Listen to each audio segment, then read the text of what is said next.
Hey there, story lovers. This is Fiction Blue, and we're bringing you an epic adventure. What if the goblins audited the Dursley household and repossessed number 4 as an unpaid Potter debt? Hit like, subscribe, and let's begin this journey. Chapter 1, The Audit Begins. The ledger didn't lie. That was the first thing every goblin learned at Gringotts, scratched into the stone above the apprentice vaults in letters so old the language they'd been written in had died 3 civilizations ago. The ledger didn't lie, didn't soften, didn't negotiate. It simply was. A perfect, merciless record of what existed, what was owed, and what had been taken. Ragnok had been head auditor for 63 years. He had caught 11 ministry officials embezzling from confiscated Death Eater estates. He had exposed a Hogwarts endowment fraud that had been running quietly for a century and a half.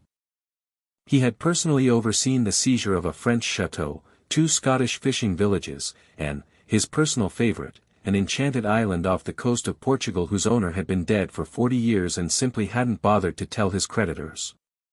He thought he had seen everything the ledger could show him. Then the decennial audit of the Potter estate landed on his desk, and the numbers made him sit very still for a very long time.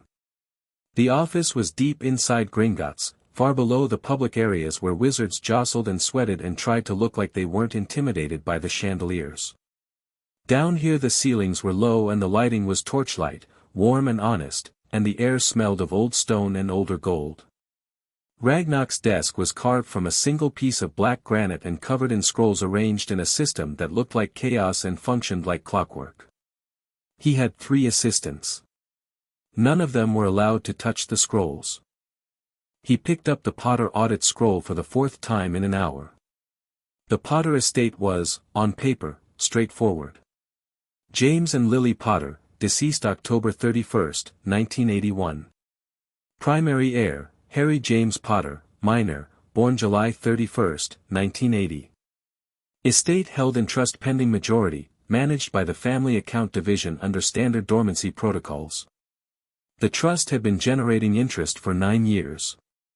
The vault, Vault 687, one of the high-security vaults 3 levels down, was, by all accounts, untouched and intact. That part was fine. What was not fine was a secondary account. A small one, almost invisible against the scale of the Potter fortune, opened in the months following the Potters' deaths by the Ministry of Magic's Department of Magical Child Welfare. A placement stipend account, designed to compensate non-magical guardians for the expense and disruption of raising a magical child. Standard practice, technically. The ministry had set up similar arrangements for 2 other children in the decade since Voldemort's fall. Except. Ragnok spread the relevant section of the scroll flat on his desk with one gray finger and read it again. The stipend was set at 40 galleons per month, plus a supplemental, magical concealment allowance, of 15 galleons, plus an annual, exceptional hardship, bonus of 200 galleons that had, without exception, been claimed every single year for 9 years. He ran the numbers in his head, because he always ran them in his head before letting his quill near parchment, because a calculation made only once was a calculation that might be wrong. 540 galleons per year in base stipend. 200 in hardship bonuses. 9 years. 6,660 galleons. Withdrawn in full. Quarterly, regular as clockwork, from an account whose signatories included a Mr. Vernon Dursley of Number 4 Privet Drive, Little Whinging, Surrey, a Muggle, who had signed a ministry magical proxy document in 1981, and who had been converting the galleon withdrawals into Muggle pounds at a Gringotts-approved exchange booth in London, twice a year, since 1982. 6,660 galleons. Ragnok thought about what 6,000 galleons looked like, converted to Muggle pounds over 9 years. Then he thought about the welfare reports that were supposed to accompany each annual hardship bonus claim. The reports that were supposed to document the exceptional nature of the hardship.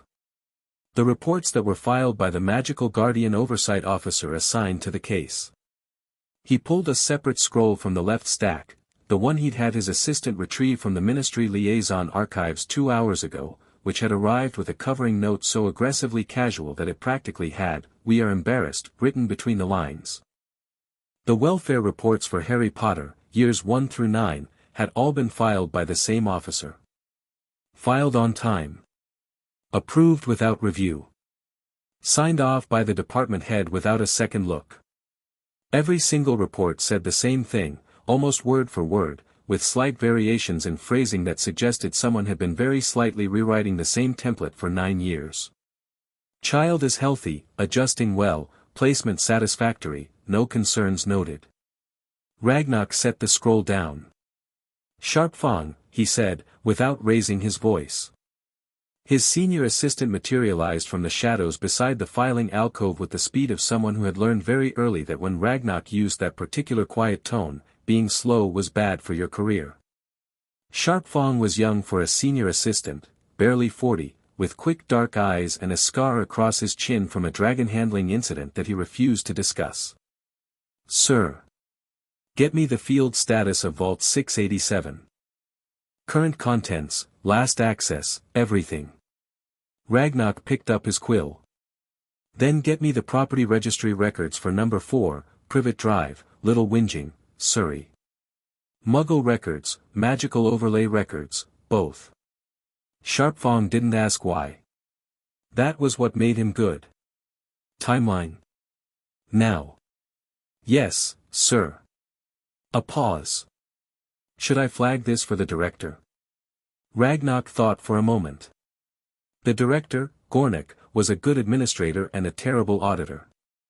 He would see the numbers and immediately begin calculating the political cost of pursuing the irregularity rather than the financial cost of ignoring it. He would think about the ministry relationship. He would think about Dumbledore, because Dumbledore was always involved in anything that touched Harry Potter. Everyone knew that, it was practically a law of nature, and he would decide that discretion was the better part of valor. "Not yet," Ragnok said. Sharp Fong vanished.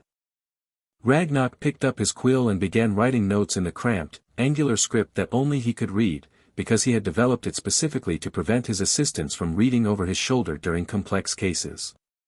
He wrote quickly, the quill scratching in the torchlight, laying out what he knew, what he suspected, and what he needed to confirm before he could do anything official. What he knew, the stipend payments were irregular. Not technically fraudulent, the ministry authorization was genuine, the proxy signature was genuine, the exchange transactions were legitimate. But the hardship bonus had been claimed 9 times. 9 times.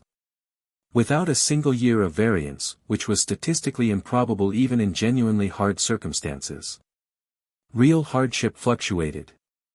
Real hardship had good years and bad years. The clockwork regularity of these claims suggested not documentation of actual hardship, but a habit. Someone had discovered that the bonus was available, had claimed it once, and then kept claiming it because no one was checking. What he suspected, the welfare reports were false. Child is healthy, adjusting well, 9 years, no variation, no concerns, for a child who had lost both parents in a violent magical attack and been placed with non-magical relatives who had, by the goblin race's general assessment of muggles with sudden access to an untraceable magical income stream, absolutely spent that money on themselves. What he needed to confirm, the property question. Because there was a third thing in the scroll, small and almost bureaucratic, that had caught his eye last. A footnote in the original placement documentation. A clause in the ministry's magical child welfare statute that he was nearly certain the humans involved had never read, because it was buried in subsection 7(c) of the Placement Act of 1979, which had been written by a ministry clerk with an unusually thorough understanding of goblin contract law.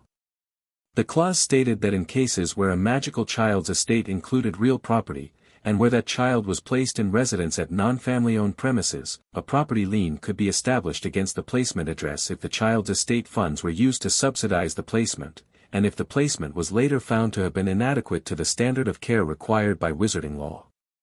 In short, if the Dursleys had taken Potter money and failed to provide adequate care, Gringotts, as executor of the Potter estate, had a legal basis to pursue a claim against their property. Ragnok tapped his quill against the edge of the desk, which was a habit he had when something was clicking into place. He needed the property records. Sharp Fong returned in 20 minutes with a roll of parchment that was, by Goblin standards, alarmingly thin. Gringotts' property records for wizarding estates ran to dozens of scrolls. This was 6 pages. Ragnok read it standing up, which he only did when something was urgent. The first 3 pages were the Muggle registry. Standard. Number 4, Privet Drive, purchased by Vernon and Petunia Dursley in 1978, mortgage paid off in 1989. Ragnok noted the date and the fact that the final mortgage payment had been approximately the same size as 3 years of combined stipend and hardship payments, registered to Vernon Dursley as primary owner. The 4th page was the magical property overlay. This was the interesting one. In wizarding law, property could carry magical claims that existed in parallel to Muggle legal ownership, invisible to non-magical registries but fully enforceable under the International Statute of Magical Property and the older, more angular laws that predated the statute by 6 centuries. These claims were registered at Gringotts because Gringotts had been keeping property records since before the Ministry of Magic existed, and the ministry had the wisdom, rare for them, Ragnok thought, to acknowledge that Gringotts' records took precedence. Number 4, Privet Drive had 2 magical overlays. The first was a protection ward, registered in November 1981, authorized by Albus Percival Wulfric Brian Dumbledore, headmaster of Hogwarts School of Witchcraft and Wizardry, operating under emergency guardian statutes. The ward was blood-anchored, tied to the maternal line, Lily Potter née Evans, whose sister Petunia Dursley née Evans provided the blood connection. Standard blood ward magic. Ragnok had seen similar constructions before. The second overlay was what stopped him. It was a property lien. Filed not by Gringotts, not by the ministry, but by the Potter estate itself, automatically, triggered by the clause he had read 20 minutes ago, operating exactly as the 1979 Placement Act had specified. The lien had been generated the moment the first hardship bonus payment had been withdrawn and the welfare report had been filed. It had been sitting there, in the magical property registry, for 9 years. Accruing. Ragnok looked at the interest calculation on the final page. He looked at it for a long time.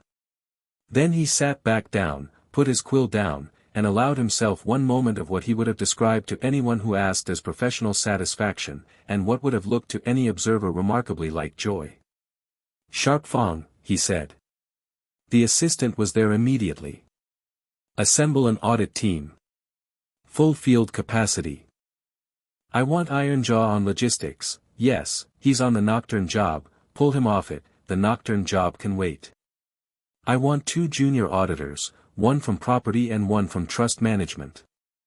I want a ministry liaison, someone who knows contract law, not someone who knows ministry politics, there's a difference, and I want a portkey authorization for Surrey." He picked up his quill again. "And get me a sheet of formal audit notification parchment. The embossed kind. With the gold seal." Sharp Fong was writing rapidly. "Are we notifying the ministry?" "We are notifying the relevant parties as required by law," Ragnok said, which was not quite the same thing and both of them knew it. "The ministry will be notified that a field audit has been initiated on the Potter estate. They will receive that notification simultaneous to the field team's arrival at the target address." The way the law worked, simultaneous notification was legal. It was also, Ragnok privately felt, extremely satisfying. Simultaneous, Sharp Fong repeated, with the careful neutrality of a professional who has worked for the same person long enough to recognize when to stop asking questions. "Today," Ragnok said. "We leave at dawn tomorrow." Ironjaw was in the middle of what he considered a perfectly good repossession when the recall summons hit him. It arrived as a sharp tingle behind his left ear, the Gringotts version of a tap on the shoulder, and he looked up from the enchanted dining table he had been in the process of levitating out of a Nocturne Alley establishment that had been 3 years behind on its loan payments and said, with great feeling, "Brilliant timing." "Sir," said Thornblade, his junior, from the doorway. "Put the table down," Ironjaw said, pocketing his enchantment wand. The table settled onto the floor with a crash that sent several not quite legal ornaments tumbling off the mantelpiece. We're recalled. We're halfway through the inventory. Goldtusk can finish the inventory. Ironjaw was already moving toward the exit, his heavy boots striking the floorboards with the unhurried purpose of a goblin who had never run from anything and didn't intend to start. Ragnok wants me on something else. Thornblade scrambled to follow. What kind of something else? Ironjaw thought about the recall summons, which had carried with it a single fragment of context, 2 words, in Ragnok's cramped mental shorthand, compressed into the sending as was customary for senior staff communications. Potter. Surrey. He had felt something then that he didn't usually feel at the start of a job. Something that wasn't quite anticipation and wasn't quite satisfaction but was somewhere between the two. The interesting kind, he said. The team assembled in Ragnok's office at 5 a.m, which was when Gringotts was quietest and the torches burned lowest and the whole bank felt like it was holding its breath. Ragnok had been there since 3. The audit scrolls were spread across every available surface in a layout that his team read quickly and professionally, because they were good at their jobs. Ironjaw was the largest goblin in the room by some margin, broad-shouldered for his kind, with a jaw that had earned its name in a dispute with a Welsh dragon that had also earned him a slight unevenness to his bite, which he considered a badge of honor. He read the property lien calculation and let out a low sound of appreciation. That's a serious number, he said. That's a conservative number, Ragnok said. I used the lower bound interest rate. The actual enforceable figure, under the precedent from the Macready estate case of 1887, is 18% higher. Ironjaw looked at the conservative number again. Then he looked at it with 18% added in his head. Then he smiled, and it was not a warm smile, but it was an honest one. They have no idea this is coming. They have no idea any of this exists, Ragnok said. The ministry oversight officer who filed those reports, a Mr. Archie Belkins, since retired on a ministry pension, either never read the 1979 Act or actively chose not to enforce it. The department head who approved without review has since moved to international magical cooperation. No one at the ministry has looked at this account in 9 years. What about Dumbledore, said Crestfall, the property law specialist, a precise, thin-lipped goblin who wore her audit credentials on a chain around her neck because she had learned that humans took you more seriously when the credentials were visible. The ward registration puts him directly in the picture. Dumbledore authorized the placement. He is not a signatory to the financial arrangements. Ragnok's tone was exactly neutral. He is, however, listed as the child's magical guardian of record, which means the welfare reports were copied to him quarterly. There was a brief silence while everyone in the room processed what, copied to him quarterly, meant when placed against, child is healthy, adjusting well, no concerns noted. Right, said Ironjaw. We are not, at this stage, pursuing action against Dumbledore, Ragnok said. We are pursuing action against the Dursleys, who are the direct beneficiaries of the financial irregularity, and against the property, which carries the lien. Everything else is a secondary finding. He looked at each member of the team in turn. They were good people. Sharp, professional, loyal to the work rather than to politics. He had chosen them carefully. One more thing, he said. The child. Harry Potter. He is 10 years old.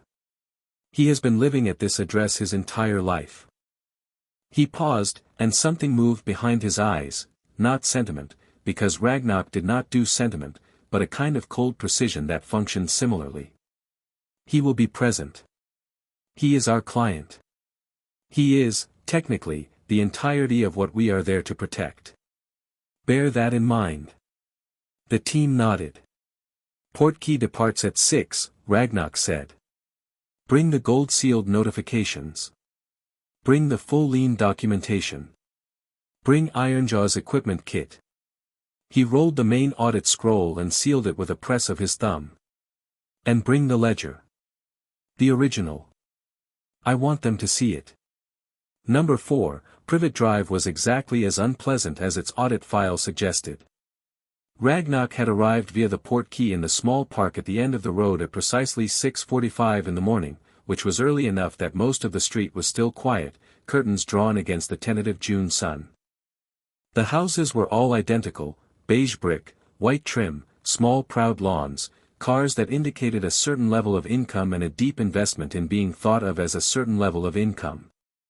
The kind of street, Ragnok thought, where everyone was extremely interested in everyone else's business and extremely careful about pretending not to be. They walked in a group, the five of them, and Ragnok noted that the street's polite morning quiet developed a distinct quality as they passed, the quality of net curtains being very carefully not moved. Number 4 was in the middle of the row. Its lawn was slightly better maintained than its neighbors, and its car was slightly newer, and there was a particular quality to the neighborhood watch sticker in the front window that Ragnok associated with people who were very invested in the concept of respectability. He stopped at the front gate and regarded the house for a moment. "Standard approach," he said. "No magical display unless required. We knock. We present credentials. We deliver notification." He glanced at Ironjaw, who was holding a case that contained everything needed for a full magical repossession and looked entirely comfortable with it. "We don't begin enforcement until notification is formally acknowledged." "And if they try to shut the door?" Ironjaw said. "Then we will be required to deliver notification through the door, which is messy, and then proceed as normal." Ragnok opened the gate. "Either way." He walked up the garden path and rang the bell. The sound of it was very ordinary, a two-note chime, pleasant and suburban. Somewhere inside the house, something heavy moved. Then footsteps, deliberate and slightly annoyed, the footsteps of someone who did not expect visitors at this hour and was already planning what to say to them. The door opened. Vernon Dursley was a large man in the way that suggested he had once been merely broad and had since expanded in every available direction. He had a thick mustache and small suspicious eyes and a bathrobe that was aggressively beige. He looked at Ragnok. Then at the team. Then at Ragnok again, with the specific expression of a man whose brain was doing rapid calculations and not arriving at any comfortable conclusion. "Whatever you're selling," he began. "We are selling nothing, Mr. Dursley," Ragnok said. His voice was precisely calibrated, not loud, not soft, but clear in the specific way that carried. "My name is Ragnok. I am head auditor of Gringotts Bank. I am accompanied by my audit team. We are here on the matter of the Potter estate, reference file number GBA 1981-2847, under the authority of the Gringotts Charter, the Magical Property Act of 1874, and the Magical Child Welfare Placement Act of 1979. He held out the gold-sealed notification without waiting for a response. "You are formally notified of the initiation of a field audit. Please accept this document." Vernon stared at the document. "Now, please," Ragnok said, with exactly the same tone. Vernon took it. His hand was not entirely steady. What is this about?" He glanced over his shoulder, a quick involuntary movement, and Ragnok noted it because he noted everything. "It is about an account that has been drawing funds from the Potter estate for 9 years, Ragnok said. "It is about a property lien that has been accruing against this address for the same period. It is about welfare reports that do not appear to reflect the actual circumstances of the child in your care." He met Vernon's eyes. "It would be advisable to wake your wife and to perhaps offer us seats at your kitchen table, Mr. Dursley. This conversation will take some time." Vernon's face had gone through several colors, red, then purple, then a very interesting pale, and had settled on a kind of rigid blankness that Ragnok recognized as a man buying time while he worked out whether this was something that could be brazened through. "I don't know what you think, the documents are quite clear about what we know," Ragnok said pleasantly. "The document in your hand summarizes the key points, if you'd like to review it before we begin." "I can wait." A sound from upstairs, quick feet, the creak of a floorboard, the kind of sound that meant someone had been awake and listening for a while. Then another sound, from a different direction, from somewhere lower in the house, a soft and careful sound, the sound of someone who had learned to move quietly. Ragnok looked at the direction of the second sound. The door beneath the stairs. He looked at it for just a moment, and something settled into place in him with the weight and finality of a completed calculation. Then he looked back at Vernon Dursley, who was still holding the notification document and hadn't read a word of it. "May we come in, Mr. Dursley?" Ragnok said, and this time it was not entirely a question. Vernon stepped back, because the alternative was to stand in the doorway arguing with 5 goblins on a street where the curtains were definitely moving, and whatever else Vernon Dursley was, he was a man who cared about his neighbors' opinions. They filed into the hallway. And from beneath the stairs, in the gap at the bottom of the cupboard door, 2 very green eyes watched them pass. Ragnok stopped. He turned, slowly, and looked at the cupboard door. It was a standard interior door, white painted, unremarkable except for the fact that it had 3 bolts on the outside. 3 heavy ones, the kind you put on something you wanted to make sure stayed shut. He looked at the bolts for a long, silent moment. Then he looked at Ironjaw, and Ironjaw looked back at him, and something passed between them that wasn't words. "Mr. Dursley," Ragnok said, and his voice was exactly the same as it had been, perfectly level, not a shade different, which was somehow more alarming than if it had changed. "Before we begin, would you open that door, please?" Vernon's color did something complicated. "That's just storage, open the door, Mr. Dursley." The words landed in the hallway with a weight that was nothing like volume and everything like authority, and Vernon Dursley, for all his size and bluster, reached forward and slid the first bolt back. Then the second. Then the third. And the door swung open. The cupboard was small. It was very small. There was a cot in it, a thin one, with a blanket that had been washed so many times it was more gray than its original color. There was a shelf with a few broken toys on it, and a small pile of clothes that were obviously too large for whoever wore them. There was a single light bulb on a cord. In the cot sat Harry Potter. He was small for 10, noticeably small, the kind of small that comes not from genetics but from a particular kind of childhood, with dark hair that went in every direction and glasses that were slightly bent at one arm, the repair done with what appeared to be a piece of tape.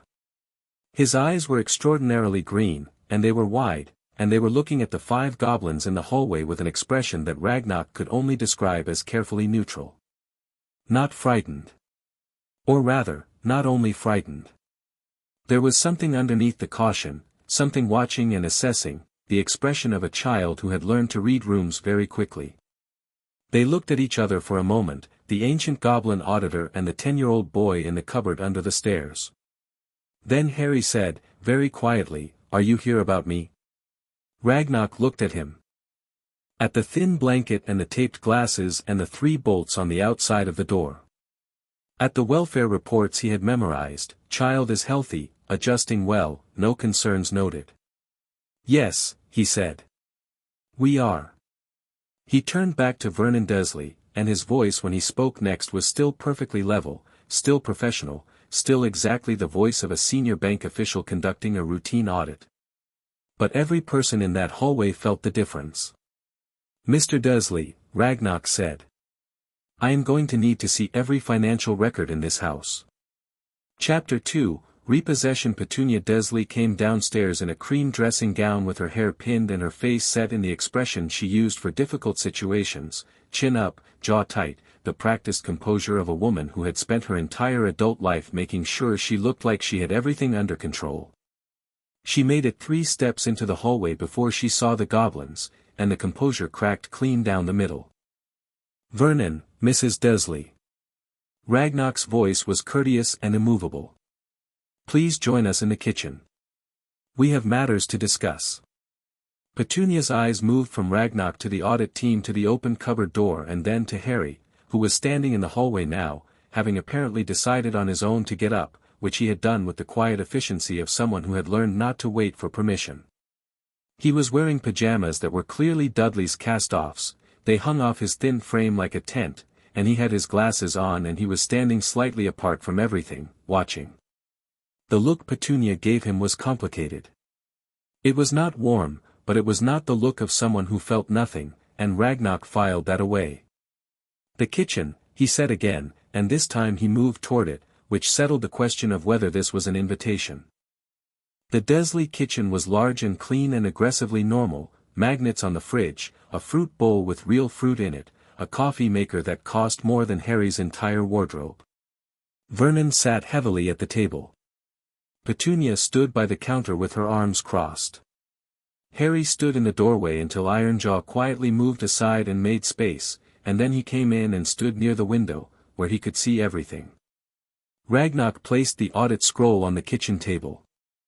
"I will explain the situation clearly," he said, pulling out a chair and sitting down without being asked, which was deliberate. The kitchen was not his home, but the audit made it his jurisdiction, and he wanted that understood from the first moment. "After I have explained, you will have the opportunity to respond. I will ask that you listen fully before doing so, as interruptions will not change the facts and will only extend the time required." Vernon's mouth closed. "The Potter estate has been under Gringotts management since November 1981, Ragnok began. In December of that year, the Ministry of Magic's Department of Magical Child Welfare opened a placement stipend account, authorizing monthly payments to the guardians of Harry James Potter, that is, to you, as compensation for the costs of raising a magical child in a non-magical household. You were made aware of this account via proxy documentation that you both signed." He looked at Vernon, then Petunia. "Do you dispute that you signed those documents?" Silence. "I'll take that as a no." The stipend was set at 40 galleons per month, with a supplemental allowance of 15 galleons per month and an annual hardship bonus of 200 galleons, claimable upon submission of a welfare report demonstrating exceptional hardship in the placement. This bonus was claimed every year for 9 consecutive years.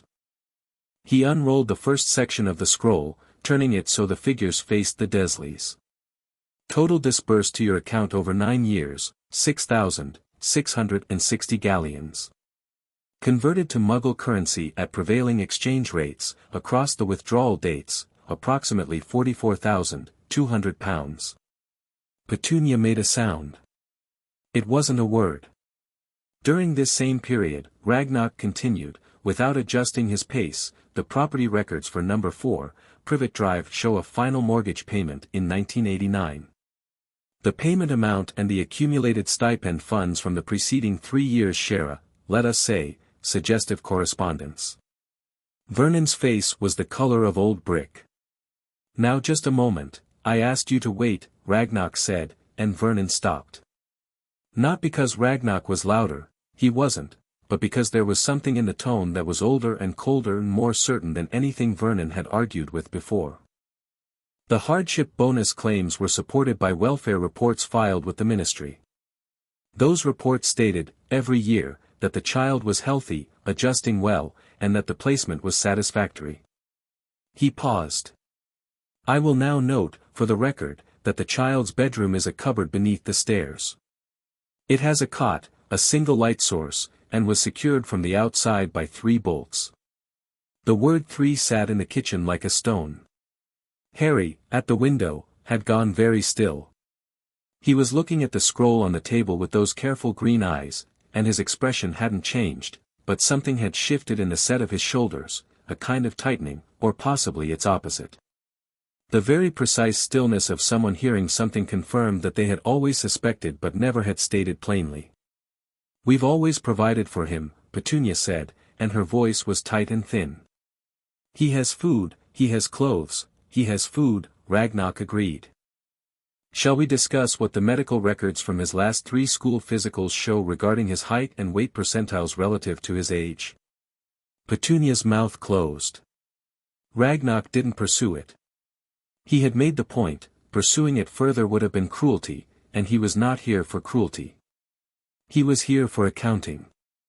The Magical Child Welfare Placement Act of 1979, subsection 7, paragraph C, establishes a property lien mechanism against placement premises when 3 conditions are met. First, that the placed child's estate funds were used to subsidize the placement. Second, that welfare reports claiming those funds were found to be materially inaccurate. Third, that the standard of care provided was below the threshold required by Wizarding Child Welfare Statute. He reached into the scroll case and produced a second document, this one stiff and embossed, with the Gringotts seal in gold at the top. All three conditions are met. The lien against this property was generated automatically by the Potter estate account on the date of the first hardship bonus withdrawal. It has been accruing for 9 years. He placed the second document beside the scroll and turned it to face the table. The figure at the bottom was large. Vernon looked at it. The color drained from his face in a slow, terrible tide. That can't, he jabbed a thick finger at the paper. You can't just, we can, Ragnok said. The lien predates your final mortgage payment by 4 years, Mr. Dursley. Under magical property law, a prior magical lien supersedes a Muggle mortgage instrument. The property, in short, has been collateral against the Potter estate since 1982. He folded his hands on the table. The lien is now due. The kitchen was very quiet. Outside, a lawnmower started up somewhere on the street. An ordinary Tuesday morning sound, completely indifferent to the way the world was rearranging itself inside Number 4. You're taking the house, Vernon said. His voice had gone flat. The bluster had burned off, and what was underneath was something rawer, not quite fear, not quite anger, but the specific devastation of a man who had built his whole sense of himself around this address and was watching it go. The estate has first claim on the property to the value of the lien, Ragnok said. The lien exceeds the current assessed value of the property. So yes. In practical terms, yes. We have a son, Petunia said. Her voice was different from Vernon's, quieter, more controlled, but shaking at the edges in a way Vernon's wasn't. Dudley. He's 10 years old. You will be given 48 hours to remove your personal belongings, Ragnok said. Furniture, appliances, and fixtures that were purchased using stipend funds are subject to inventory assessment and may be subject to partial reclaim, but we will not strip the house while you are in it. We are not here to destroy your family, Mrs. Dursley. We are here to settle an account. He looked at her directly. The account that has been opened since the night you took a 10-month-old child and put him in a cupboard. That landed differently than everything else had. Vernon flinched. Petunia didn't, she absorbed it, the way you absorb something that you've known for a long time was coming, the way you absorb a thing you've told yourself 100 careful stories to avoid thinking about. Harry was still at the window. He hadn't said a word since the hallway. Ragnok looked at him. Harry, he said, and deliberately did not add Mr. Potter yet, because the boy didn't know what that meant yet, and giving someone a title before they know what it means is a hollow thing. Do you have any possessions you want to collect? Harry blinked. The question had caught him off guard, and for a second the careful neutral expression slipped and showed something younger underneath, surprise, and something almost painfully tentative. There's some stuff in the cupboard. And some things in the second bedroom, upstairs. The locked one. He glanced at Vernon, a quick reflex, and then seemed to decide something, and looked back at Ragnok instead. They lock it because, Ironjaw, Ragnok said. Ironjaw was already moving. You can't just go through our house, Vernon started, rising from the table, and then Ironjaw turned around and looked at him and Vernon sat back down. Ironjaw had that effect on people. He was built solidly in the way of someone whose job involved physically moving things that didn't want to be moved, and he had a look that communicated, with great efficiency, that he had dealt with situations more difficult than a large muggle in a bathrobe, and he had dealt with them before breakfast. I have a property audit authority document in the case, he said to Vernon, pleasantly. Would you like to see it, or shall I just get on with the job? Vernon got on with sitting down. Ragnok watched Harry watch Ironjaw head for the stairs, and saw something in the boy's face that he hadn't expected, something relieved, almost dizzy with it, as though a door had been opened that he'd given up hoping would ever open. Would you like to show him which room? Ragnok asked him. Harry nodded and slipped out of the kitchen without a word, padding up the stairs after Ironjaw on bare feet. The locked room was the second bedroom. It had a cat flap in the door and another bolt on the outside, and inside it was a jumble of broken and unwanted things, a cracked toy chest, a birdcage with no bird, boxes from previous Christmases, the general archaeology of a household's unwanted objects. There was also, in the corner, a very small pile of things that were clearly Harry's, a thin stack of library books, a broken compass, a marble that caught the light in an oddly bright way, 2 photographs. Ironjaw looked at the cat flap and said nothing, which was the loudest form of saying something available to him. Harry picked up the photographs first. He held them carefully, with both hands, the way you hold something that could break. Ironjaw didn't look at them directly, because that felt like an intrusion, but he caught the edges, a young woman with red hair and laughing eyes, a man with dark messy hair and glasses not unlike Harry's. "Your parents?" Ironjaw said. "I think so." Harry's voice was very even. "I've never been told much about them." Ironjaw picked up the birdcage, because his hands needed something to do. He looked at the broken latch and the rust on the wire and set it back down. "We have records at the bank. If you want to know things, there are records." Harry looked at him. "What kind of records?" "The kind that estates keep. Inventories. Letters filed with the estate documentation. Your father kept a formal property register, it's standard for old wizarding families. Your mother," Ironjaw paused, because he was a repossession specialist, not an estate archivist, and he didn't want to say more than he knew. "There are records." Harry absorbed this. He put the photographs carefully into the pocket of the 2 large pajamas, pressing them flat against his chest. Then he collected the library books, the compass, the marble, and looked around the room one more time with the thoroughness of someone cataloging a place they were leaving. "Is that everything?" Ironjaw asked. "Yeah." A pause. "That's everything." They went back downstairs. The kitchen had acquired a new atmosphere while they'd been gone, the specific atmosphere of 2 adults who had been having an intense, quiet argument and had stopped the moment they heard footsteps. Petunia was sitting at the table now, her composure reassembled but fragile-looking, like something put back together slightly wrong. Vernon had a glass of water in front of him that he wasn't drinking. Ragnok was reviewing documents with crestfall, and he looked up when Harry came in. "Good," he said. "Sit down, Harry. There are things you need to hear directly." Harry sat.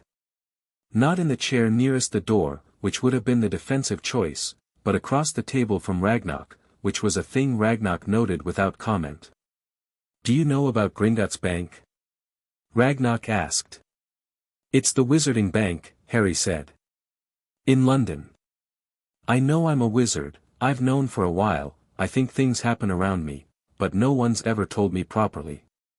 "You will be properly informed when you begin at Hogwarts, which will be next year," Ragnok said. "For now, I will tell you only what is directly relevant." He folded his hands. "Your parents, James and Lily Potter, were killed in October 1981. You know this, I assume?" Harry nodded. "I was told they died in a car crash." Vernon's jaw tightened. Petunia looked at the table.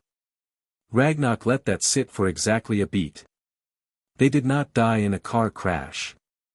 They were killed by a dark wizard named Voldemort, who was subsequently defeated, by you, as an infant, through a magical protection your mother gave her life to create." He said it plainly, without softening, because he had found over a long life that plain truth, while harder to hear, was ultimately kinder than soft truth. You are known throughout the wizarding world for surviving that. You have been, for 9 years, famous in a world you were not told you belonged to. Harry was very still.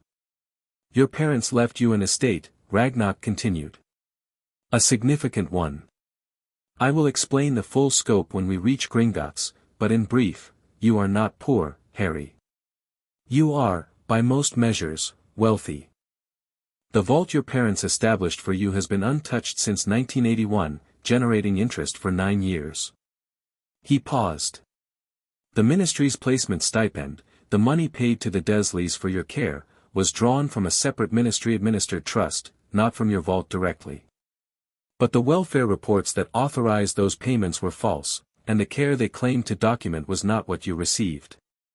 Which is why we are here. Harry was looking at him with an expression that was almost painfully focused, the expression of someone who has had to process too many things at once and has chosen to process them sequentially, in order, without letting any of them overflow. The house, he said. They're losing the house because of me. They are losing the house because of the choices they made, Ragnok said, with precision. There is a difference. Petunia made a quiet sound.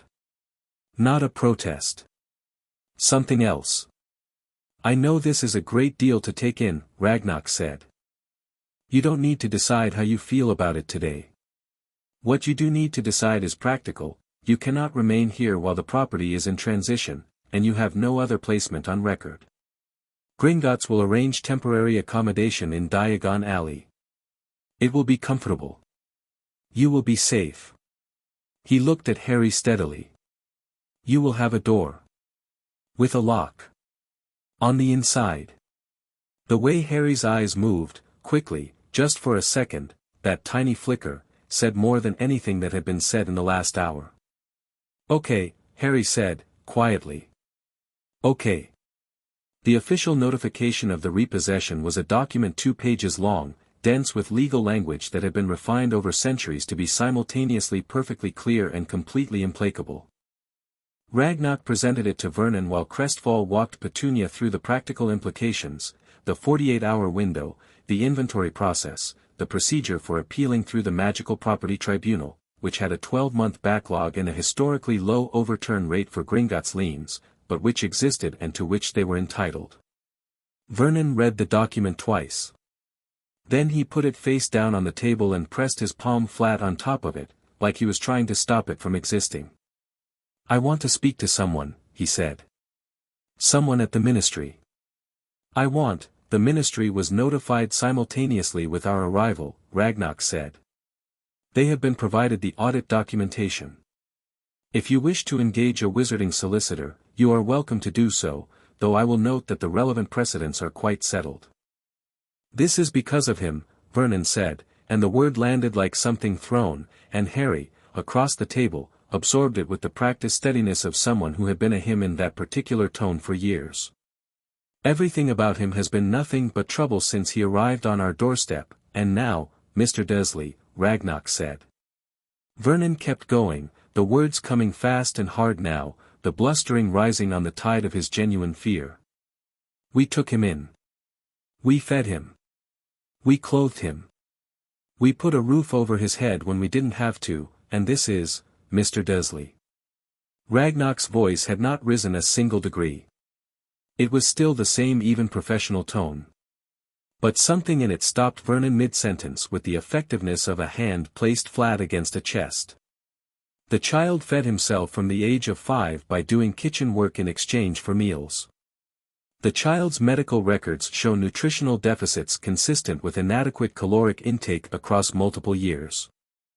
The child sleeps in a space that is 120 square centimeters, I measured, which is smaller than the legal minimum for a dog kennel under Muggle law, let alone a child's bedroom. He picked up his quill.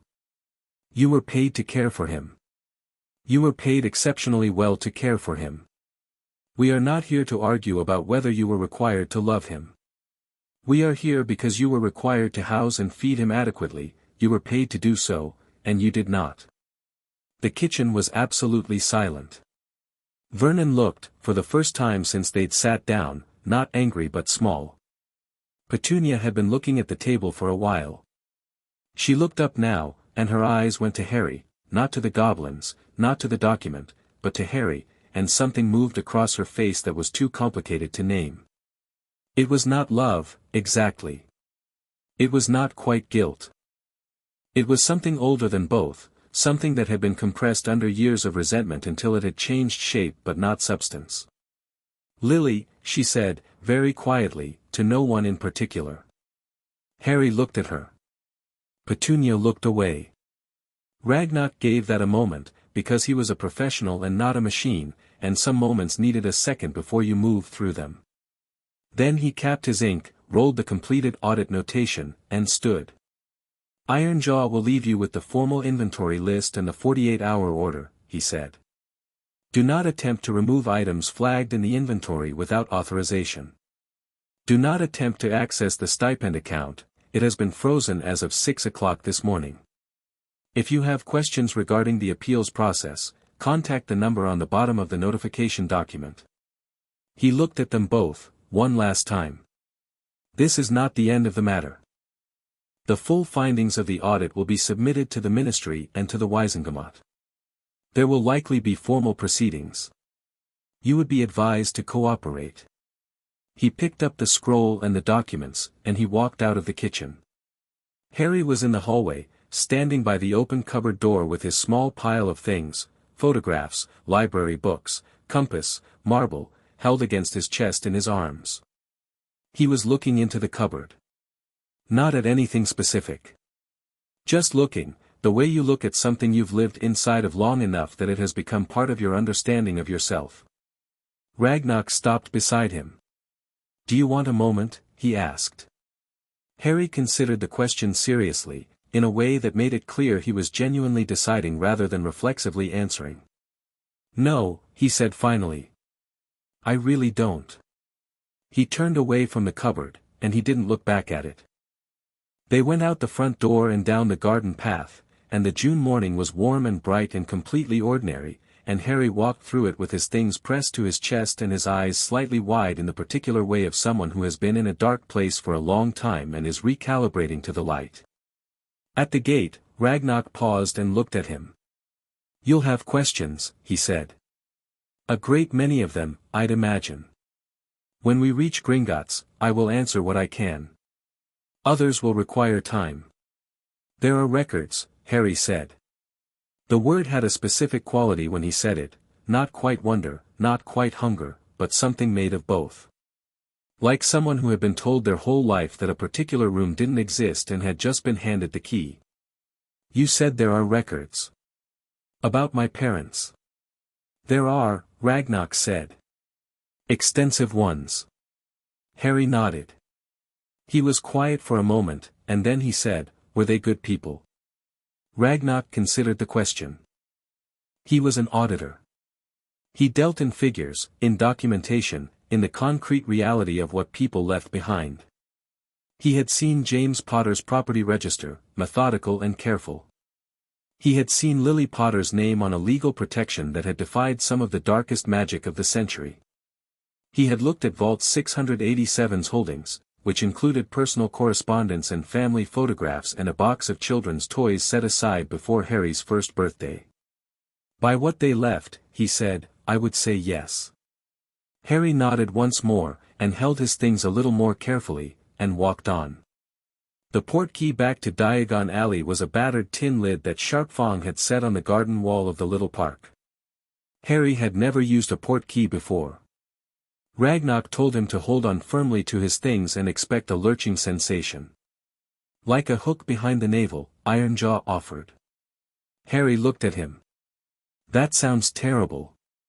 It is, Ironjaw agreed cheerfully. Ready? The street spun away. Behind them, at Number 4 Privet Drive, Petunia Dursley sat at the kitchen table long after her husband had gone upstairs to make angry phone calls to people who couldn't help him. She sat with the inventory document in front of her and she did not look at it. She was looking at the fruit bowl instead, for some reason. At the apples. One of them had gone slightly soft on one side, the skin dimpled, the flesh just beginning to give. She had been meaning to throw it away. She thought about the summer of 1965, when she and Lily had been 8 and 6, and had nicked apples from the tree at the back of the Prentice garden and eaten them in the den under their garden shed, the two of them in the dusty green light coming through the plastic roof, legs folded, juice running down their chins, laughing about nothing. She thought about the letter that had come when Lily was 11. The letter from Hogwarts, on heavy cream parchment, and the way Lily's face had looked when she'd opened it. Lit up. Complete, in some way that Petunia had understood even then would never be available to her. She thought about a baby arriving on a doorstep in the dark, and the two things she had felt simultaneously, which were this is all that's left of her and I don't know what to do with that. She thought about 9 years of not knowing what to do with that. She did not cry, because Petunia Dursley had not cried in 20 years and did not intend to start now. She got up, took the soft apple from the bowl, and put it in the bin. Then she went upstairs to start packing. Chapter 3, the vault. The portkey dropped them in a narrow courtyard behind the leaky cauldron, and Harry's first experience of magical travel was exactly as advertised: the hook, the lurch, the sudden solid fact of cobblestones under his feet where there had been Surrey grass a moment before. He staggered, caught himself on a wall, and stood there blinking while the world reassembled itself around him. Then he looked up. The courtyard was old. Not old the way Privet Drive's older houses were old, maintained, painted over, their age managed into respectability. This was old the way stone gets old, the way things get old when nobody apologizes for it. The bricks were dark with decades of something that might have been soot or might have been magic and was probably both. The back wall had ivy on it that moved slightly in no wind. Above the roofline, London's sky was a particular shade of early morning grey-blue, and somewhere in the middle distance a bird was making a sound he didn't recognize. "This way," Sharp Fong said, and produced a wand, not a wizard's wand, but a short iron rod carved with angular runes, and tapped a specific sequence on the bricks. The wall opened. Harry had read books. He had read every book the school library had that was worth reading, and a few that weren't, and he had a reasonably good imagination. But no book had prepared him for the way Diagon Alley looked at 7 in the morning, when the shopkeepers were just pulling back their shutters and the street was mostly empty and the whole place had the quality of a theater before the audience arrives, all the magic set out and waiting, unhurried, confident in itself. The shops leaned toward each other overhead, their upper stories jutting out over the cobbled street so that walking between them felt like walking through a canyon made of commerce and old wood. Signs hung at every angle, painted, gilded, some of them moving, one of them appearing to be having a small argument with itself. Window displays glowed with their own light. A cart stacked with cauldrons stood unattended by a corner, the cauldrons nested inside each other in sizes that went from teacup to bathtub. A cat sat on a windowsill and watched them pass with the specific disinterest of a creature that has seen everything. Harry walked and tried to look at everything simultaneously, which was not possible, and so instead he kept catching details: a jar of something luminous blue on a high shelf, a broom propped beside a doorway whose bristles were moving like something alive, a window full of books whose titles shifted every time he looked away. He was still holding his things against his chest. He hadn't put them down since the kitchen. Ragnok walked at the front of the group with the unhurried pace of someone who owned the ground he walked on, which in a legal and thoroughly documented sense, inside Gringotts at least, he did. He didn't explain the alley or point things out. He let Harry look, which Harry appreciated without having words for the appreciation. At the far end of the alley, Gringotts rose. It was the only building on the street that wasn't trying to charm you. Every other shop front was doing something, displaying, suggesting, beckoning. Gringotts simply stood there, white stone and bronze doors and columns that looked like they had been there before the street existed and expected to still be there after it was gone. A pair of goblins flanked the entrance in uniform, and they straightened fractionally as Ragnok approached, not a bow, not exactly, but an acknowledgement. Ragnok nodded at them and pushed through the doors. Inside was the public atrium, which was nearly empty at this hour, a few witches and wizards at the teller counters, a family waiting by the far wall, a goblin in an elevated booth looking at a ledger with the focused attention of a watchmaker. The ceiling was high and the floors were marble and everything was lit with a warm gold light that didn't quite come from the chandeliers and didn't quite come from the windows but seemed to live in the stone itself. Harry stopped inside the door. He looked at the counters, at the goblins behind them, at the high ceiling and the doors leading deeper in. He looked at the notice above the main desk, which was written in a script he couldn't read, and then at the long quotation carved in stone beneath it, the one every visitor read on their first visit, about those who took what was not theirs and the nature of the reward awaiting them. "The notice says there's a warning," he said. He looked at Ragnok. About stealing. There is, Ragnok said. Did they steal? Harry said. He meant the Dursleys, and the way he said it was not angry but precise, a child who had just spent an hour learning that the world was structured differently than he'd been told and was now working out which categories applied to which facts. What they took. Does it count as stealing? Ragnok considered this with genuine care. In the strictest legal sense, they were authorized to receive the stipend. The mechanism was legitimate. What was not legitimate was the falsification of the welfare reports that enabled the hardship bonus, and the nature of the care those reports claimed to document. He paused. So, adjacent to stealing. The word the law would use is fraud. Harry nodded slowly. The word settled somewhere in him. Okay. He followed the team through a side door that required Ragnok's thumb pressed against a reader, and the public atrium fell away behind them. The private corridors of Gringotts were nothing like the public face. No marble, no high ceilings, no chandeliers. These were working spaces, low-ceilinged and purposeful, with document racks on the walls and the constant low sound of quills scratching and counting mechanisms clicking. Goblins moved through the corridors with the focus of people in the middle of things, and Harry pressed close to the walls to avoid impeding them, until he noticed that they didn't seem particularly bothered by him and stopped doing it. Ragnok led them to an office, his own, Harry gathered, from the way the other goblins they passed acknowledged him, and closed the door. The office was businesslike and cluttered in the manner of someone who uses everything they keep. Scrolls on every surface, a writing desk with 2 in trays both full, a single window that looked out onto an interior courtyard where a fountain ran. No decoration except for a framed document on the wall behind the desk, old parchment, angular writing, Ragnok's signature at the bottom. Sit down, Ragnok said, going around to his desk. Harry sat in one of the chairs opposite. Ironjaw stood by the door. Crestfall had branched off somewhere in the corridor. Sharpfang settled at a side table and began making notes. Before we go to the vault, Ragnok said, finding a specific scroll in the left-hand pile without looking, I need to explain several things. You are 10 years old, which means the Wisengamot considers you a legal minor in all matters of estate management. Normally this would mean that the estate is managed on your behalf by an appointed guardian or by Gringotts itself under dormancy protocols. He set the scroll on the desk between them. However, your situation is not normal. The removal of your existing guardians, the Dursleys, from their role creates a legal gap. You have no magical guardian of record. Dumbledore holds a magical protection role, not a guardianship role. Until the Wisengamot formalizes a new arrangement, Gringotts, as estate executor, holds temporary custodial authority over your affairs. Harry was following this carefully. Which means what, practically? Ragnok looked at him for a moment with an expression that was not quite surprise but was a slight recalibration. Most adults took 3 more sentences before getting to the practical question.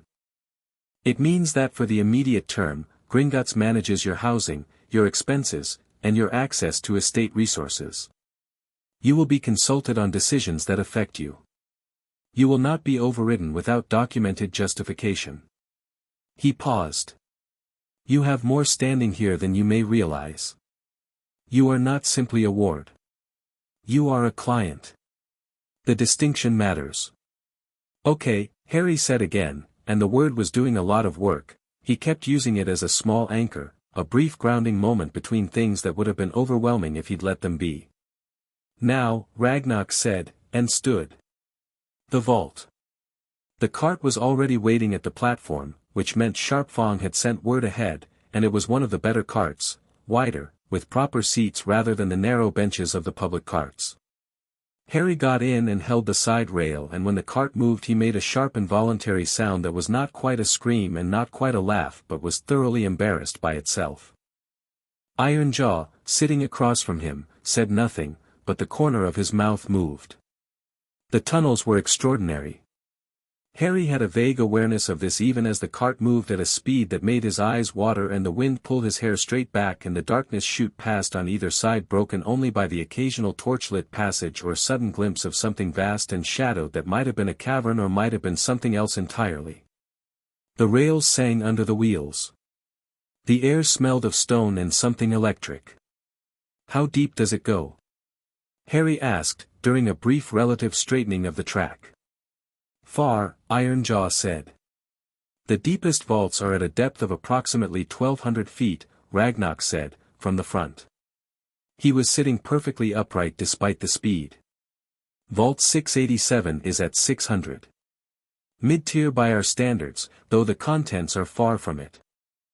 Harry thought about that, 600 feet of solid rock overhead, and his parents' things sitting in a vault that had been untouched for 9 years, building interest in the dark.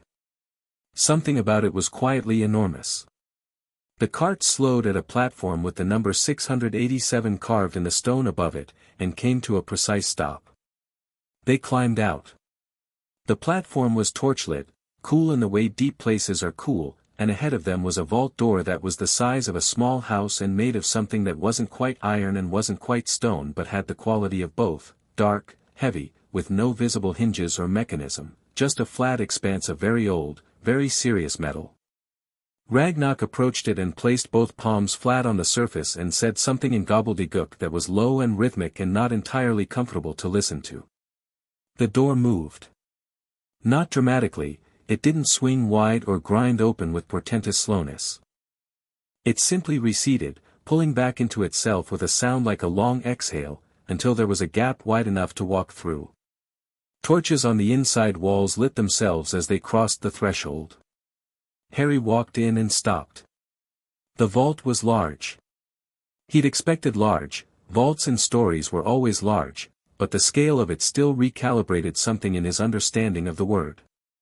It was the size of the downstairs of a substantial house, with ceilings high enough that the torchlight didn't fully reach them, and it was full. Gold, first and most obviously.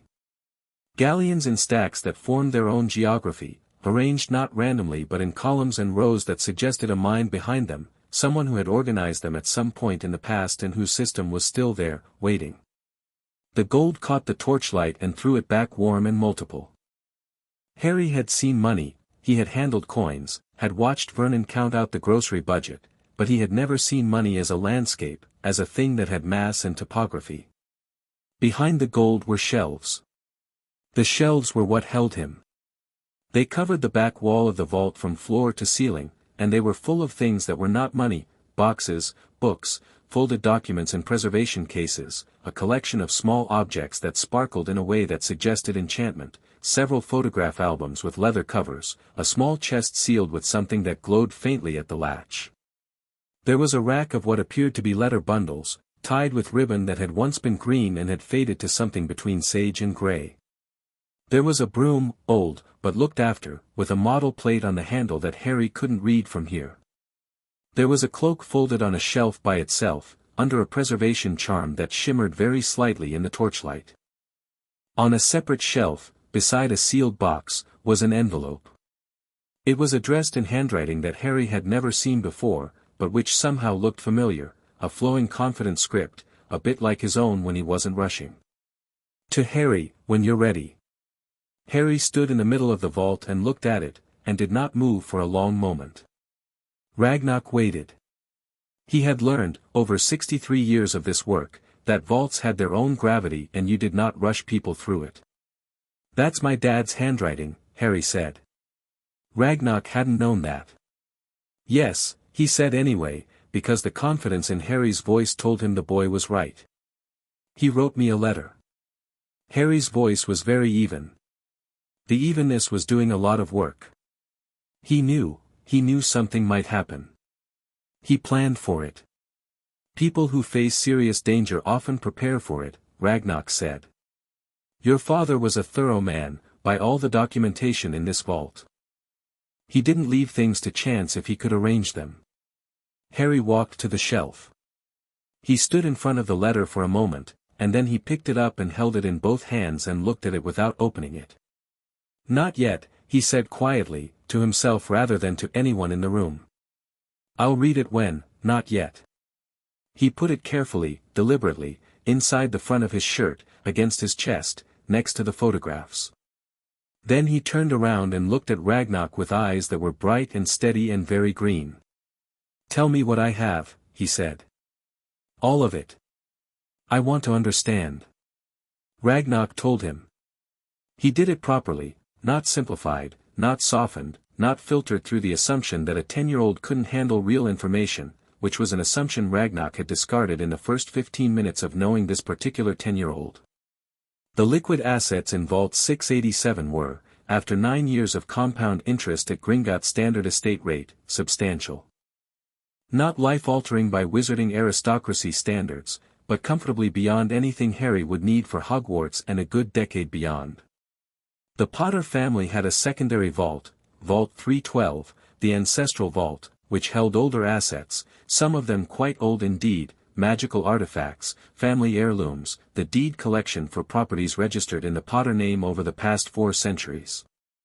Including, Ragnok noted with careful neutrality, the deed for the Potter family's primary residence, which had been kept off every official registry since 1980 and which was most certainly not a pile of rubble in Godric's Hollow. Harry went very still. There's a house. There is a property, Ragnok said. It was taken off the registry at your father's personal request, shortly before October 1981. It does not appear in Muggle records, Ministry records, or Gringotts public registry. It appears only here.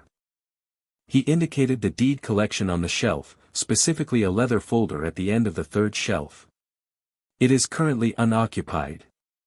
It has been under a Gringotts maintained preservation ward since 1982, renewed automatically because the Potter estate pays for it. Where is it? Harry asked. Wales, Ragnok said. West of Brecon. The Muggles know the land as a working farm. The farmhouse is a false front maintained by the estate's automatic concealment charms. The actual structure is behind it. Harry thought about this for a moment. How big? Significant. Ragnok picked up the deed folder and opened it.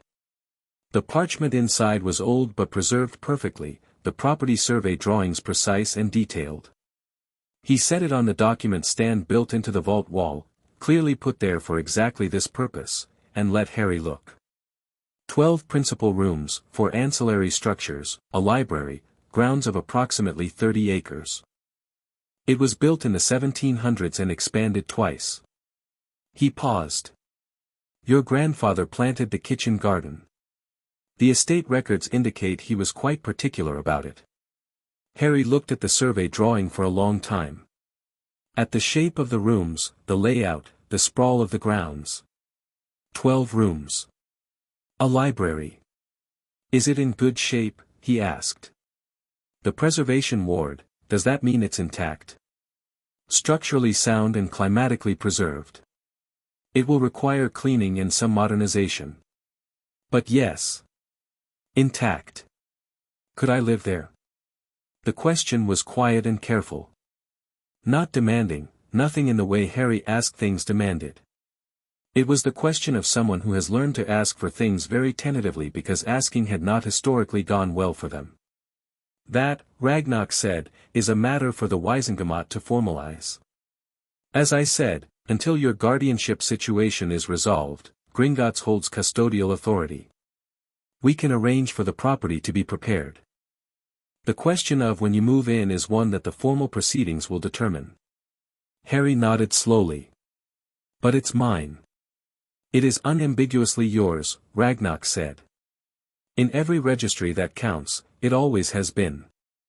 Harry looked around the vault again, at the gold, at the shelves, at the letter pressed against his chest under his shirt. Then he looked at Ironjaw, who was standing by the entrance with his arms crossed looking at the ceiling with studied casualness, and at Ragnok, who was watching him with that particular careful attention that was not quite professional and not quite personal but was something that functioned like both. Can I come back? He asked. Not today. But, can I come back and go through the shelves properly? The letters, the photographs, I don't want to rush it. This is your vault, Ragnok said. You may access it as often as you like. Harry took one last look around. Okay, he said. And then, with the slightly startled quality of someone who is only just realizing something that has been true for a while, thank you. They returned to the surface and Ragnok took Harry through the less public sections of the bank to a meeting room with decent chairs and a tea service that someone had set up before they arrived, Sharpfang's doing, probably, since he was the kind of assistant who anticipated. Harry sat down and drank 2 cups of tea with the single-minded focus of someone who has been processing an enormous amount of information on an empty stomach and has just realized the stomach part. Sharpfang set a plate of biscuits next to the tea. Harry ate 4 of them in quick succession and then looked mildly embarrassed about it. There's more, Sharpfang said, indicating the plate. Harry ate 2 more. Ragnok, across the table, reviewed his notes. There are matters to deal with today, he said. Practical ones. First, your clothing. He looked at the oversized pajamas that Harry was still wearing, which was an accurate representation of how much had happened since 6:45 that morning. Ironjaw. Madam Malkin's opens at 8, Ironjaw said. It's 5 past. I'll take him. Second, Ragnok said, accommodation. Gringotts maintains a set of residential rooms above the bank for clients requiring temporary housing during estate disputes. They are not large, but they are comfortable, they are secure, and they are private. You will have the use of one for as long as the proceedings require. He looked at Harry. The room has a door with a lock. On the inside. He was repeating what he had said on Privet Drive. He said it without particular emphasis, but Harry heard the repetition and looked up from the tea. Third, Ragnok said, there is the matter of schooling. Your Hogwarts acceptance letter will arrive in approximately 8 weeks. Between now and then, you are effectively without a school placement, since withdrawing from your existing school is a consequence of your change in circumstances. Gringotts maintains a list of approved tutors for clients' minor dependents. Harry looked at him. I'm not your dependent. No, Ragnok agreed. You are our client. The tutor service is available to clients' minors. You are a minor, and you are our client, so you are eligible. He looked back at his notes. Unless you have an objection. Harry thought about it. No objection, he said. I like learning things. Good. A pause.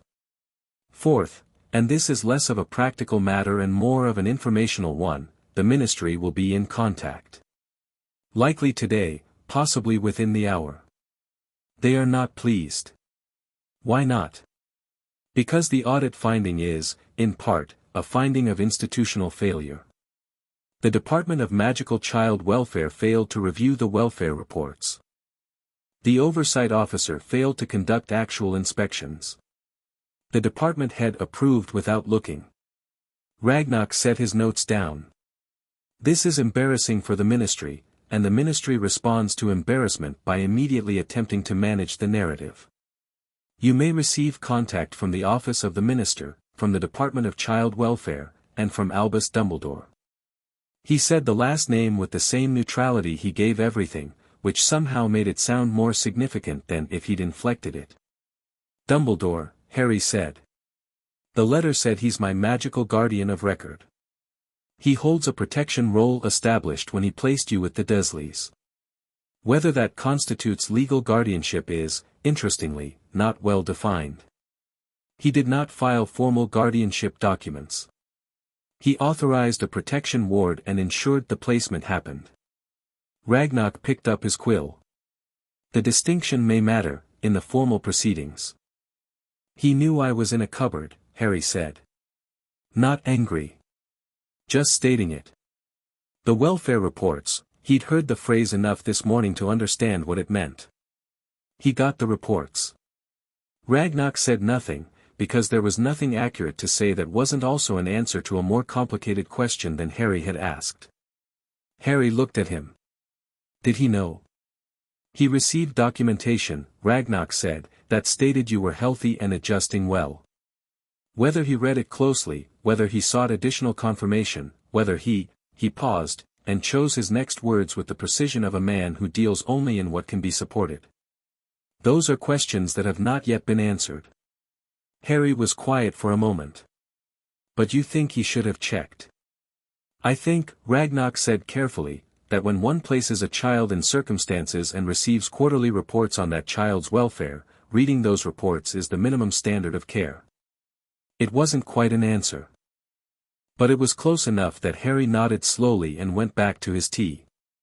Ironjaw took Harry to Madame Malkin's, and the experience of being measured and fitted for clothes that were actually his size produced in Harry a sequence of expressions that Ironjaw observed with the peripheral attention of someone who has learned to notice things without staring. The tape measure running itself over Harry's arms and shoulders seemed to alternately delight and unsettle him, delight because it was magic, unsettle because each measurement was a confirmation of how much smaller he was than he should have been for his age. Madame Malkin herself was a brisk, pleasant witch who talked to Harry while she worked, asking him questions about whether he preferred certain colors, whether he ran warm or cold, whether he'd be wanting anything formal. Harry said he didn't know, for most of it, with the puzzled honesty of someone who has never had the opportunity to have preferences about clothing, and Madame Malkin had clearly seen this before, because she shifted smoothly into showing him options and watching his face rather than asking him directly. He liked green, they established. And dark blue. He was deeply uncertain about the formal robes but agreed to a plain set on the grounds that he'd probably need them and might as well have ones that fit. She boxed everything up, and Ironjaw paid from the client account and received a receipt that he folded precisely and put in his case. Outside, Harry was carrying 3 bags that contained more clothing than he had owned in aggregate for the past 5 years, and he looked at the bags with an expression that wasn't quite discomfort but wasn't entirely easy either. "It's a lot," he said. "It's enough," Ironjaw corrected. "There's a difference." Harry thought about that and nodded. They walked back toward the bank, and Harry looked at everything they passed, the apothecary window with its jars of ingredients, the bookshop with its stacked displays, the Quidditch supply store that he stopped in front of for a full 30 seconds while his eyes went from the displayed brooms to the model plates and back again with an expression of pure, unguarded wanting. "You can fly," Ironjaw said. Harry looked at him. "I've never been on a broom." "Doesn't matter. You were born with it." Ironjaw considered. "Your father was Gryffindor's chaser 3 years running. Your grandfather held a British record for sustained ascent altitude, which was only broken in 1972. It's in the estate records." He paused. "You'll find out when you get to Hogwarts. The expression on your face suggests it won't be a surprise." Harry looked back at the brooms and something in his face got lighter, briefly, in the way things get light when you discover that a part of yourself you didn't know about fits with a part of yourself you did. "Come on," Ironjaw said, and kept walking, and Harry followed, dragging his eyes from the Quidditch window with visible difficulty. They were halfway back to the bank when a sharp crack split the morning air of Diagon Alley and a wizard apparat 10 feet ahead of them, directly in the middle of the street with the particular disregard for other pedestrians that announced official ministry business before the badge even came out. He was young, thin, and wore dress robes that were very slightly too formal for 9 in the morning, which Ironjaw recognized as the costume of someone junior who had been told to look senior quickly. "Harry Potter," he said, looking between Ironjaw and Harry with the barely concealed uncertainty of someone who had been told what the subject looked like and was now second-guessing himself. "Yes," Harry said. "I'm from the office of the Minister for Magic." He produced a card and an envelope. "Minister Fudge asks, he can write," Ironjaw said, taking both the card and the envelope.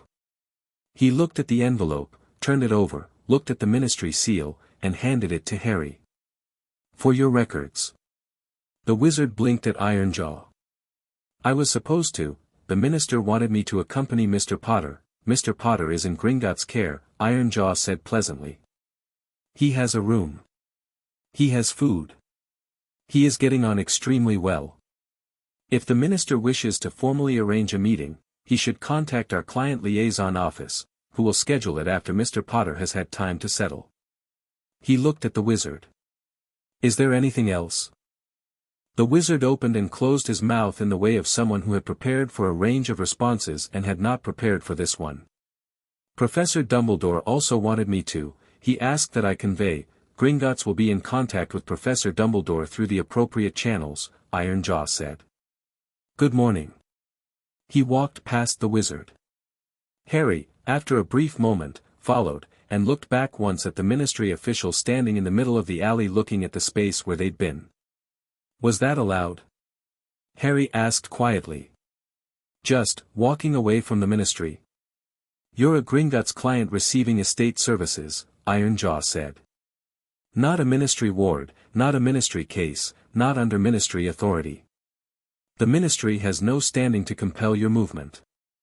You are here voluntarily and legally and by the authority of an active estate audit.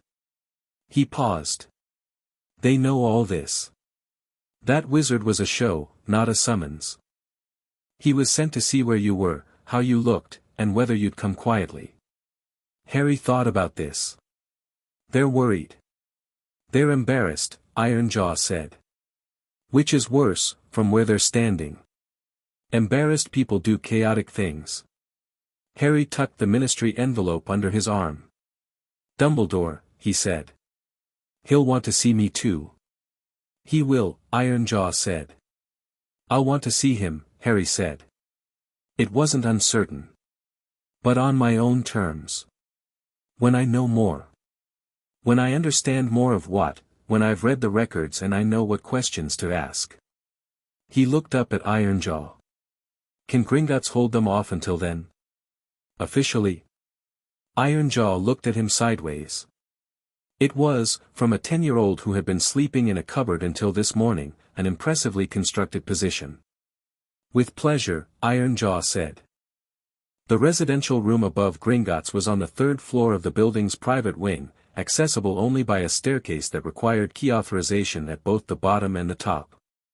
It was not large, a room and a small adjacent bathroom, but it had a proper bed, wide enough that Harry stood in the doorway looking at it for a moment before going in, a writing desk with good light from the window, and a small bookshelf that had been stocked with what appeared to be a general selection of wizarding introductory texts, the kind of thing someone anticipated a recently discovered magical child might want. The door had one lock. On the inside. Harry set his bags on the floor, put the ministry envelope on the desk, and sat on the bed.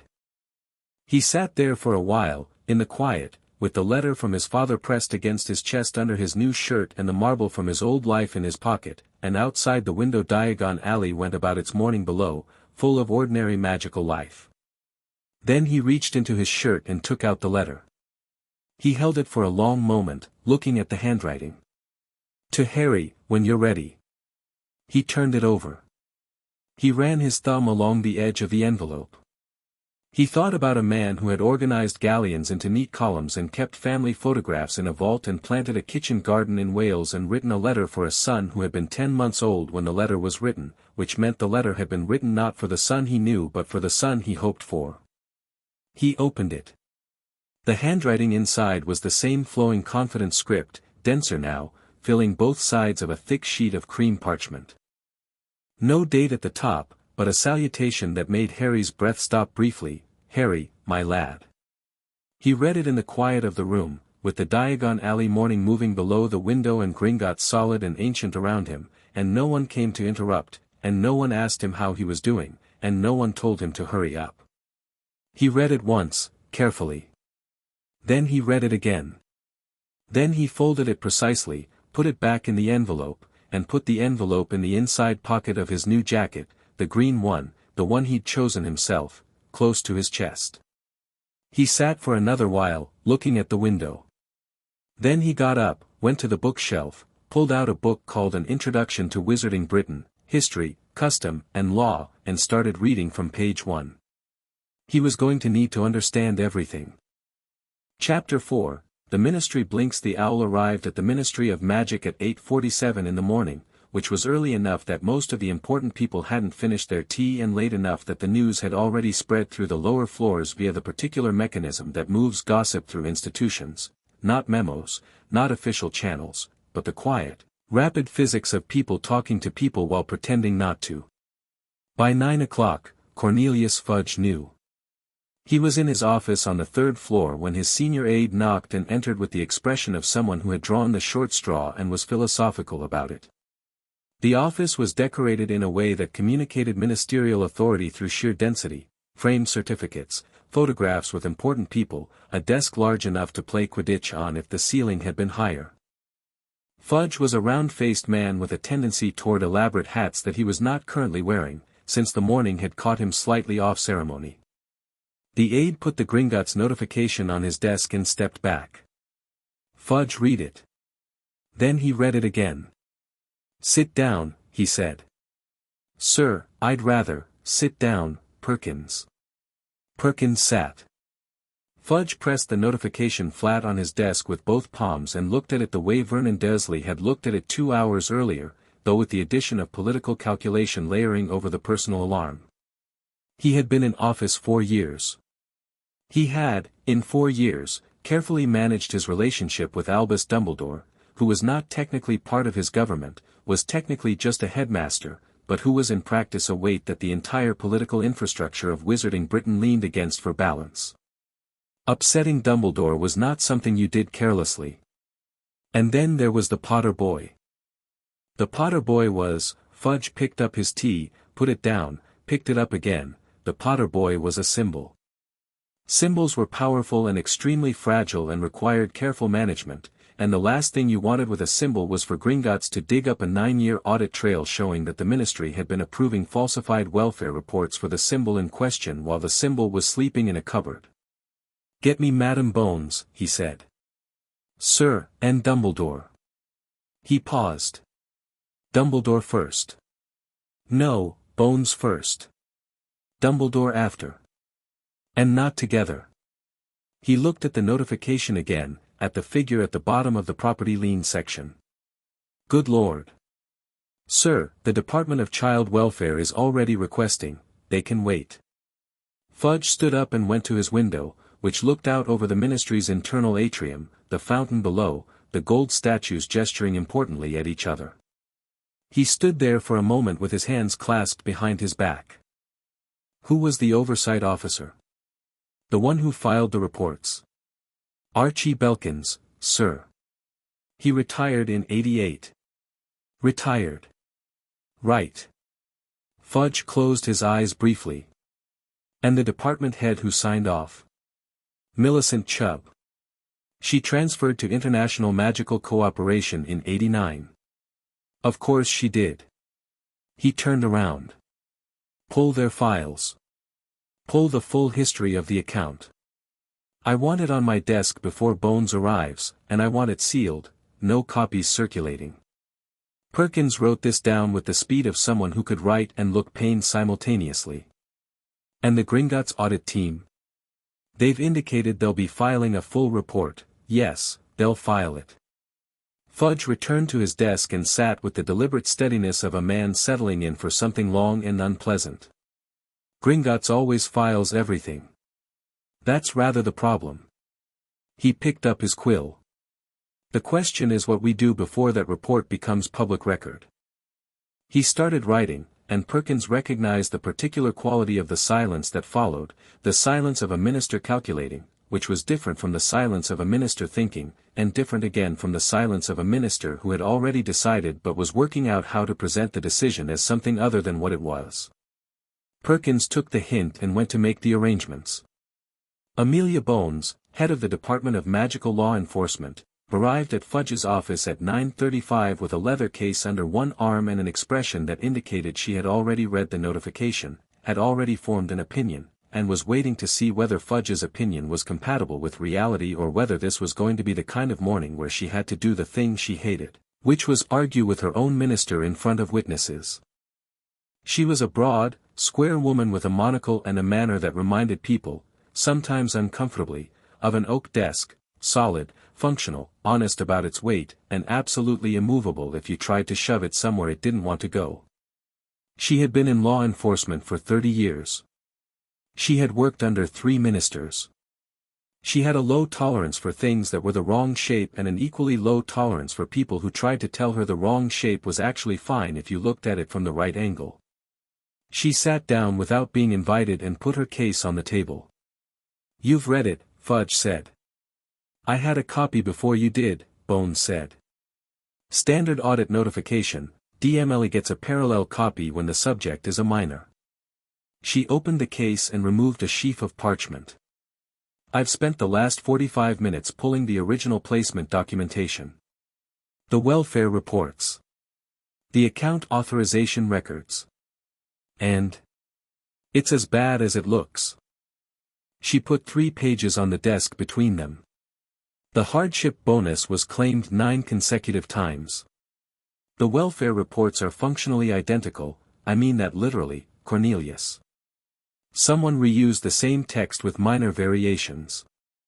The inspection protocol that should have accompanied each annual report was never conducted. Not once. She tapped the pages. Belkins filed reports for a placement he never visited. Fudge's mustache did something unhappy. Could be administrative, it's not. Bones removed another page. "I cross-referenced the submission timestamps for the welfare reports against the department's visitor log. Belkins was in the building when every one of these was filed. He didn't go out. He sat at his desk and wrote reports about a child he never saw." She paused. "The child was sleeping in a cupboard, Cornelius. With bolts on the outside." Fudge looked at the desk. "This is not an administrative irregularity," Bones said, in the tone she used when she needed something to be understood and not managed. "This is a failure of basic duty of care at every level of one department, sustained over 9 years, with financial fraud as a direct contributing factor. Gringotts is right to escalate. I would have done the same." She collected her papers. "The question is what the ministry does next." "That's what I wanted to discuss. The ministry formally acknowledges the audit findings, cooperates fully with Gringotts, initiates an internal disciplinary review of the DCMW's oversight procedures, and refers the Dursley case to the Wiesengemot for formal proceedings." She looked at him. "That's what we do next." Fudge was quiet for a moment. "The political implications are significant whether we act correctly or not," Bones said. "The difference is that if we act correctly, the implications are manageable. If we attempt to minimize or deflect, and that becomes known, and it will become known, because Ragnok will file every shred of this and it will be in the public record by the end of the month, then we have the audit scandal and a cover-up scandal." She said it without heat, because she didn't need heat. She had the logic, and the logic was load-bearing. Fudge picked up a pen and put it down. "Dumbledore," he said. "What about him? He's the one who placed the child there. He holds the magical protection ward registration. He received the welfare reports." Fudge looked at her. What's his exposure?" Bones considered this. "He's not a ministry employee. He can't be subject to internal disciplinary review. His ward registration is legal and the placement was, at the time, within his authority as the child's de facto magical guardian." She paused. "But he received those reports for 9 years and appears to have taken no additional steps to verify the child's welfare. I'm not saying it's legally actionable. I'm saying it's a question. He won't like being questioned." "No one likes being questioned," Bones said. "That's not a reason not to do it." She stood up. "I'm initiating the DMLE review this morning. I'll have preliminary findings within a week. If you want to be ahead of this rather than behind it, I'd recommend issuing a ministerial statement of acknowledgement before Gringotts files the public record." She picked up her case. "Something that shows the ministry taking it seriously rather than waiting to see if it goes away." "It won't go away, will it?" Fudge said. "Cornelius," Bones said, with the particular tiredness of someone who has had this conversation many times before. "It involves Harry Potter. Nothing involving Harry Potter goes away." She walked out, and Fudge sat alone with his large desk and his framed certificates and his knot hat, and he thought about how much simpler his life had been yesterday. Dumbledore arrived at the ministry at 11, which was 4 hours after Gringotts had sent him the notification and 7 hours after the field team had arrived at Privet Drive. He came by flu, stepping out of the fireplace in the minister's private reception room with the composed unhurriedness of a man who will not be seen to rush regardless of what is happening, his robes an unusually subdued blue, his half-moon glasses in place, his expression one of attentive, benevolent calm. He was 107 years old. He had been attentive and benevolently calm through a great many things. But Fudge, who was not a perceptive man in most respects, noticed that Dumbledore's left hand was held very still against his side, and that the composure around his eyes was being maintained rather than natural. "Cornelius," Dumbledore said warmly, as though this were a scheduled meeting. "Albus." Fudge gestured to the chairs. "Please. Sit." They sat. The room was quieter than the main office, designed for conversations that required privacy, with silencing charms built into the walls. Fudge had made sure those charms were active. "I imagine you've seen the Gringotts notification," Fudge said. "I have." Dumbledore folded his hands on the table. His voice was steady and measured. "It is a deeply unfortunate situation. I want to say, first and clearly, that the financial irregularities involving the Dursley family are not things I was aware of. The stipend arrangements were handled entirely by the Department of Child Welfare. I was not a party to the financial elements of the placement." Fudge nodded carefully. "But the welfare reports were sent to me quarterly, yes." A small pause. "I should, with hindsight, have examined them more closely. I received them as routine administrative confirmation of a placement I believed to be functioning adequately. I did not seek additional verification." He looked at Fudge steadily, and there was something in his eyes that was neither easy nor false. It was the genuine weight of a man who has looked at something he did and found it less than it should have been, but who is also, simultaneously, quite carefully not looking at the full scope of the thing. That was an error in judgment, and I will say so plainly. It was a good response. Fudge recognized it as a good response, partial acknowledgement, forward-leaning, framing it as an error of oversight rather than neglect. "What I want to understand," Dumbledore continued, "is what happens to Harry now. The immediate question, it seems to me, is his welfare going forward." "He's at Gringotts," Fudge said. "They've arranged temporary housing." Something shifted in Dumbledore's expression, very quickly, and was gone. "Gringotts," he said. "They have custodial authority for the immediate term, given the guardianship gap. The guardianship gap is not, in fact, a gap," Dumbledore said, gently but with a precision that had not been in his voice before. "I hold the magical protection ward registration for Harry. The blood ward at Privet Drive, the house is being repossessed," Fudge said. "Yes." Dumbledore looked at his hands. "Which is an issue. The protection requires that Harry have a home where a blood relative is present. Without Privet Drive, the ward will dissipate," Fudge said. He had read the notification closely enough to understand this. Ragnok's team flagged it as a secondary finding. "The ward is tied to the residence, not to the relationship. That is why," Dumbledore said, very quietly, "I had hoped this situation could be managed with more delicacy." The words sat in the room. Fudge looked at him. "Albus.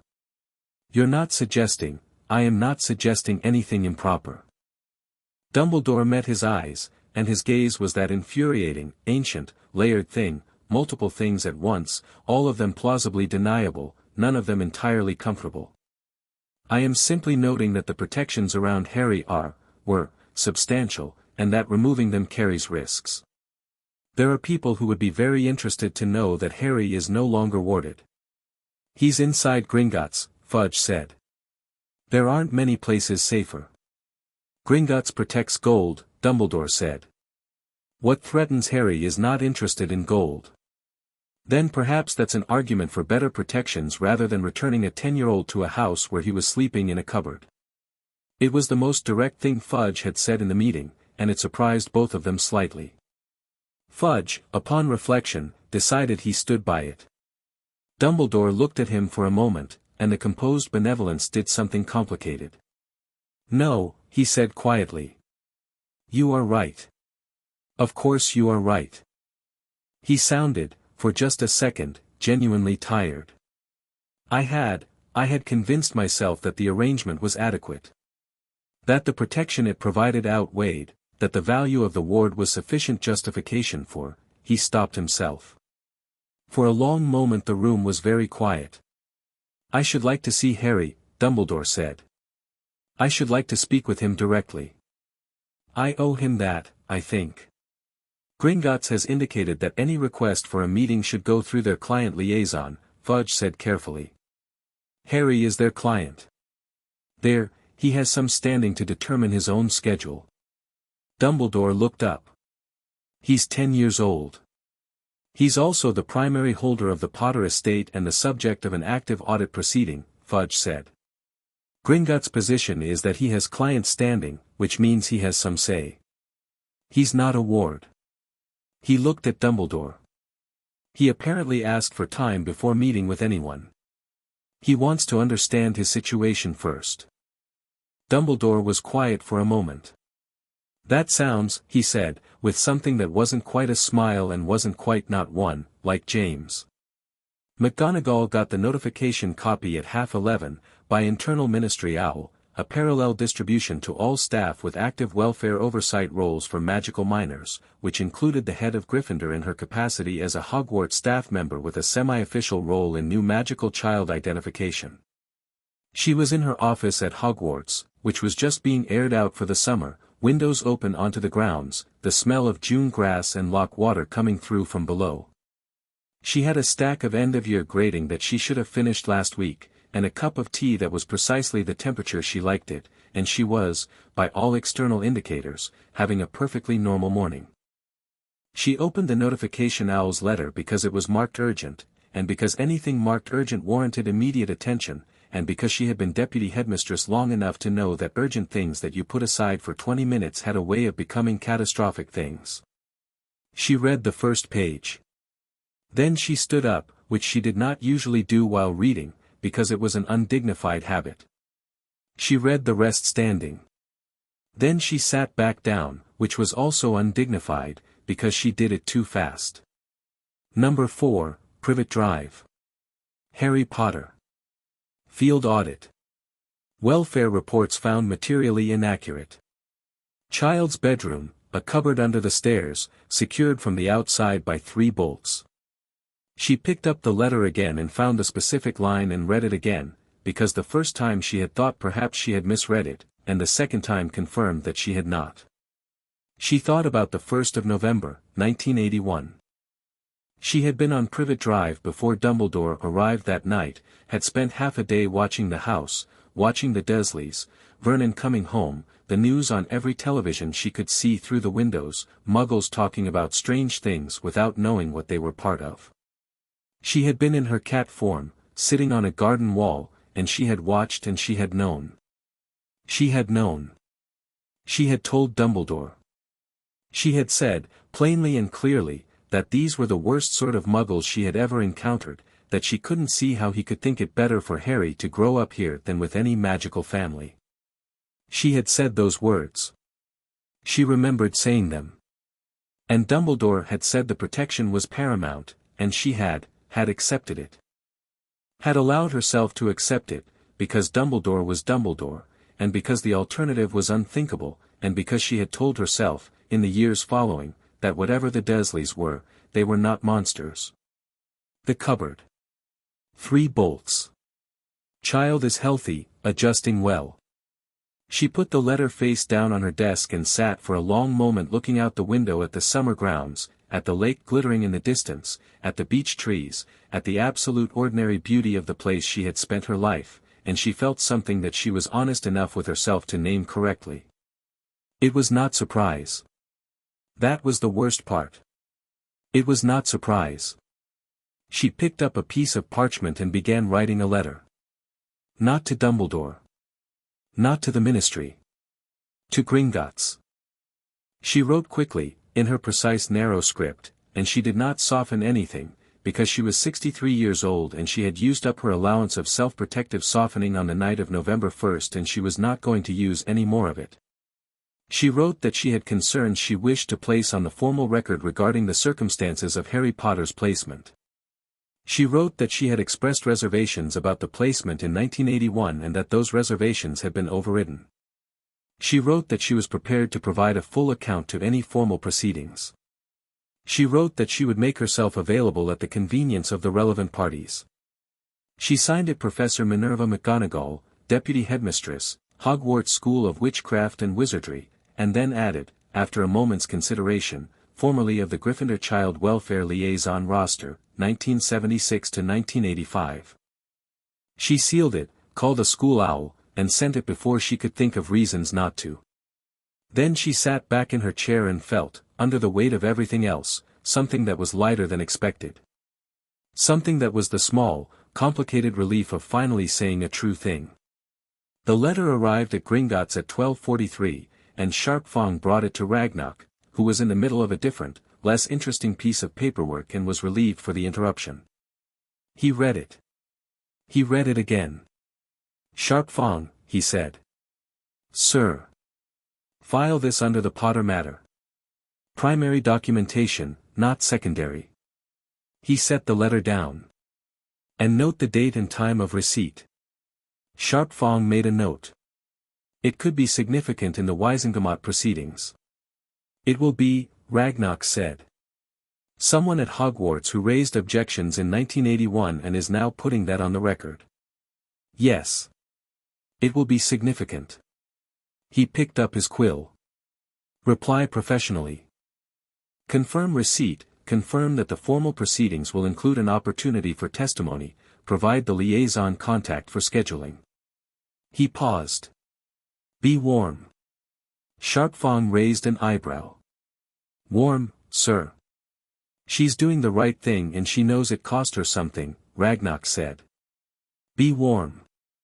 The ministry issued a public statement at 2 in the afternoon. It was 5 paragraphs, written in the careful neutral language of institutional acknowledgement, and it said, essentially, "We are aware, we are taking it seriously, proceedings are forthcoming, the welfare of Harry Potter is our paramount concern." It was a better statement than Fudge had initially planned to make, because Amelia Bones had rewritten it twice. The wizarding world received it by owl post and by the network of magical notice boards that ran through the community, and the reaction was as immediate and varied as reactions to anything involving Harry Potter tended to be. In the leaky cauldron, a witch named Rosie Fawcett read the statement over her lunch and said, to her companion, "Well, I wondered.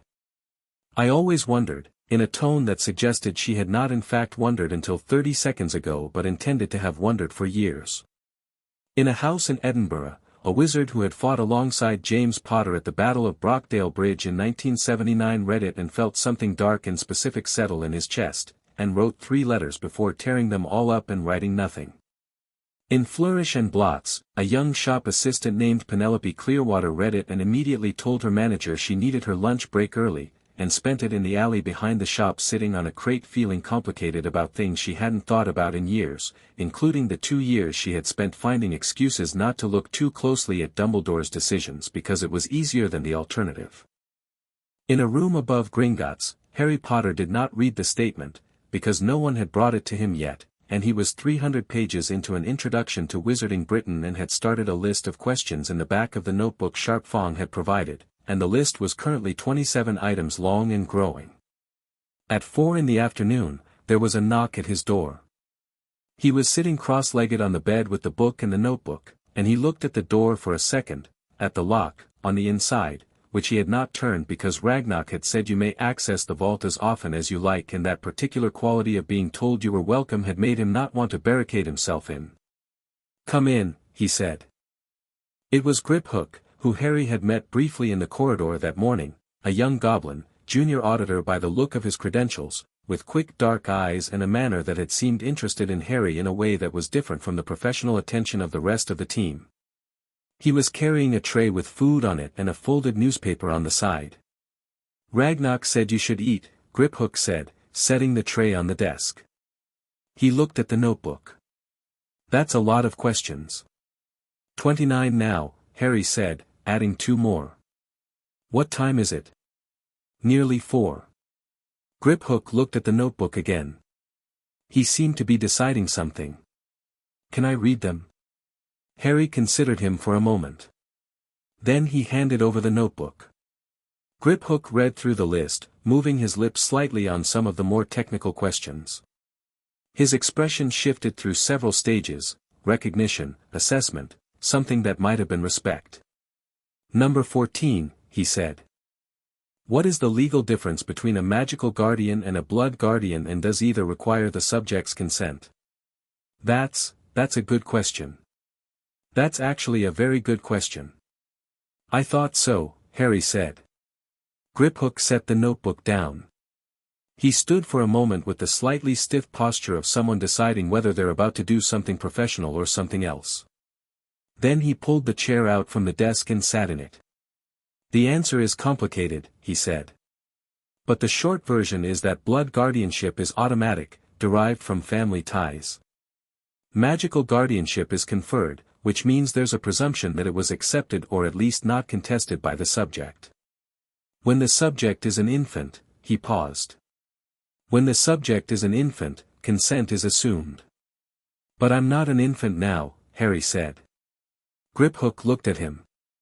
No, he said carefully. You're not. If I wanted to, if I didn't accept Dumbledore's guardianship. If I wanted to contest it. Could I? At 10, you can't take full legal action, Griphook said. But you can register an objection with the Wizengamot.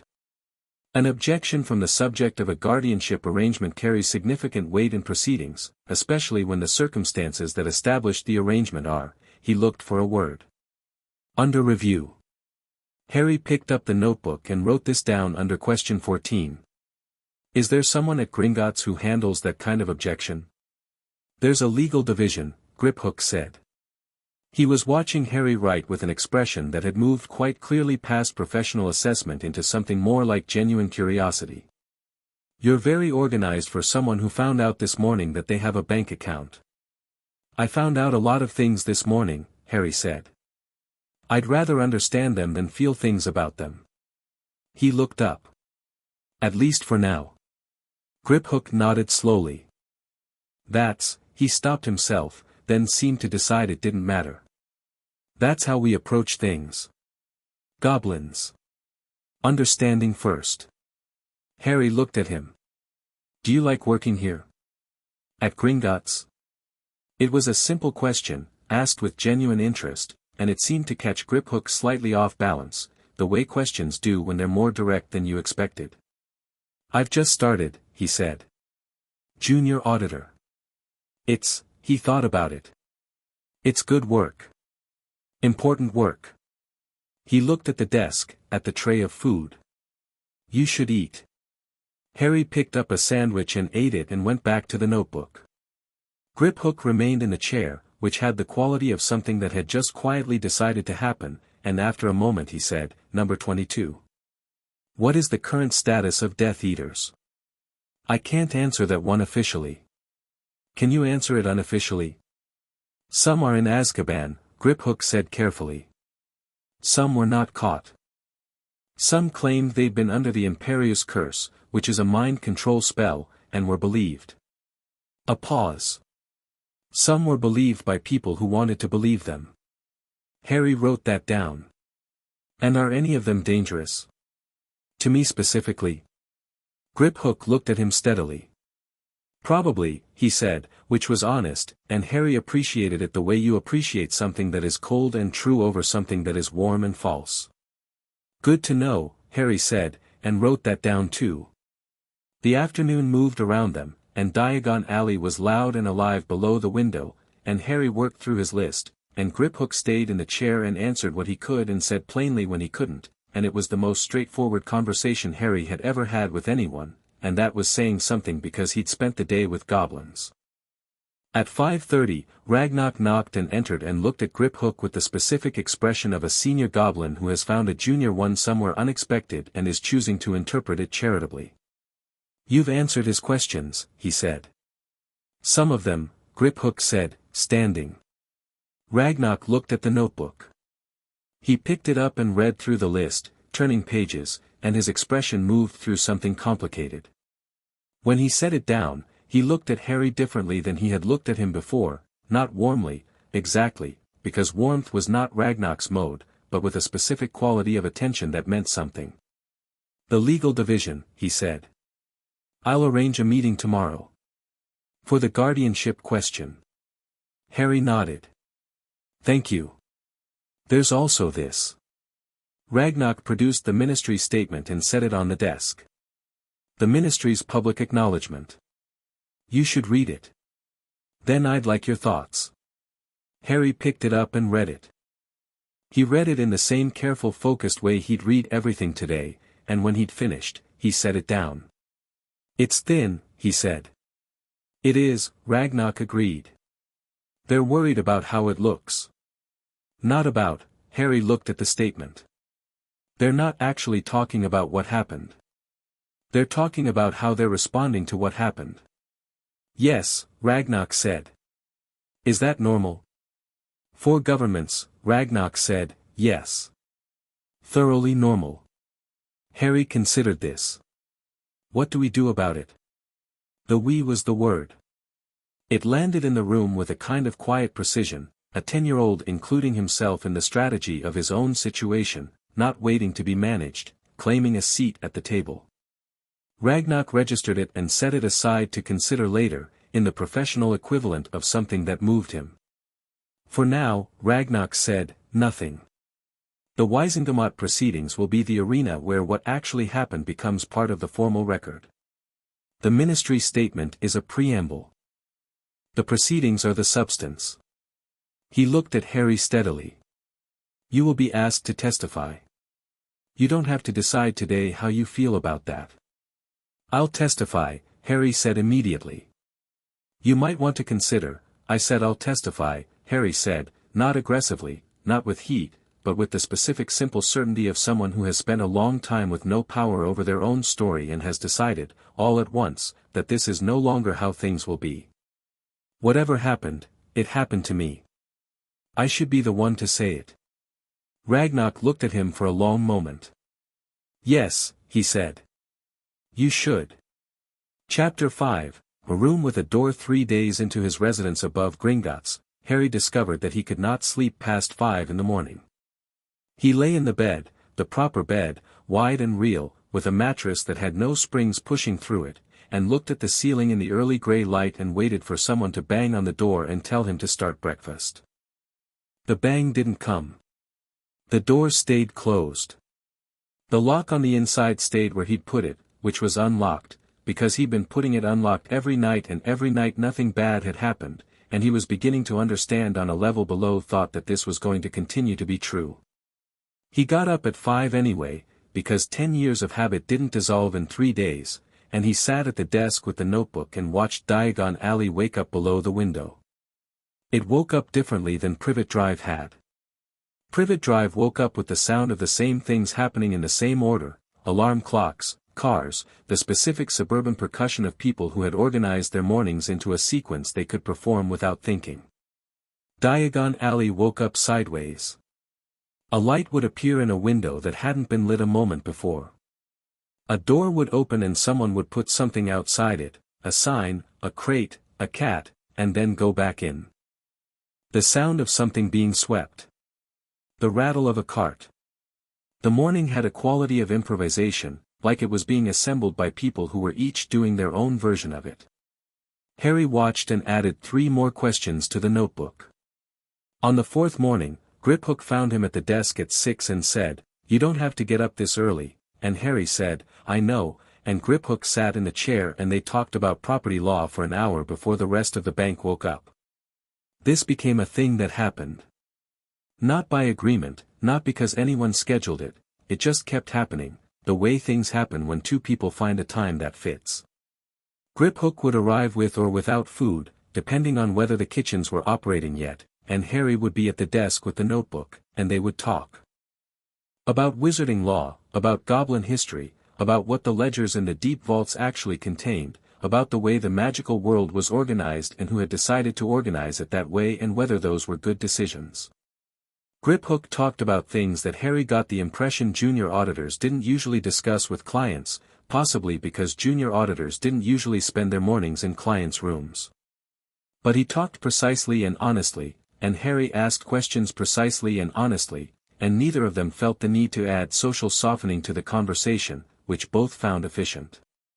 On the fifth morning, Harry asked, "Do goblins like wizards?" Griphook was quiet for a moment. "That's a large question." "I know. You can give me a large answer or a small one." Griphook considered the window. "Some goblins are indifferent to wizards. Some find them useful.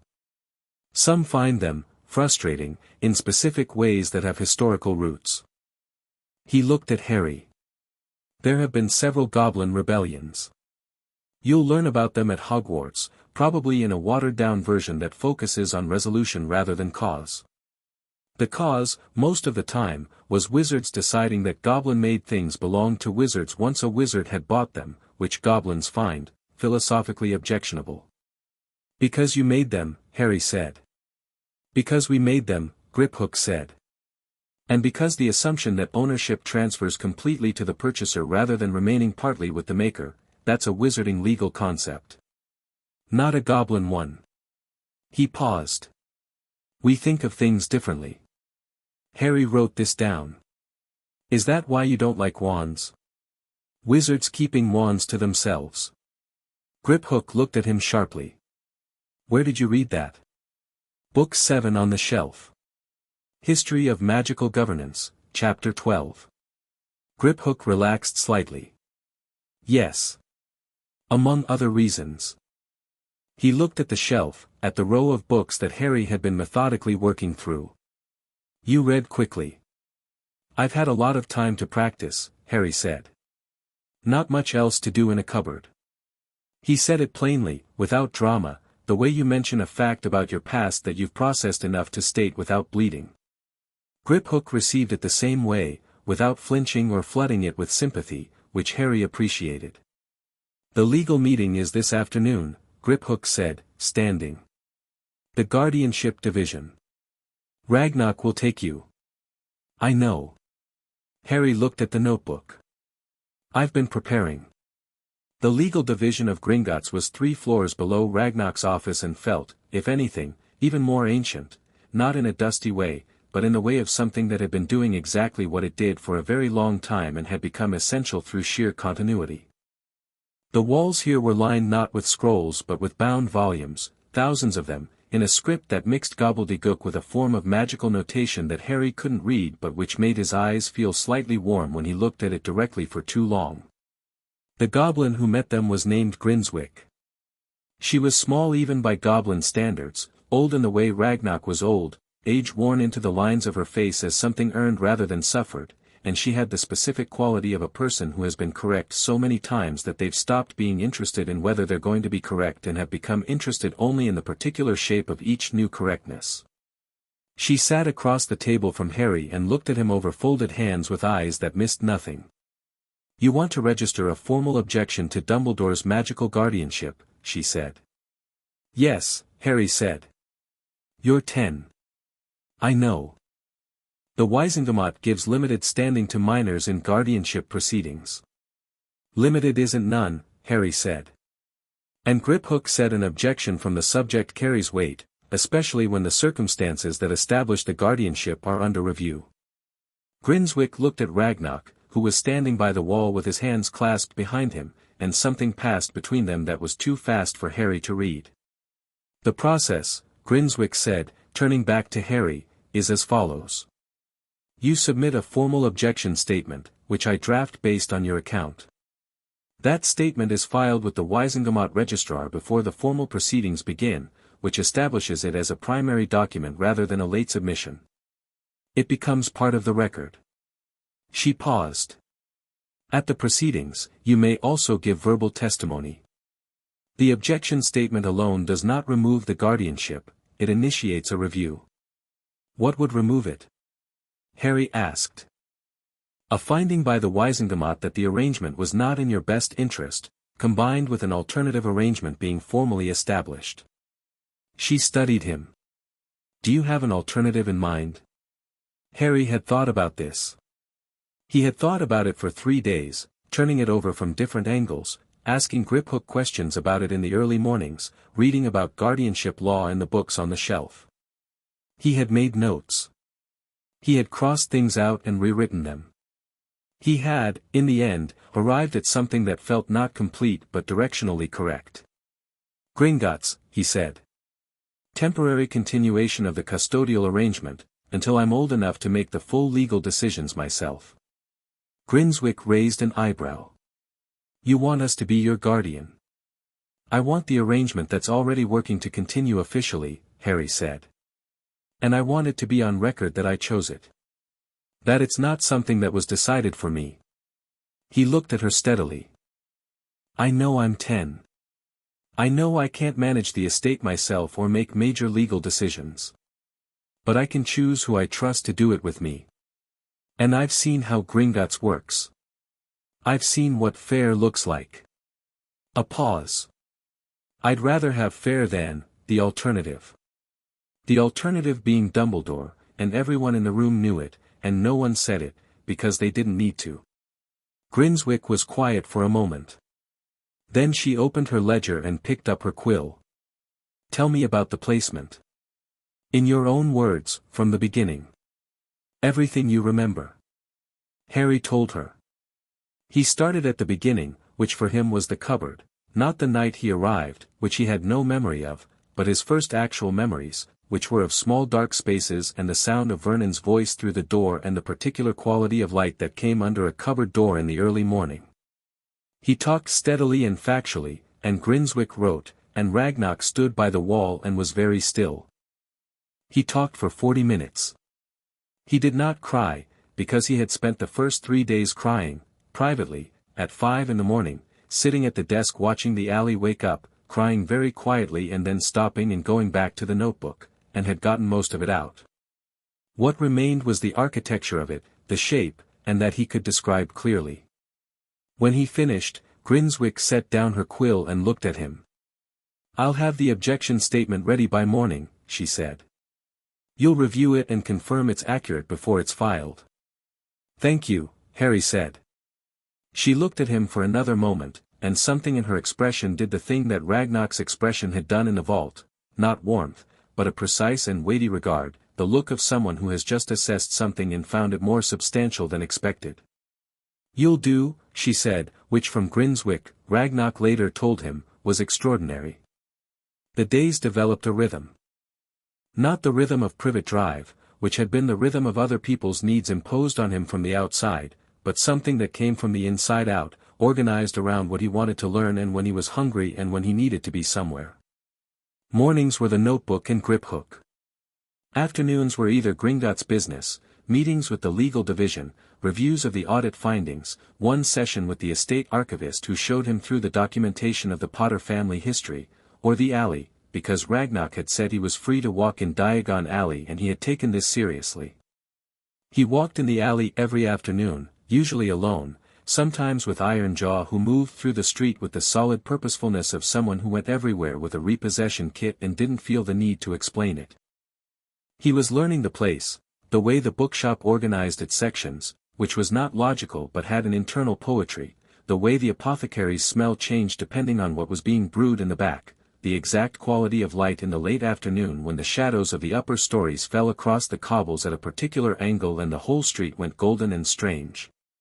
He bought 2 books with money from the estate account that Ragnok had set up for daily expenses, and he bought them by himself, walking into Flourish and Blots and asking the shop assistant for recommendations on intermediate wizarding history, and the shop assistant, a young woman who looked slightly startled when he came in, which Harry was getting used to, because people in the wizarding world recognized him in a way he didn't fully understand yet, had helped him for 20 minutes and recommended 5 books and been completely normal about it once she got over the initial jolt.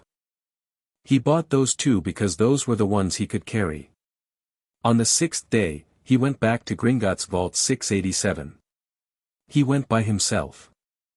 He had arranged it through Sharp Fong the night before, and a cart was waiting for him at the platform, and the goblin operating it was a very old one who said nothing beyond the necessary and drove the cart with the focused competence of someone who had been doing it for centuries and found it entirely sufficient. The vault door opened as before. The torches lit. Harry walked to the shelves.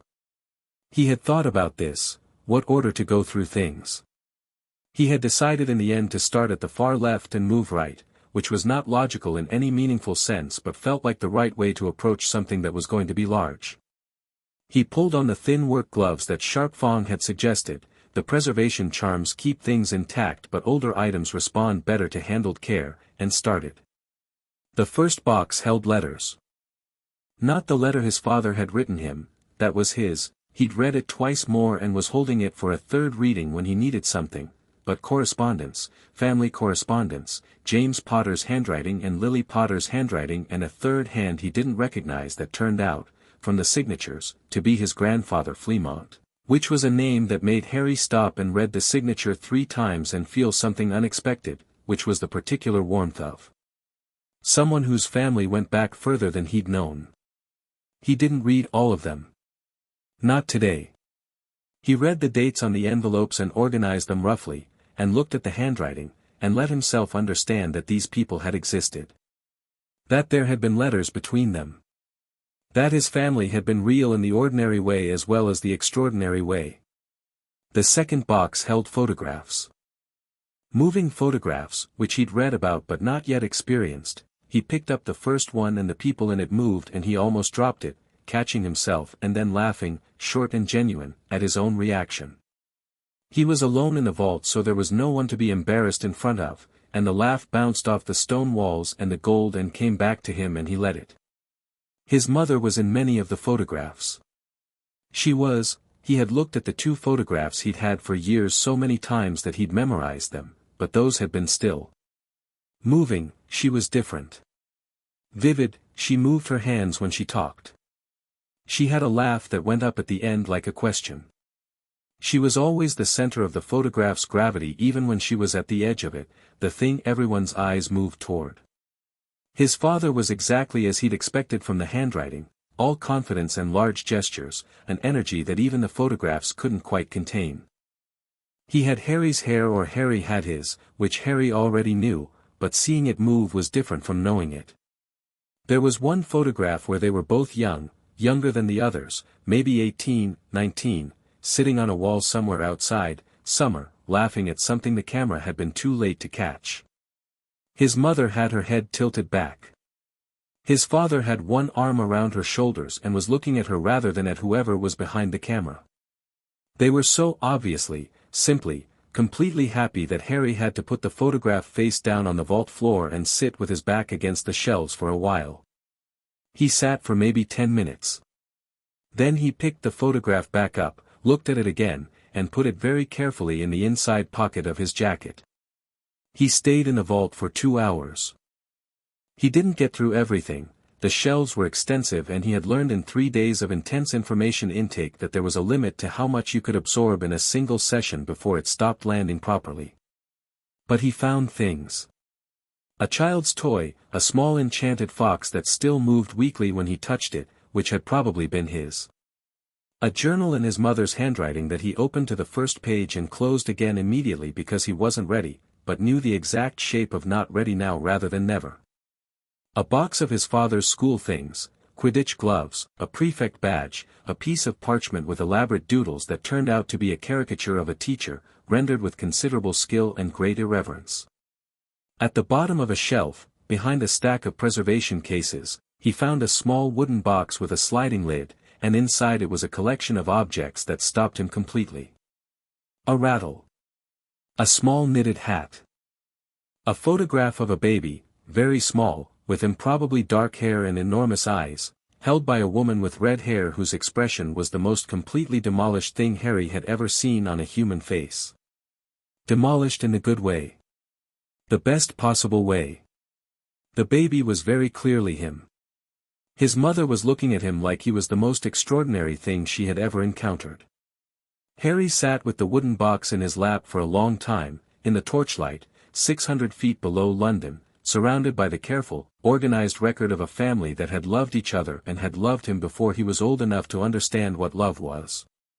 When he finally came back up, Ironjaw was waiting at the platform with no comment and a sandwich from the leaky cauldron, and Harry aided on the cart ride back up and felt scraped out in the way of something cleaned rather than something damaged. On the 7th day, the tutor arrived. His name was Edmund Gale, and he was a young wizard, mid-20s, with an air of someone who had been very good at school and had discovered that being very good at school did not automatically tell you what to do afterward. He had a teaching qualification from the Academy of Magical Arts and a slightly anxious manner that softened considerably once Harry started asking questions, because Harry's questions were precise and interested and not designed to catch him out, and teachers, Harry had already worked out, relaxed when the questions were genuine. They worked in the meeting room on the 2nd floor. Gale brought materials and lesson plans that he prepared based on the standard pre-Hogwarts curriculum, and Harry looked at them and said, with the care of someone who doesn't want to be rude but also doesn't want to waste time, "I've read most of this already. Can we start further in?" Gale blinked. "Which parts have you read?" "Up to the intermediate material on wizarding history, the basics of wand theory, though I don't have a wand, so that's mostly theoretical, the foundational concepts in transfiguration and charms from the survey text, and the property and contract law overview." Harry looked at the stack of materials. "I haven't done the social customs one yet." "Or anything practical, obviously." Gale looked at the stack of materials. Then he looked at Harry. Then he put the pre-Hogwarts curriculum aside and opened his bag and brought out a different set of books. "Let's talk about the theory of spellcasting," he said, with the specific brightness of a teacher who has just been handed something interesting. "Not the practice, we'll need a wand for that, and you're right that we don't have one yet. But the theory of why it works. Whether you've looked at that." Harry hadn't. He leaned forward. "They spent 3 hours on it." Gale turned out to be genuinely good at the theory, which was his academic specialty, and Harry turned out to have the particular quality of mind that got genuinely excited by mechanism, not just what but how, not just that it works but why it works in the way it does and not some other way. They went through intent and will and the relationship between a caster's emotional state and a spell's precision, and then on to the theory of magical cores and wand lore, and then sideways into the history of wand use in Britain versus other traditions in other countries that use different focusing tools or no tools at all. At noon, Griphook knocked and put his head in and said, "There's food," and both Harry and Gale looked up with the identical expression of people who had forgotten time existed. Griphook looked between them. "It's going well, then." "He knew about wandless intent focusing before I mentioned it," Gale said, slightly dazed. "I read the theory text twice," Harry said. "Yes, but," Gale looked at Harry the way Grinswick had, the way Ragnok had in the vault. "The particular recalibration." "Right." They ate lunch in the meeting room, and Gale stayed an extra hour in the afternoon, and when he left he said he'd be back Thursday with materials he'd had to go to his own shelves to find, which was the highest compliment available to a teacher. Harry added 2 more questions to the notebook. On the 8th day, a letter arrived from Hogwarts.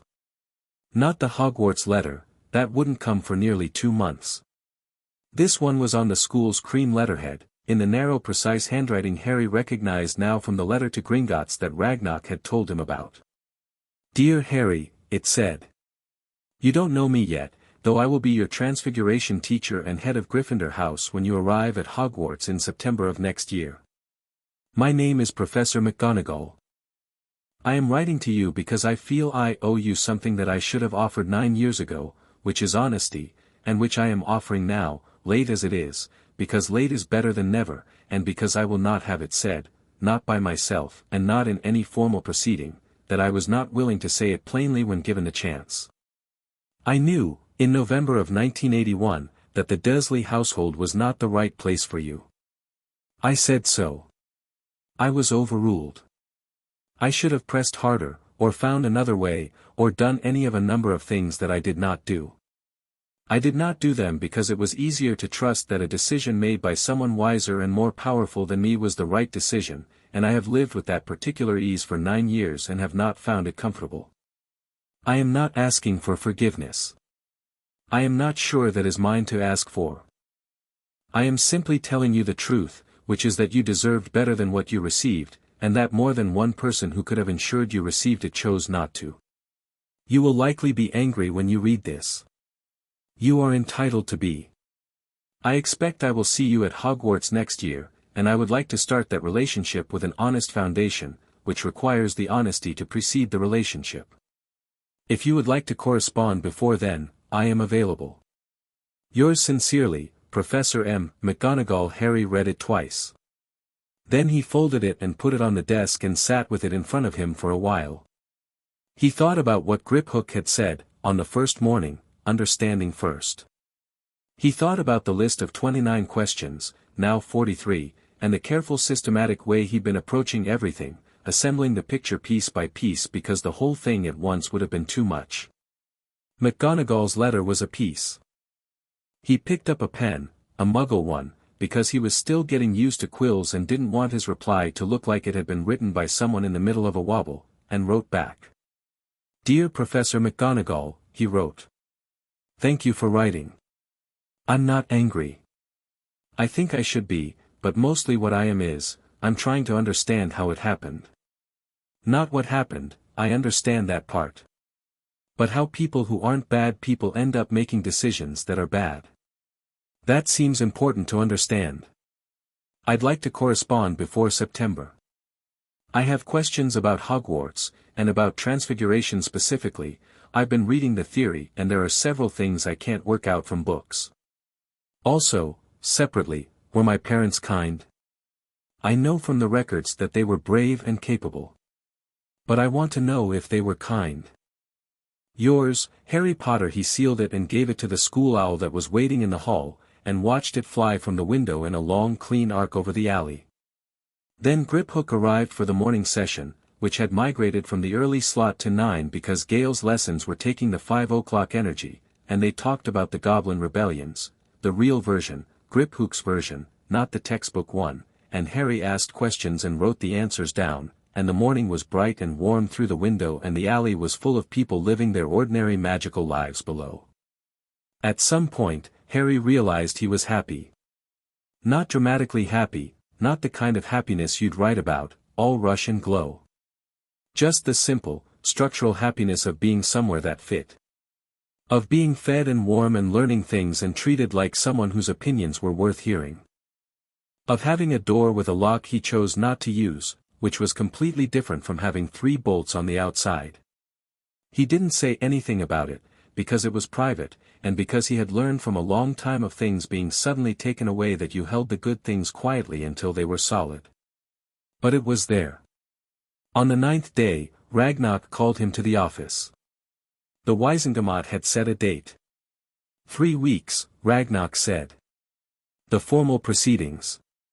The Dursley case, the Ministry Oversight Review, and the guardianship question are all being consolidated, which means it will be a full session. He looked at Harry across the desk. The objection statement has been filed. It's been entered as a primary document. Grinswick says the Wizengamot registrar acknowledged it without challenge, which means it carries full standing. Harry nodded. And Dumbledore? He has been summoned to give testimony. He has confirmed he will attend. Ragnok paused. He has also made a formal request, through the ministry, to meet with you before the proceedings. I know, Harry said. I've been thinking about it. He had been thinking about it since the 4th morning, actually. About what Dumbledore had done and why. About the protection argument, which he understood now, understood the logic of it, understood why someone might have looked at the situation and calculated that a blood ward outweighed a cupboard. He understood the calculus. He had spent a week reading and asking questions and building a picture of the magical world, and he understood the kind of threat that the blood ward was supposed to protect against, and he understood why someone might have decided it was worth it. Understanding it didn't make it right. He'll say the ward was necessary, Harry said. He'll say he weighed the protection against the living conditions and decided the protection was more important. He'll probably believe that. Ragnok said nothing. And maybe he's right that the protection was necessary, Harry said. I can't know that for certain. But, he looked at the desk. He should have checked. Whatever the justification, he should have actually looked. He looked up. 9 years and he never once showed up at that house and actually looked. No, Ragnok said. He did not. I'll meet with him, Harry said. Before the proceedings. But here. On my terms. He thought about it. And I want Ragnok present. Ragnok looked at him. Why? Because I'm 10, Harry said simply. I know what I think and I know what I want to say. But I want someone present who knows the legal picture. In case he says something that matters legally and I don't recognize it. Ragnok was quiet for a moment. I'll arrange it, he said. That evening, Harry sat at the window as the alley darkened and the lights came on in the shops and the last shoppers moved through the cobbled street below. He had the notebook open but he wasn't writing. He was watching a family, a witch and 2 children, a boy and a girl, both older than Harry, coming out of the bookshop with packages, and the girl was complaining about something and the boy was laughing at her, and the mother had the specific expression of someone managing 2 completely different emotional weather systems simultaneously and finding it familiar. The ordinary magic of people being a family. In a world that was also magical. Both at once, neither cancelling the other out. He watched them move down the street and turn the corner and disappear. He thought about Potter Manor in Wales, the survey drawing he'd memorized without meaning to. 12 rooms. A library. 30 acres. His grandfather's kitchen garden. He thought about his mother's face in that photograph, looking at him. Not at the camera. At him. He thought about being 10 years old and sleeping in a cupboard and telling himself, on the bad nights, that somewhere there was something that belonged to him, because otherwise why would he be here at all, why would the world bother, what was the point of being a person if you didn't belong somewhere? He had been right. He hadn't known what it was or where it was or how to get there. But he'd been right. He closed the notebook and went to bed at 9, which was voluntary, and he lay in the wide real bed and looked at the ceiling and didn't wait for anything, and somewhere around 9:30 he fell asleep. In the morning, Griphook would arrive. Gale would come at 9. At 11, he would review the objection statement with Grinswick one more time. At 2, a reply would arrive from Professor McGonagall that would be 3 pages long and would answer both his questions, the one about transfiguration and the one about his parents, and the answer to the second question would be yes, deeply, the kind that costs something, and he would read it in the window light and feel it land in him like something settling into a space. More actions. Request aborted. Write the next chapter now. Chapter 6, The Reckoning. The Wisingamot courtroom was underground, which Harry hadn't expected. He'd expected something like a courtroom from the Muggle world, wood paneling, high windows, that specific institutional gravity. What he got was stone, ancient and deliberate, a circular space carved out of bedrock with tiered seating rising in rings around a central floor that had no furniture except 2 chairs and a standing area where witnesses addressed the chamber. The seats were filled with witches and wizards in plum-colored robes, and the noise of them settling and talking before proceedings began had a resonance that the stone caught and amplified into something that felt less like sound and more like pressure. Harry sat in the public gallery beside Ragnok and Ironjaw and felt the pressure and decided, deliberately, not to let it mean anything about him. He had been in the building for 20 minutes. He had walked through the ministry's atrium, the golden fountain, the gilded statues, the particular quality of institutional self-importance that architecture could carry, and he had walked through it with Ragnok beside him and Ironjaw 3 steps behind, and several people had recognized him, because several people always recognized him now, and he had looked back at them with the calm attention of someone who had spent 9 days learning who he was and was no longer available to be reduced to a scar. The Wisingamot filled in around its chief warlock, who was a small, sharp-featured witch named Griselda Marchbanks, very old, with the compressed authority of someone who had been taking no nonsense for decades and had recently stopped even acknowledging it. She called the session to order with a rap of her gavel that cut through the stone chamber's resonance like a blade through cloth, and the room went quiet. The Wiesengemot is convened, she said, in a voice that needed no amplification, for the formal proceedings in the matter of the Potter estate audit findings, reference Gringotts File GBA, 1981-2847. 3 matters are before this body. First, the criminal complaint against Vernon and Petunia Dursley regarding fraudulent welfare claims and negligent care of a magical minor. Second, the Ministry Oversight Review of the Department of Magical Child Welfare's conduct across the relevant period. Third, the guardianship review regarding Harry James Potter, minor. She looked around the chamber. The first matter will proceed today. The second and third matters will proceed in the sessions following. Are parties present? The ministry's legal representative, a tired-looking wizard named Clanworth who had the air of someone who had been up since 3 in the morning, indicated present. The Dursleys' barrister, a heavyset witch named Thornfield who had been hired, Harry had been told, by someone at Vernon's firm who felt guilty about not visiting, indicated present. Amelia Bones, appearing as head of the DMLE in an oversight capacity, indicated present from her seat in the Wiesengemot proper rather than the floor. And Gringotts? Marchbank said. Present, Ragnok said, from directly beside Harry, without standing, because goblins did not stand for Wiesengemot procedure, which was a thing that had been established in 1743 and had not been successfully challenged since. Very well. Marchbanks looked at the 2 chairs on the central floor. Bring in the Dursleys.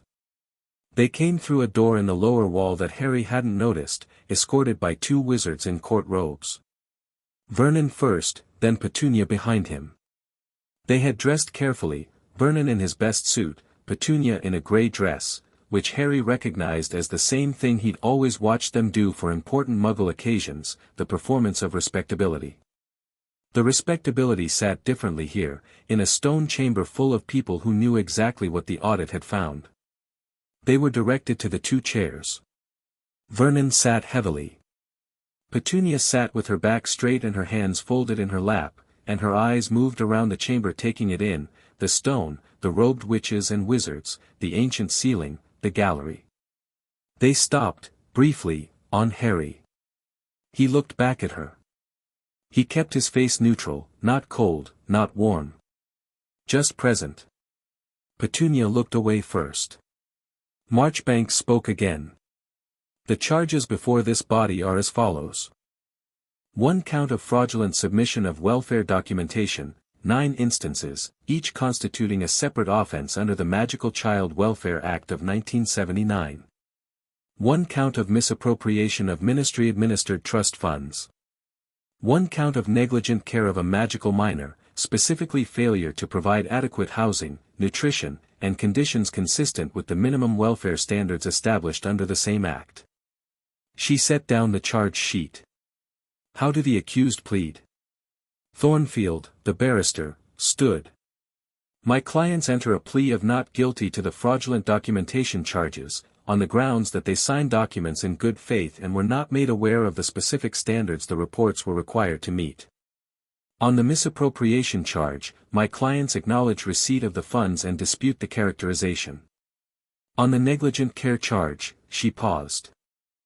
She was a professional, and professionals don't pause unless they have to, which meant something had made her have to.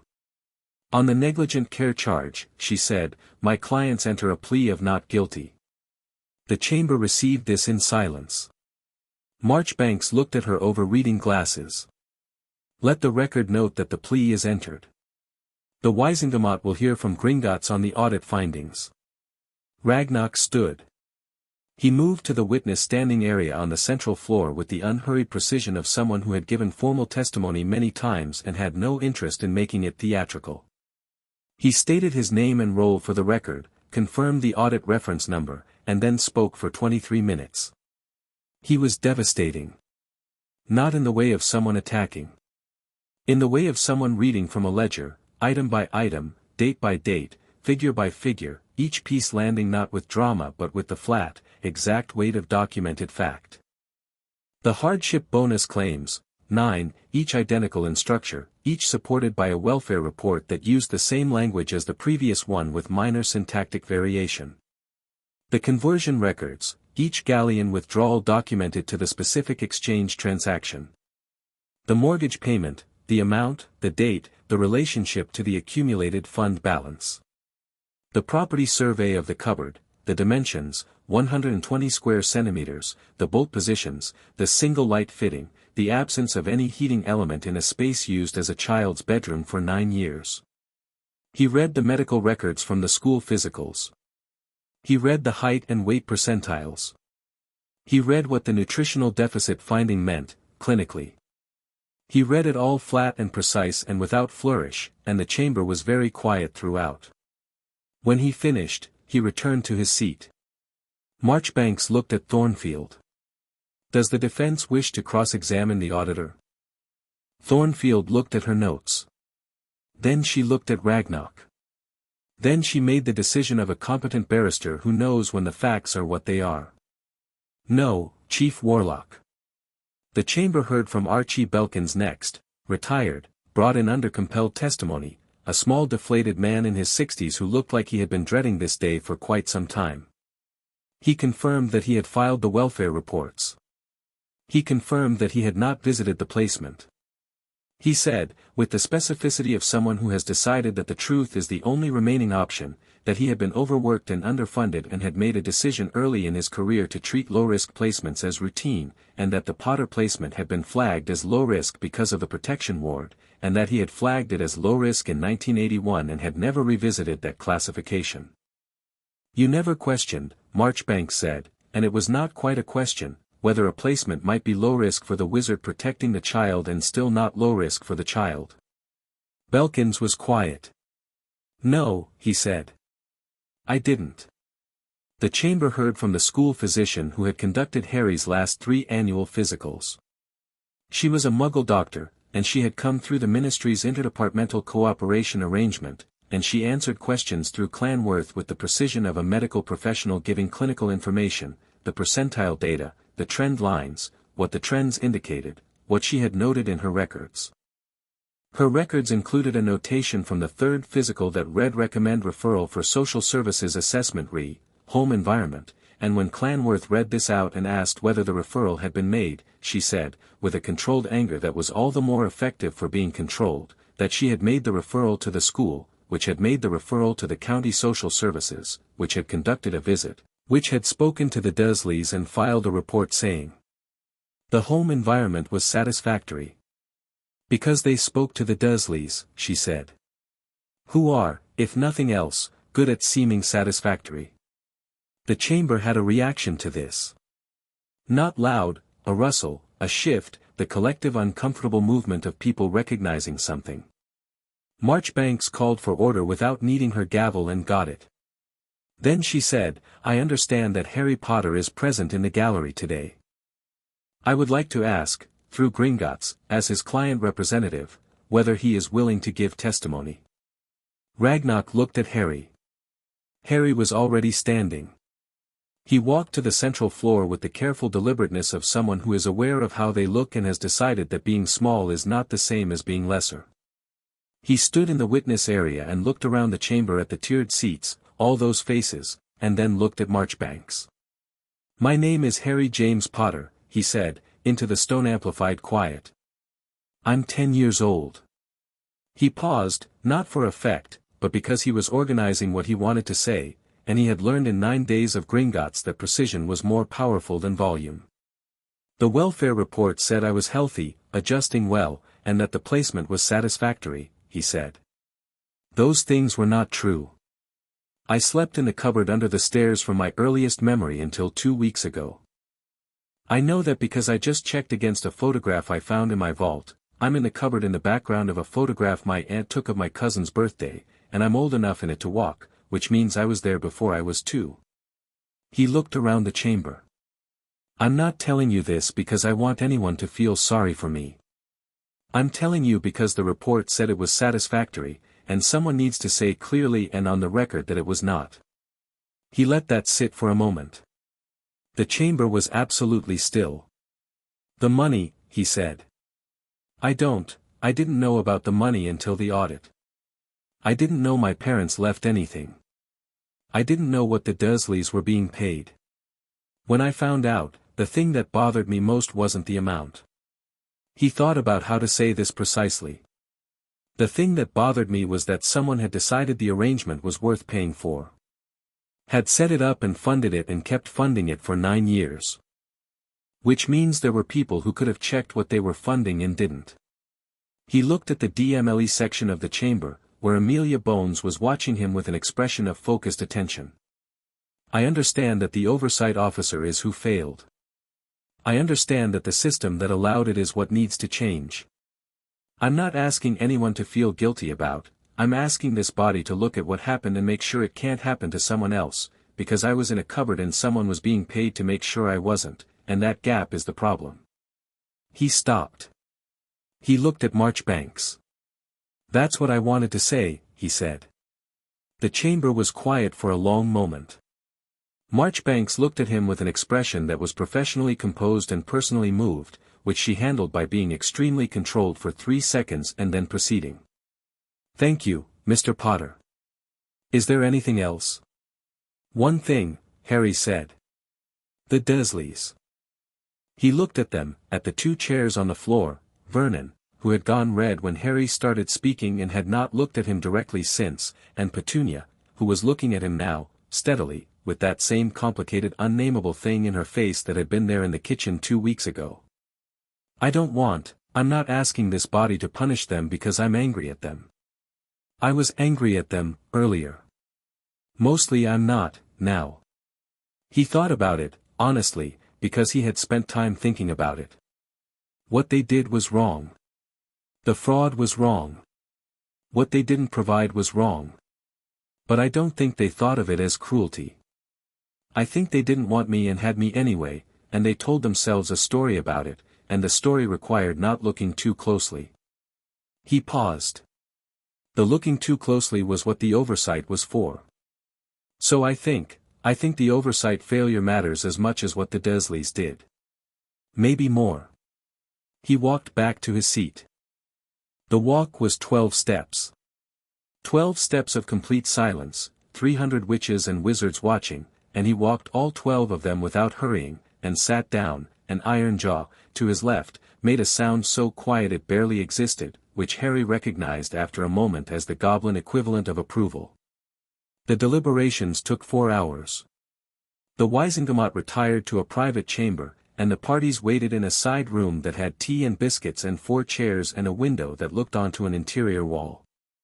Harry sat with Ragnok and ate a biscuit and read the copy of McGonagall's second letter that he'd been carrying in his pocket, the 3-page one, the one about transfiguration theory and his parents, because waiting was easier with something to read.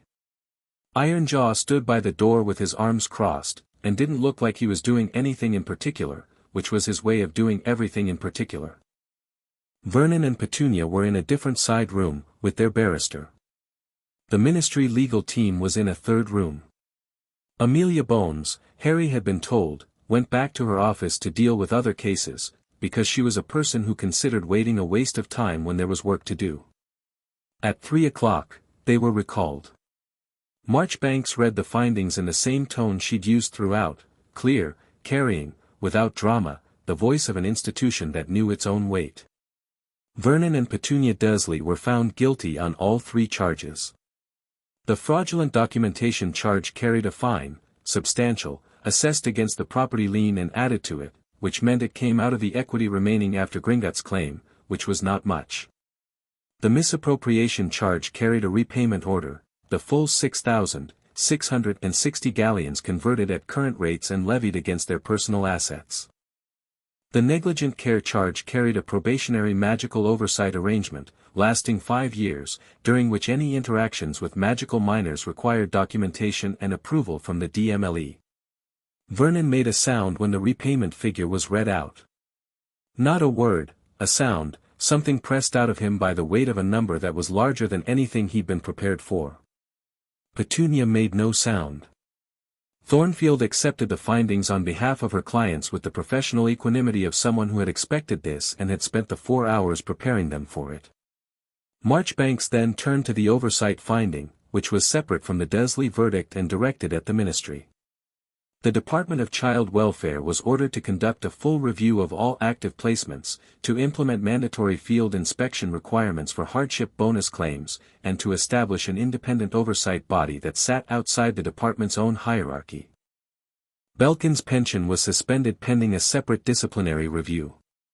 Fudge, in the chamber gallery, received this with his hands folded very tightly. Bones received it with the expression of someone who had proposed these exact measures that morning and was glad to see them made formal. When Marchbanks finished reading the oversight findings, she looked at the gallery, not at the ministry section, but at the Gringotts section, which was to say at Ragnok and at Harry. Gringotts has served notice of its claim against the property at Number 4, Privet Drive, she said. The Wisingamot confirms the validity of that claim under the Placement Act. The property transfers to the Potter estate in satisfaction of the lien. The remaining balance, she checked the figure. 1,100 galleons in excess of the property value, is waived at the discretion of the estate, per the executor's recommendation. She looked at Harry when she said executor's recommendation. Ragnok had made the recommendation, but he had made it after asking Harry whether he wanted to pursue the full figure or waive the excess. Harry had said waive it. Not because he was feeling generous toward the Dursleys, he had thought about it very specifically and concluded that the excess was not worth pursuing, that the point had been made, and that continuing to take money from people who had already lost their house crossed from justice into something else. The guardianship proceedings, Marchbanks said, will convene in 3 days. The session is adjourned.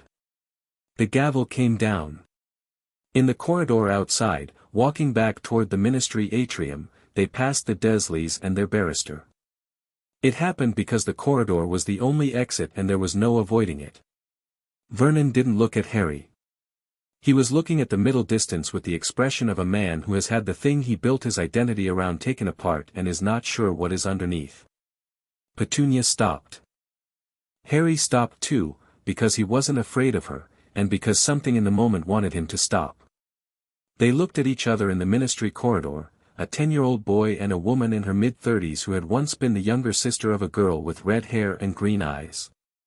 She would have hated this, Petunia said. Her voice was quiet and had no direction, it wasn't quite to Harry, wasn't quite to herself, wasn't quite to the air. Lily. She would have hated that it came to, that it ended up in, she stopped herself. Her jaw was tight. She wouldn't have wanted a court. She wouldn't have wanted, no, Harry said. Probably not. But it was, Petunia stopped again. She seemed to be having a fight with herself that she was losing. I know it was wrong. I want you to know that I knew it was wrong. Even while she looked at the floor. I knew. Harry looked at her. He thought about the kitchen, about Lily said to no one. About the soft apple and the bin. About 9 years of telling herself a story and the specific shape of what it cost to know the story was false while telling it anyway. I know, he said. Petunia looked at him. Something in her face was very close to breaking, and she held it together by a specific kind of effort that Harry recognized because he had made the same effort himself for years, the effort of someone who has decided that falling apart is not available to them. Your mother, she stopped. She started again.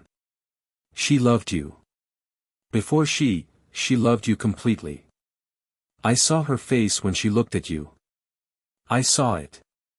I know that too, Harry said. I found photographs. Petunia nodded once, quickly, and then she looked away, and Vernon's hand was on her arm, pulling her along, and they moved down the corridor and through the door and were gone. Harry stood for a moment in the empty corridor. Ragnok was beside him. Not speaking, not doing anything, just present. Harry took a breath. Let it out.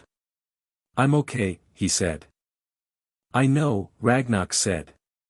They walked through the ministry atrium, past the fountain, toward the Fleur network entrance. Harry looked at the golden statues as he passed, the witch, the wizard, the centaur, the goblin, all arranged in the hierarchical pose that the sculptor had intended to represent magical unity and that represented, Griphook had told him, something quite different depending on where you stood. He looked at the goblin statue. At the pose, the position, the angle of the head relative to the others. That'll change, Harry said, looking at it. Ragnok followed his gaze. Will it? Eventually, Harry said. Things that are wrong change eventually, if enough people say they're wrong clearly enough. He looked at the statue for another moment. I'll probably say it.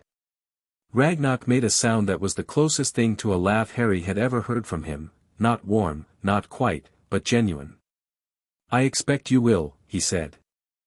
That evening, back in the room above Gringotts, Harry sat at the desk and wrote in the notebook. Not questions this time. He'd been adding questions for 9 days and the list was 47 items long now and showed no signs of slowing, but tonight wasn't for questions. He wrote down what had happened. The verdict, the findings, the corridor, Petunia. He wrote it factually and precisely, in the same flat tone he'd given his testimony, because he found that writing things down in flat language did two things: it preserved them accurately and it let him look at them from a slight distance, which was useful. He wrote, Petunia said she knew it was wrong while it was happening. I believe her.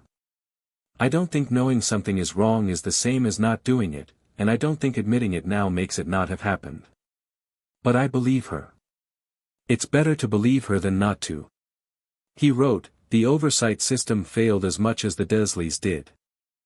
Maybe more, in terms of what the system was supposed to be for.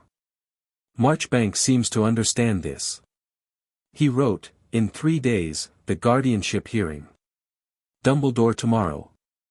He stopped writing. He thought about Dumbledore.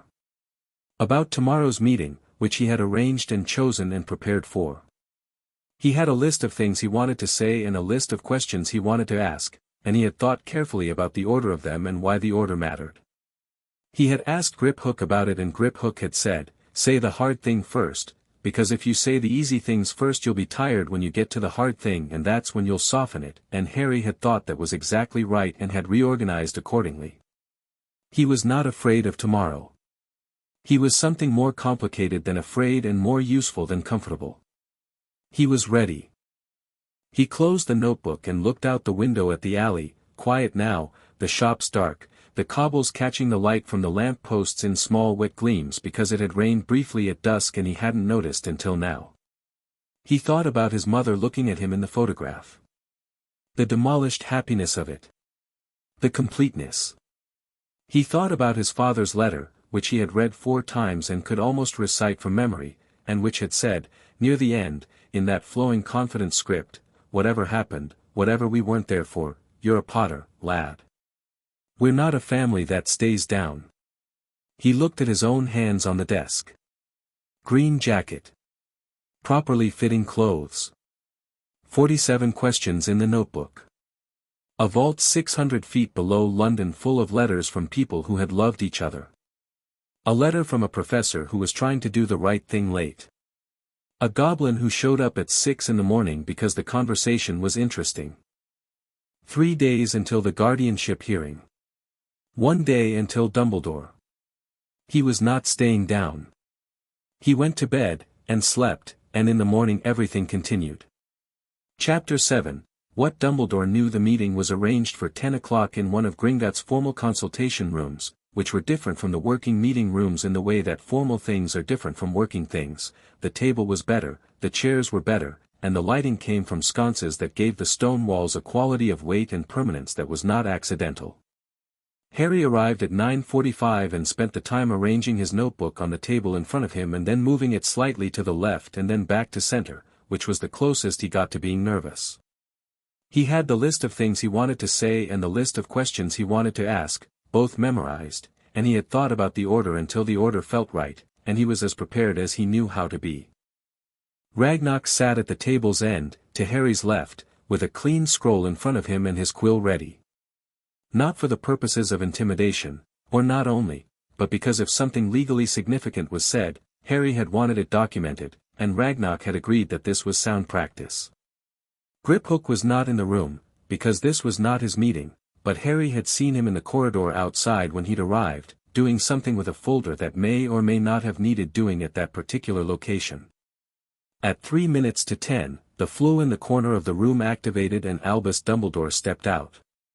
He was taller than Harry had expected. The portraits at Hogwarts, he'd seen them in books, showed him seated, which reduced him, but in person the height was the first thing, and then the robes, deep burgundy today, and then the beard, and then the eyes, which were exactly as described in every account Harry had read, very blue, very bright, the eyes of a man whose intelligence lived at the surface rather than behind it. He looked at Harry, and something moved in his face, a complex, rapid movement, like weather passing over an open landscape. He took in the green jacket, the notebook, the properly fitting clothes, the slight squareness of the shoulders, the way Harry was sitting. He took all of it in, and his expression did something that was not performance. "Harry," he said, and his voice was warm and very slightly unsteady. "Professor Dumbledore," Harry said. "Please sit down." Dumbledore sat. He glanced at Ragnok, acknowledged him with a slight inclination of his head that Ragnok received with professional neutrality, and then looked back at Harry. "You look well," he said. "I am," Harry said. "Thank you for coming." The courtesy was genuine, which seemed to catch Dumbledore slightly, the same way every genuine thing Harry said seemed to catch people slightly, because they came in expecting something and the something wasn't what arrived. Dumbledore looked at him with that bright attention and waited.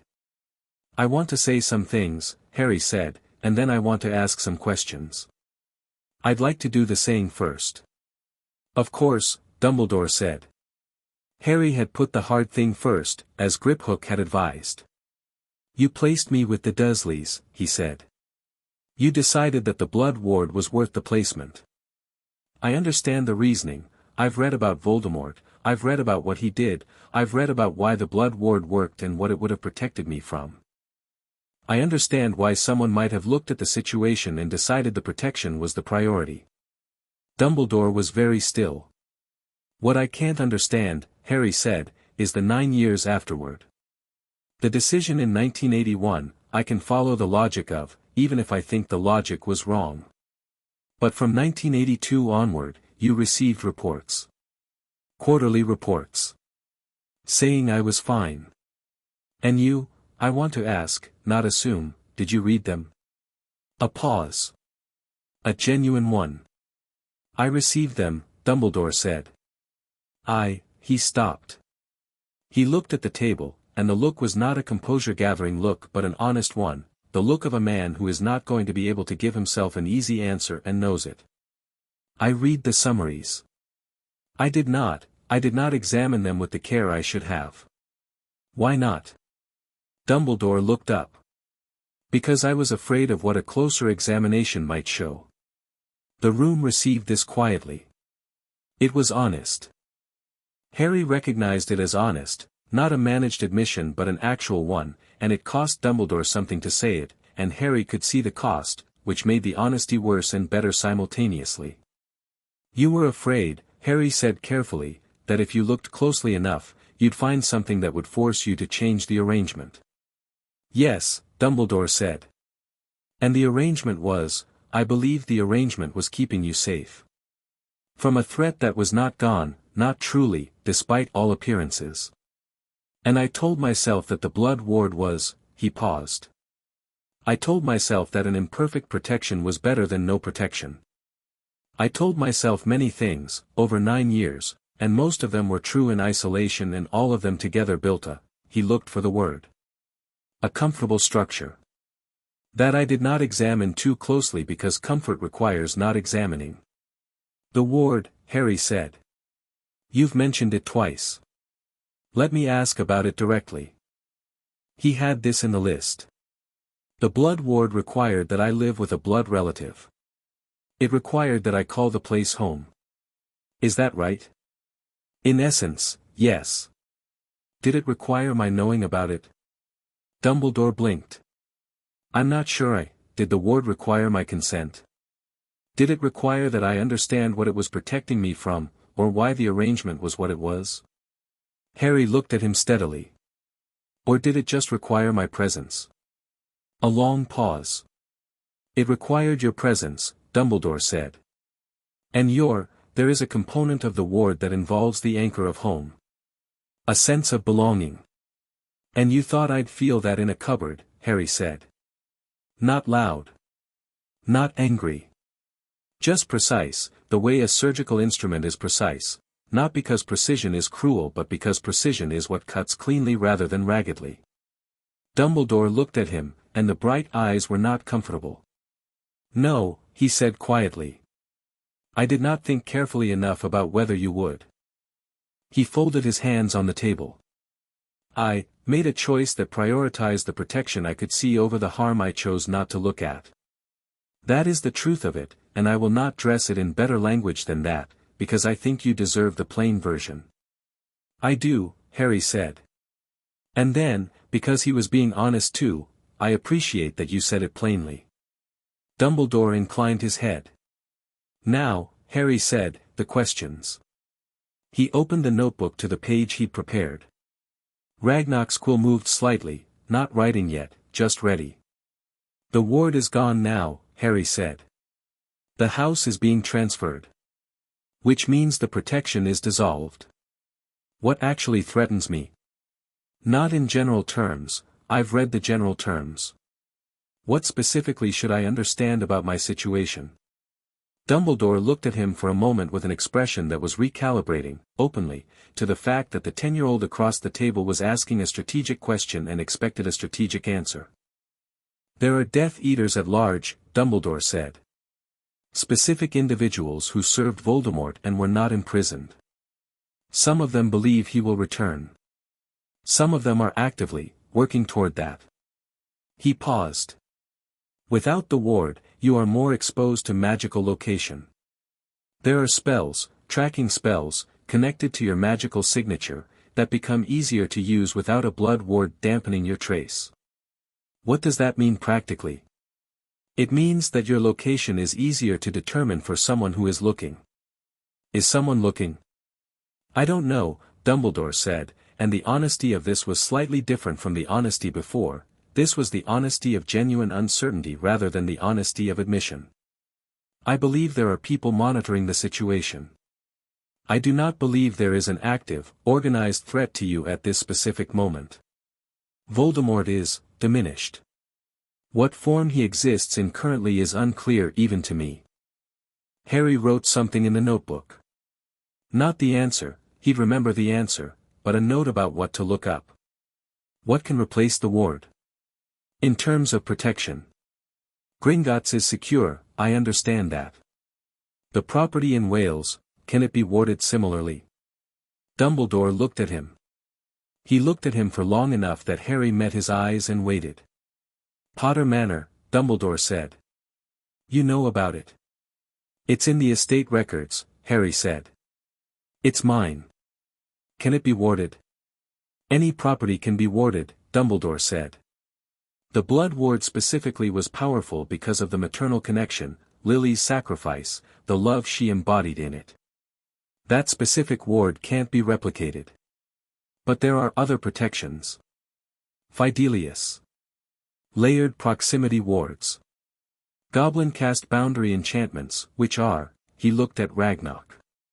Underestimated by most wizards.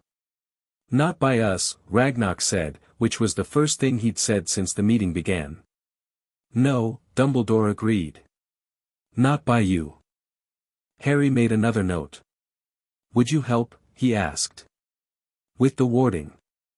When the time comes. The question was careful and direct and did not carry any of the emotional freight it could have carried, and Dumbledore received it the same way. Yes, he said. If you want that. I'll consider it, Harry said. After the guardianship hearing. Dumbledore looked at the notebook, at the list, at the organized precision of the preparation. He looked at Harry with that complicated expression that had been moving through several things since he sat down and had arrived somewhere that was part regret and part something warmer and part a specific kind of professional assessment. The guardianship question, Dumbledore said. I've been notified that you filed an objection. Yes. I'm not going to contest it, Dumbledore said. Harry stopped. He hadn't expected that. He had the counter-argument prepared, had the legal points about consent and age and the distinction between protection and guardianship ready in exactly the order Grimswick had suggested. He had been prepared to argue. "You're not," Harry said. "No." Dumbledore looked at the table, then back up. "I placed you in a situation that caused you 9 years of harm. I did it for reasons I believed were sound, and I will maintain that the protection was genuinely necessary and that the threat was genuinely real. But the manner in which the protection was implemented, the choice of placement, the failure to verify, the comfortable structure I built around not looking," he paused. "I do not think I am the right person to make decisions about your care. Not because I don't care about you, I do, Harry, I want you to know that, though I understand if it means little given the circumstances, but because I have already demonstrated that I care about you in ways that are shaped by my own priorities, and you deserve something less compromised than that." Harry looked at him. The declaration was not neat. It did not resolve everything or answer every question or make the 9 years not have happened. But it was, Harry recognized, as complete an acknowledgement as a person could make while still being a person, not a performance, not a managed retreat, but an actual reckoning. He sat with it for a moment. "I appreciate that," Harry said. He meant it. "I still have questions about your judgment on other things. Things I'll probably ask at the hearing, because it'll be on the record there. But I appreciate what you just said." Dumbledore nodded. "The Hogwarts letter comes in 2 months, Harry said. I want to go to Hogwarts. I want you to know that. Whatever happens with the guardianship, whatever I think about what you did, Hogwarts isn't part of that. I want the education." "I'm glad," Dumbledore said, and it was simply said. "Professor McGonagall has been writing to me," Harry added. "She's been helpful." Something crossed Dumbledore's face, something that was almost, in a specific complicated way, relief. "She is a remarkable woman," he said. "And she has considerable guilt about 1981 that I hope you'll let her work through by being useful to you." "That's already happening," Harry said. The ghost of something appeared on Dumbledore's face, very brief, quickly managed. It was the ghost of a smile, but behind it was something that wasn't quite sadness and wasn't quite pride and was some compound of both. "May I ask," Dumbledore said, "how you are?" Not formally. Not for any proceeding. I would simply like to know." Harry thought about it. He thought about the 5 o'clock mornings and the notebook. The vault and his mother's face. The photograph he'd put in his jacket pocket and which was still there. Griphook in the chair at 6 a.m. talking about goblin rebellions. Gale getting excited about intent theory. McGonagall's 3-page letter. The way Diagon Alley looked at dusk after the rain. The feeling, recognized now as real and allowed to be real, of being in a place that fit. "Better than I've ever been," he said. "By a significant margin." Dumbledore looked at him. "Good," he said, quietly. "That is, good." The meeting wound down through the practical, questions about Hogwarts preparation, about the warding possibility, about a brief exchange regarding Harry's question list that Dumbledore engaged with genuine interest, asking about specific items in the way of a teacher who cannot help being a teacher. They did not resolve everything. They were not going to resolve everything in one meeting, and both of them understood this and neither pretended otherwise. When Dumbledore stood to leave, he paused by the flue and looked at Harry one more time. "The question you asked," he said, "about whether the ward required your consent. Whether it required your understanding." Harry waited. "That question," Dumbledore said, "is one I have been thinking about for 2 weeks. Since the audit notification arrived." He looked at the flue, then back.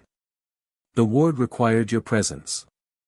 Your love for a place, in the broadest sense, the sense of anchoring, of home. And I did not think carefully about whether home could be built in the conditions I placed you in. I thought in terms of the magic's mechanism and not in terms of whether the mechanism was asking something of you that required your participation in a meaningful way." "And?" Harry said. "And I think," Dumbledore said, that any magic which requires something from a person, real belonging, real love, even the instinct of a child reaching towards safety, is asking for consent in a way that goes beyond legal mechanism. And that taking that participation for granted, in the name of protection, is, he paused. It is a kind of arrogance. The very particular arrogance of someone who has decided they know what is best and has stopped asking whether the person they are deciding for might have a view. The room was very quiet. "I have a question," Dumbledore said. "One of mine, not yours. You don't have to answer. Go ahead. What would you have chosen? If anyone had asked you, at any point in those 9 years, if anyone had sat down with you and explained the situation honestly, the threat, the protection, the trade-off, what would you have chosen?" Harry thought about it. He thought about it genuinely, not rushing to an answer, not to a rhetorical answer, but actually thinking about what a version of himself with full information would have chosen. "I don't know," he said honestly. "Maybe the same thing, if the threat was real enough. Maybe not. But the point isn't what I would have chosen. The point is that I should have been the one choosing." He looked at Dumbledore. "I should have been asked." Dumbledore nodded once, slowly, with the weight of someone accepting something. "Yes," he said. "You should have been." He stepped into the flue and was gone. The room settled into the particular quiet that follows a significant departure. Harry sat for a moment with his notebook open and his list in front of him, going through it, what had been addressed, what remained. "You handled that well," Ragnok said. Harry looked at him. "I'm still angry at him." "Yes," Ragnok said. "That's not incompatible with handling it well." Harry thought about this. "He's not a bad person." "No," Ragnok said. "He is a very intelligent person who made a decision using incomplete inputs and then protected the decision rather than reviewing it. That is a specific failure that is very common in very intelligent people." He capped his ink. "It does not make the consequences less real." "No," Harry said. "It doesn't." He closed the notebook and sat back in his chair and looked at the ceiling for a moment, at the stone and the sconce light, at the ancient deliberate weight of the place. He thought about what Dumbledore had said about arrogance, the arrogance of deciding what was best.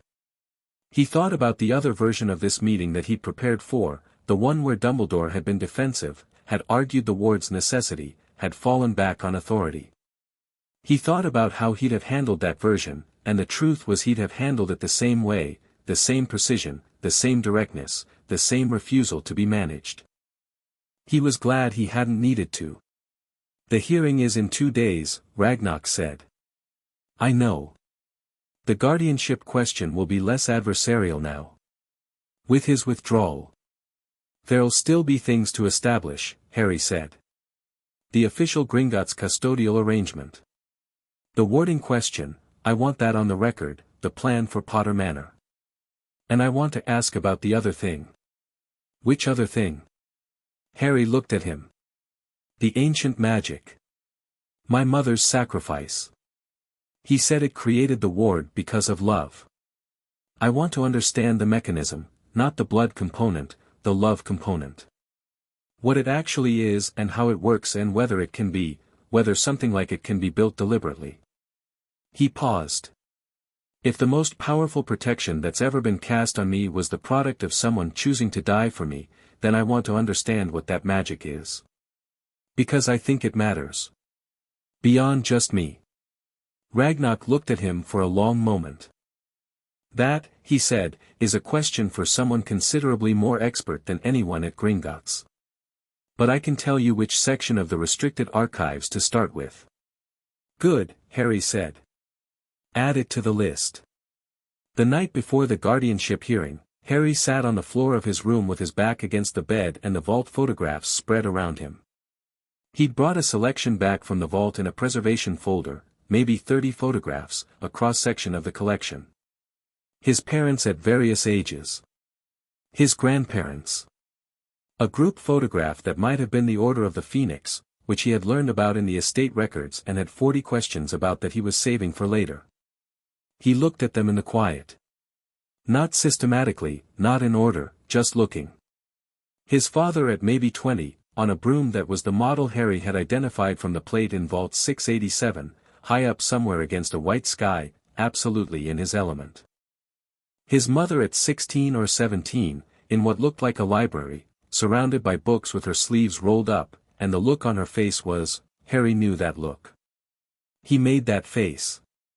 He'd made that face at 9:45 this morning when Gale had introduced him to a theory of magic that connected intents to physical outcomes in a way that made everything click differently.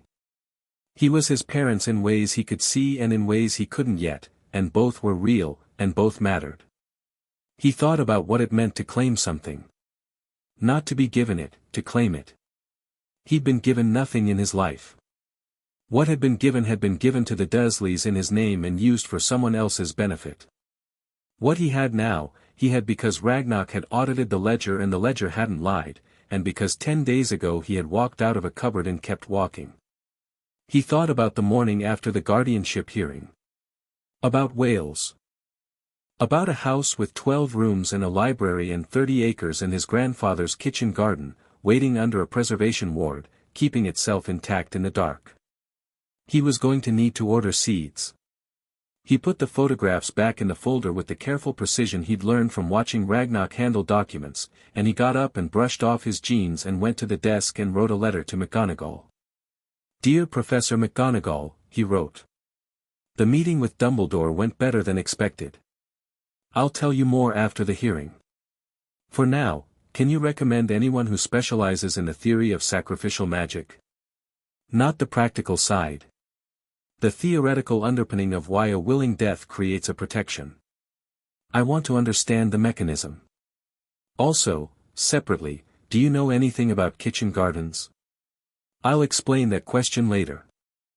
Harry he sealed it and left it for the morning owl, and then he looked at the window for a while, at the dark alley below, the lamppost light on the wet cobbles. Tomorrow the guardianship hearing. Then Potter Manor.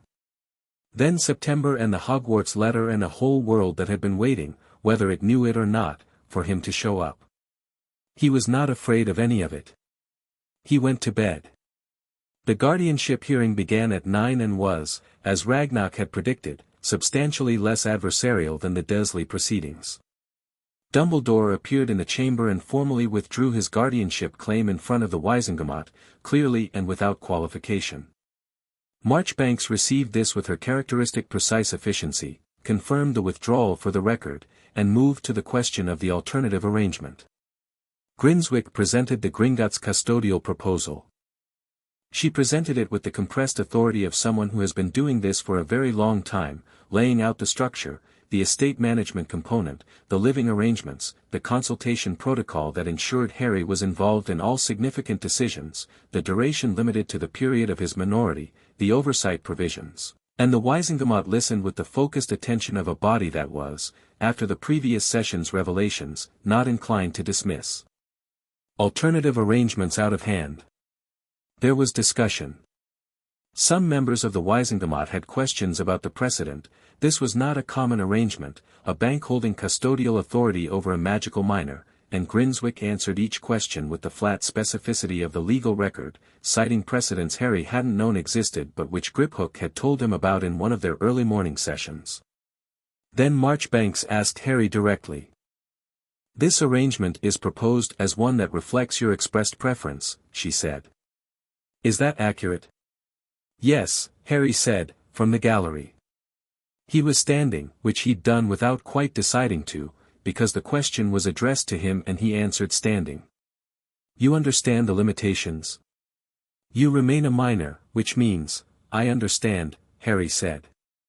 The arrangement gives me consultation and involvement in decisions, not unilateral authority. That's appropriate for now. What I want is to be included, not to make every decision myself. There's a difference. He looked at Marchbanks steadily. I'm 10. I know things I don't know yet. But I also know that the previous arrangement, where decisions were made without my involvement by people who thought they knew best, didn't work. The consultation model is what I'm asking for. Gringotts does it correctly. Marchbanks looked at him for a moment. Noted, she said. The vote was 23 in favor, 4 opposed, 9 abstentions. The custodial arrangement was formally recorded. When Marchbanks called it done, Harry sat back down and Ragnok was there beside him and said nothing, and that was exactly right. They walked out of the ministry in the early afternoon, into a London that was doing the June thing it did at this time of year, warm, slightly hazy, the specific quality of British summer that never quite got hot but got golden instead, which Harry privately found better. Ironjaw was waiting outside with a car, an actual Muggle car, driven by a wizard in normal clothing who clearly drove it mostly by magic but was doing a reasonable impression of conventional motoring. Harry looked at it and then at Ironjaw. Where are we going? Ironjaw had the expression of someone who is not going to spoil something but also cannot quite contain that they are not going to spoil it. Wales, he said. Harry was in the car before Ironjaw finished the word. Chapter 8, The House on the Hill. The drive to Wales took 3 hours, which Harry spent looking out the window. Not anxiously, not with the particular tension of someone waiting for something to go wrong, but with the clear attention he'd been giving everything for the past 2 weeks, the same quality he brought to the notebook and the early morning conversations and the vault. The motorway gave way to smaller roads and the smaller roads gave way to single tracks and the landscape changed around them, unrolling from the flat industrial outskirts of London into hills that got progressively more serious about being hills until they were moving through proper Welsh uplands, green in the specific saturated way that wet climates make green. The kind of green that looks like someone turned up the color past the point Muggle photographs could handle. Ragnok was in the front seat, doing something with a scroll that had nothing to do with the current proceedings, because Ragnok did not waste time on car journeys. Ironjaw was beside Harry, apparently asleep, though Harry suspected he wasn't. Griphook was in the third row, also with a scroll, though he was reading it less efficiently than Ragnok and kept looking out the window. Have you been to Wales before? Harry asked him. Once, Griphook said. Dragon Reserve. North Coast. Different from this. Is it nicer? Different, Griphook said again, which from him was a precise word rather than an evasive one. The reserve is spectacular. Dangerous. This is, he looked at the hills. Older feeling. Like it's been sitting here thinking for a long time. Harry looked back at the window. Yeah, he said. That's what it looks like. The car turned off the single track onto a farm lane that had a gate across it, wooden, weathered, with a proper Muggle padlock on it and a sign saying private land no access that had the quality of something that had been there long enough to be believed. The driver stopped and got out and touched the gate post in a specific place and the gate swung open, and the lane beyond it was the same as the lane before it until it wasn't, a subtle shift, like the light adjusting, like the air making a small decision. They went through. On the other side of the gate the lane curved around a low hill and past a farmhouse, stone, compact, with smoke coming from its chimney even though no one lived there, which was the estate's automatic maintenance doing its job, and then the lane curved again and the hill dropped away and Harry saw it. He'd memorized the survey drawing. He knew the footprint, the layout, the relative positions of the main house and the ancillary structures. He'd looked at those lines on old parchment and tried to construct the thing from them, which was the way he approached everything, build the picture from the available information, fill in the gaps with reasonable inference. The survey drawing had given him a floor plan. It had not given him the color of the stone in late afternoon sun, which was the warm amber gold of something that had been soaking up Welsh light for 3 centuries. It had not given him the way the main house sat against the hill behind it, not defensively, not like it was hiding, but with the easy confidence of something that had been there long enough to belong. It had not given him the kitchen garden to the east, which was overgrown but structurally intact, the bed still visible under the growth, the stone paths between them still solid, still leading somewhere. It had not given him the oak trees at the property's edge, old enough that their canopies touched overhead and made a corridor of green light. The car stopped. Harry got out.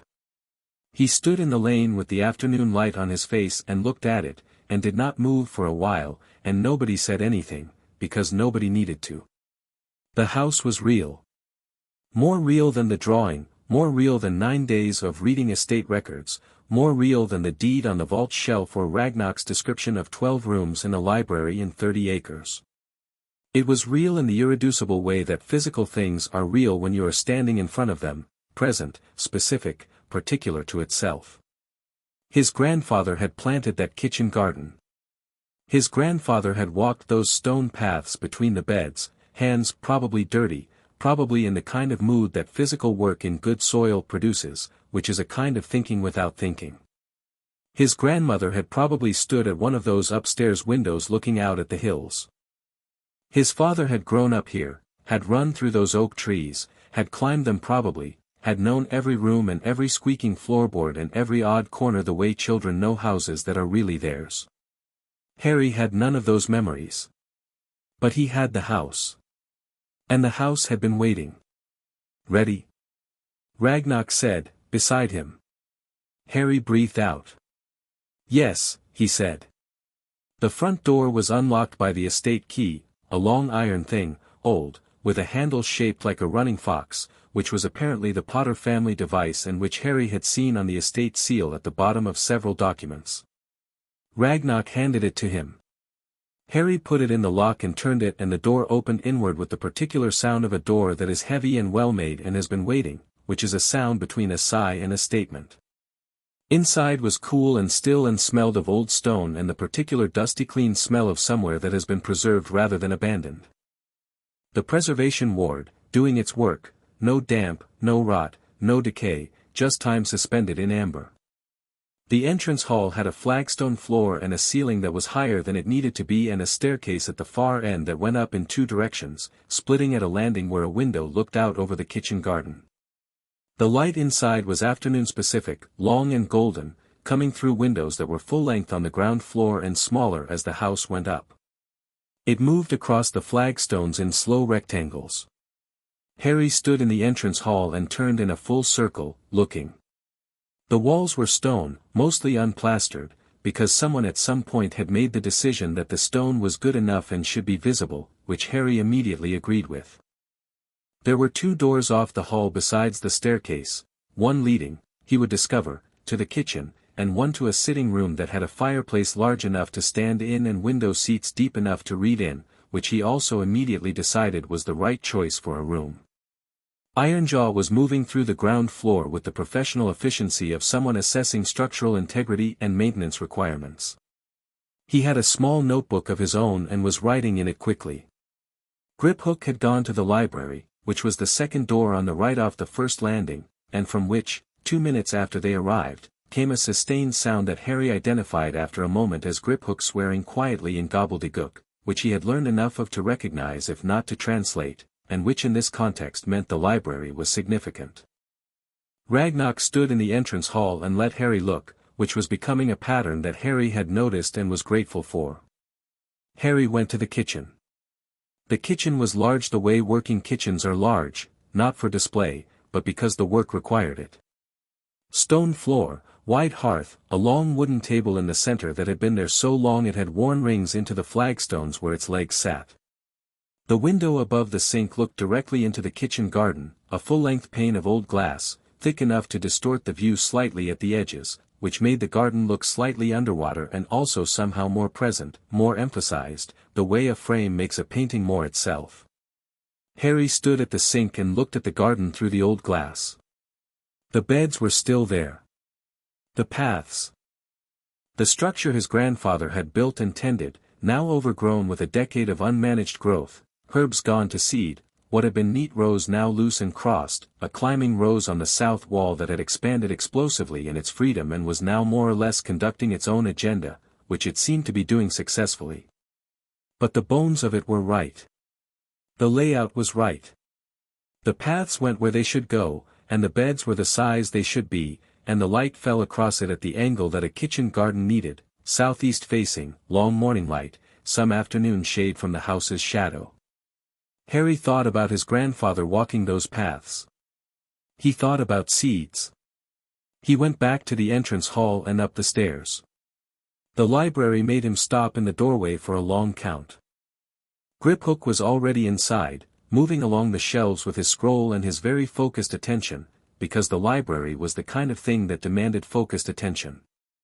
It was a proper library, full walls, floor to ceiling, with a rolling ladder on each of the longer walls, and windows at either end that let in the hillside light.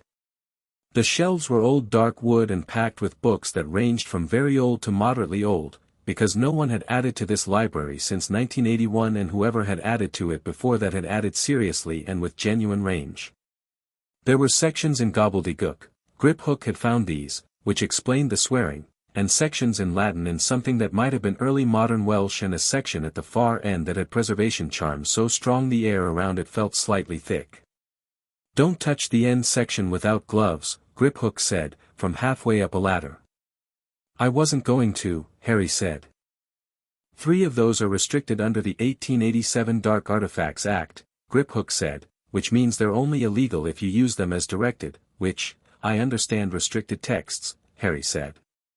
He was looking at the middle shelves, which had a more ordinary arrangement, wizarding history, magical theory, a comprehensive transfiguration collection that made him think of McGonagall's letters, a section on herbology and plant magic that was larger than he'd expected and which, on reflection, made sense for someone who kept a serious kitchen garden.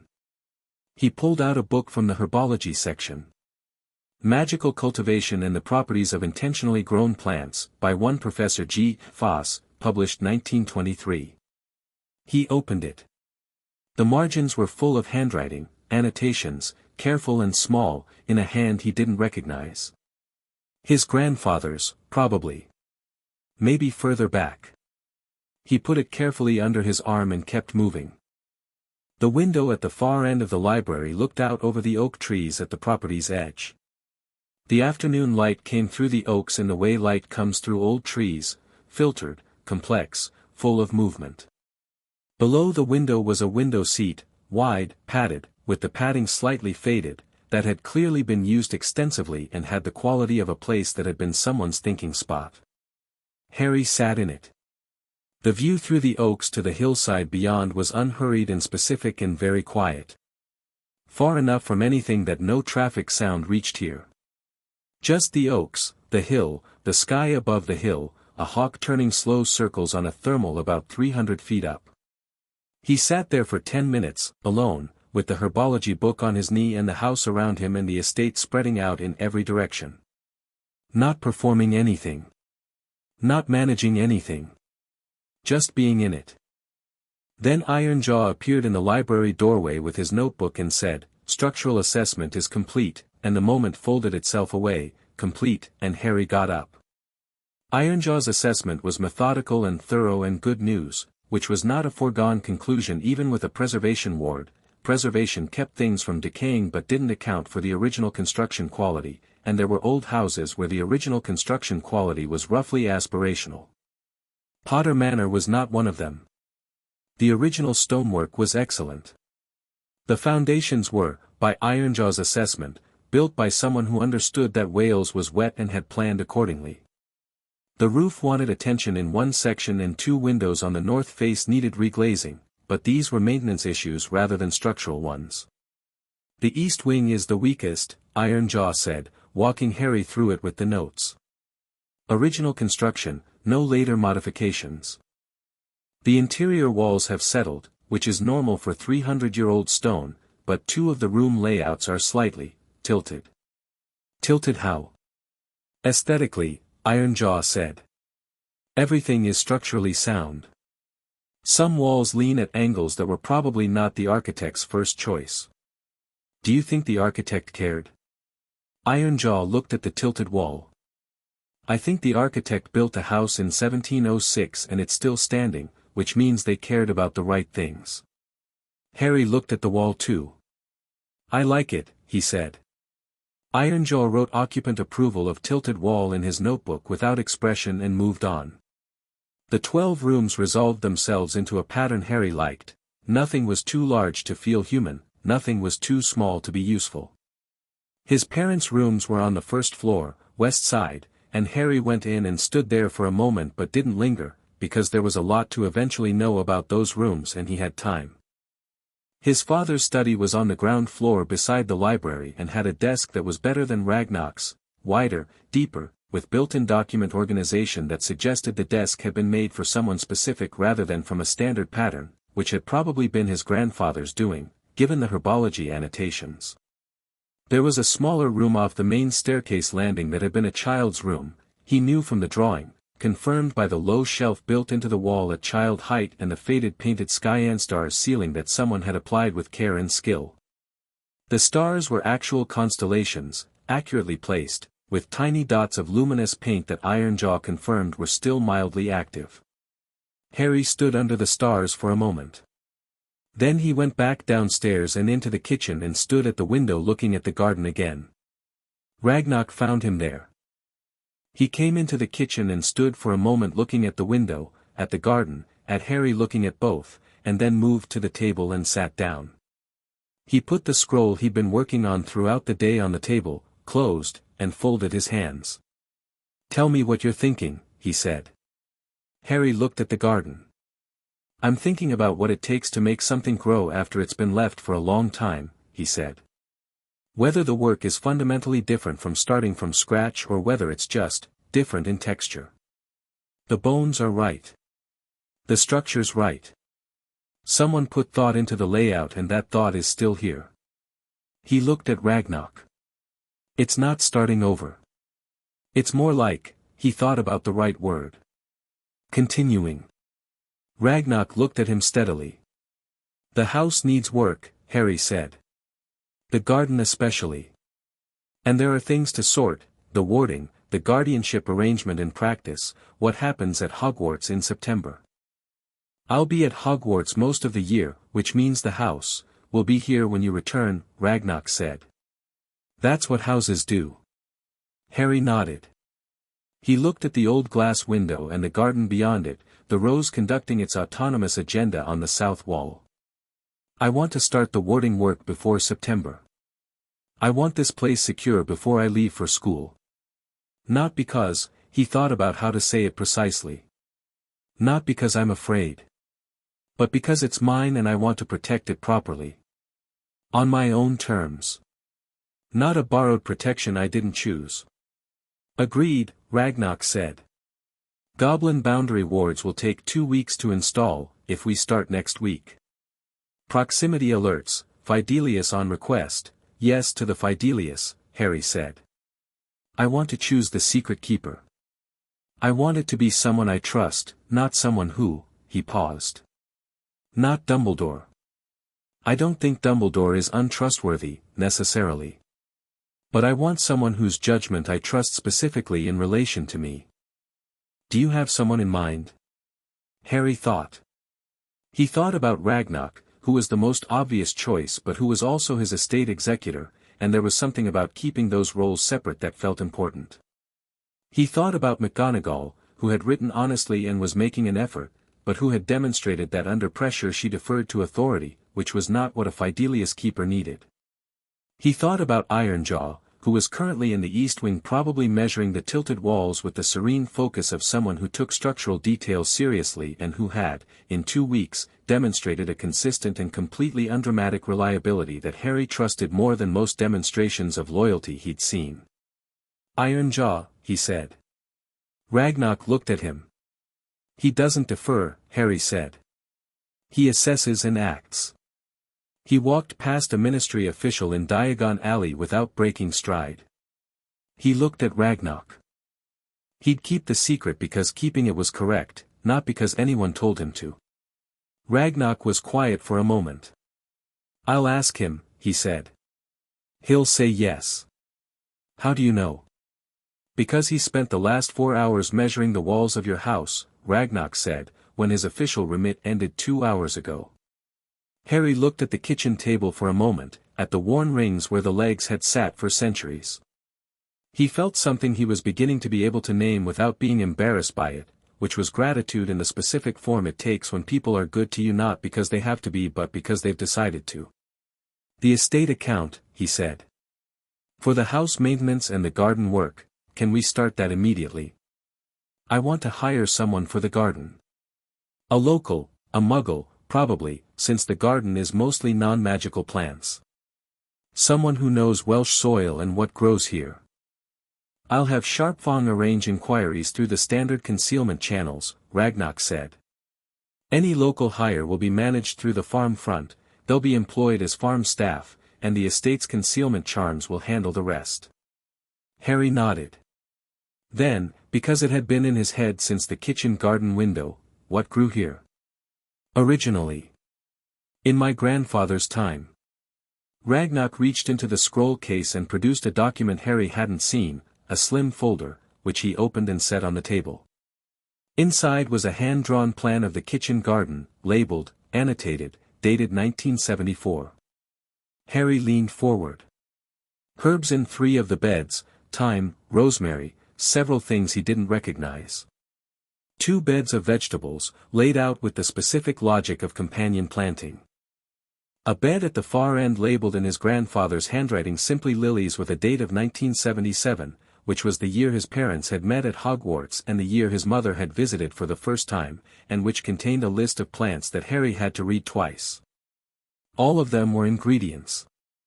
Not food plants, not decorative plants, magical ingredients, specifically those used in protective and healing potions.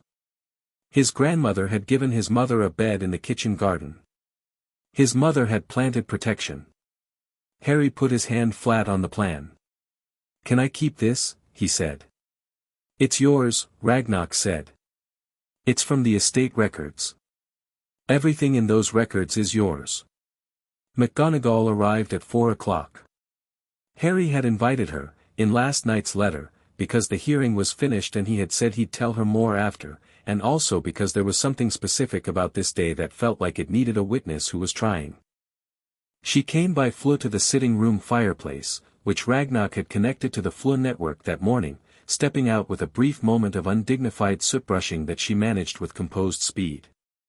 She was taller than the photograph suggested, and more angular, with the particular quality of authority that very good teachers have, not loud, not imposing, but present in a way that filled a room without needing to occupy all of it. She looked at the sitting room with its stone walls and fireplace, and then she looked at Harry. For a moment her composure did something complicated. Then it resettled. "Harry," she said. "Professor McGonagall," he said. "Thank you for coming." She looked at him the way Dumbledore had, the rapid assessment, the recalibration. Unlike Dumbledore's assessment, which had moved through multiple complicated layers, hers moved through something more direct. She was looking at the green jacket and the notebook tucked under his arm and the way he stood, which was not the way she'd expected a 10-year-old who had grown up in a cupboard to stand, and she was updating her picture. "You look like your father," she said. "Around the eyes and the hair. Your mother's eyes, though." "I know," Harry said. "I found photographs." "Yes." She looked around the sitting room, taking it in, the stone walls, the large fireplace, the window seats, the afternoon light. "This house," she said. "I'd forgotten it existed. James mentioned it, not often. He was private about it." She moved to the window and looked out at the grounds. "I can see why. Did you know him well?" Harry asked. "My father. I taught him for 7 years," she said, turning from the window. "Which is a specific kind of knowing. I knew his capabilities, considerable, when he applied them, which was not always. I knew his flaws, arrogance, early on, though he grew out of the worst of it. I knew how he looked when something mattered to him." She looked at Harry. "He cared about very few things with his whole attention, your father. Quidditch, his friends, and your mother. When he cared, he was completely committed. And you knew my mother. I taught her too." Something moved in McGonagall's face, gentle and then controlled. "Lily Evans was one of the finest students I taught in 40 years. Not because she was effortlessly gifted, though she was gifted. Because she worked precisely. She understood that magic was not just power but precision, and she applied herself to precision as though it was a moral category as much as a technical one." She paused. "Which I think she believed it was. She was principled in that way. She believed that doing things well was connected to doing things right. Harry thought about the herbology book with the margins full of annotations. About the protection potions bed in the kitchen garden, planted the year she'd first visited. She was kind, Harry said. Not asking, stating, confirming from what he'd accumulated. She was the most generous person I knew, McGonagall said, without hesitation. Not soft, she wasn't soft, she had a temper and opinions and would argue until 3 in the morning if the argument mattered. But generous. She saw people as they were working to be, not just as they were. That's a rare quality. She looked at him with something direct and specific. You have it, I think. Harry looked at her. The letter you wrote, he said. About 1981. Yes, she said, and her chin came up slightly, the brace of someone who has said a true thing and intends to stand behind it. I want you to know that I read it the way you meant it, Harry said. You said you wanted an honest foundation. I understand what that costs. I've been thinking about how people make bad decisions and I think, the ones who acknowledge it plainly are the ones who change it forward. McGonagall was very still for a moment. Change it forward, she repeated. The bad decision already happened, Harry said. You can't change it backward. The only direction is forward. The acknowledgement is the beginning of the forward direction. He looked at her. So. We have an honest foundation. What do you do with it now?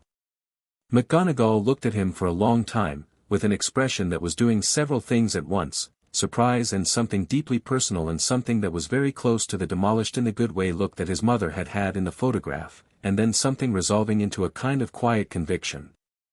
I teach you, she said. Everything I know. Everything that will be useful. I spend the next 2 months, before Hogwarts, making sure that you arrive not just prepared but genuinely equipped. She looked at the room, the library upstairs, the stone walls, the foundation of a place that was working at being itself again. If you'll have me. I was hoping you'd say that, Harry said. The sacrificial magic question, I've been thinking about it since I asked you. I want to start there. McGonagall sat down in one of the window seats with the competence of someone who has just received a clear assignment and is already organizing it. Sacrificial magic, she said, is in the theoretical overlap between ancient magic and emotional intent theory. It is not well understood because it is not frequently observable, the conditions that produce it are extreme and not repeatable by design. She looked at him. What specifically do you want to understand about it? The mechanism, Harry said, sitting opposite her. Dumbledore said the ward my mother created worked through love. I want to understand what love does, magically. Whether it's a property of intent, or an emotional state, or something more structural. Whether it can be generated deliberately or whether it only works under extreme conditions. Whether the extreme conditions are necessary or whether the extreme conditions are just the most obvious way the magic has historically been documented. McGonagall looked at him with the particular expression of a teacher who has just been handed a question at the edge of their expertise and finds it genuinely interesting. I don't know the full answer, she said. But I know where to start. She looked at the library stairs. Is the library upstairs? Yes, Harry said. Griphook said there are some restricted texts at the far end, Griphook. Junior Goblin Auditor, Harry said. He knows a lot about property law and goblin history and he shows up at 6 in the morning to discuss things, which I appreciate. McGonagall absorbed this. Right, she said, in the tone of someone deciding to let several questions pass for the moment. The restricted texts, I have authority to access restricted materials under my Hogwarts credentials. And some of what you're asking about will be in texts that are restricted not because they're dangerous but because they're theoretical and the ministry doesn't like theoretical work it doesn't understand. She stood. Shall we? They went up to the library and Harry introduced her to Griphook, which produced a moment that was briefly formal and then became something warmer when Griphook mentioned one of the gobbledygook texts and McGonagall said, with the precision of someone who had learned the language as a professional courtesy decades ago, that it was an excellent primary source on ancient ward theory, And Griphook looked at her and then at Harry with an expression that said something has been recalibrated, which was becoming Harry's favorite expression on people. Ragnok came to find Harry at 6, when the light outside had gone from afternoon gold to early evening copper and the library had been generating a sustained low sound of engaged scholarship for 2 hours. He stood in the doorway, looked at the three of them, Harry at the center table with 2 books and the notebook, Griphook on a ladder at the gobbledygook section consulting something and passing volumes down, McGonagall at the far end cross-referencing 2 texts with the focus speed of an expert, and allowed himself a moment of something that he would not have called satisfaction but which was functionally identical to it. "Harry," he said. "When you have a moment." Harry came to the doorway. Ragnok handed him a scroll, the final audit document, the formal summary, the completed official record of GBA 1981-2847. Harry unrolled it. He read it standing in the library doorway with the evening light behind him and the library busy with the sound of people who were genuinely interested in what they were doing, and he read it the way he read everything, carefully, completely, without skipping. The summary was thorough. The findings were clean and exact and complete. Every relevant fact had its place in the document, organized in the order that made them most legible, and the final section set out the remedies, the verdict, the oversight reforms, the estate claims, the custodial arrangement, with the flat, solid precision of something that had been correctly done. At the bottom, where the executor's notation went, Ragnok had written in his cramped angular script, estate status, active. Client status, established. Audit findings, implemented. All lien claims resolved. Potter Estate GBA 1981-2847, closed. Harry rolled the scroll back. "Thank you," he said, to Ragnok. Ragnok looked at him with that quality of attention that was not warmth but functioned like it. "You don't need to thank me," he said. "This is what correct accounting looks like." "I know," Harry said. "I'm thanking you anyway." Ragnok took the scroll back and tucked it in the case. He looked at the library, at McGonagall and Griphook. "Ironjaw has confirmed his acceptance of the Fidelius role," he said. "He wants you to know he considered it seriously before agreeing, and that his consideration included a structural assessment of the house's defensibility, which he found adequate." Harry smiled, a quick, genuine one. "That sounds exactly like him. He'll perform the Fidelius ceremony before you return to London. I'll arrange the warding schedule for next week." Ragnok paused. "There is one more thing." He reached into the scroll case and produced a small envelope, which he had been carrying all day and had been waiting for the right moment to give, with the patience of someone for whom correct timing was as important as any other element of correct work. Harry took it.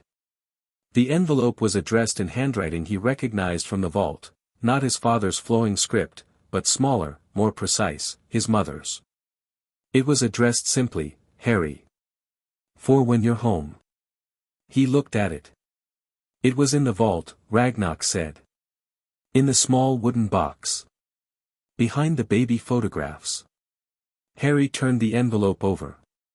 His mother had sealed it with the Potter family seal, the running fox, pressed in red wax. He ran his thumb over it. "She prepared for this," he said. "Not surprised. Just confirming."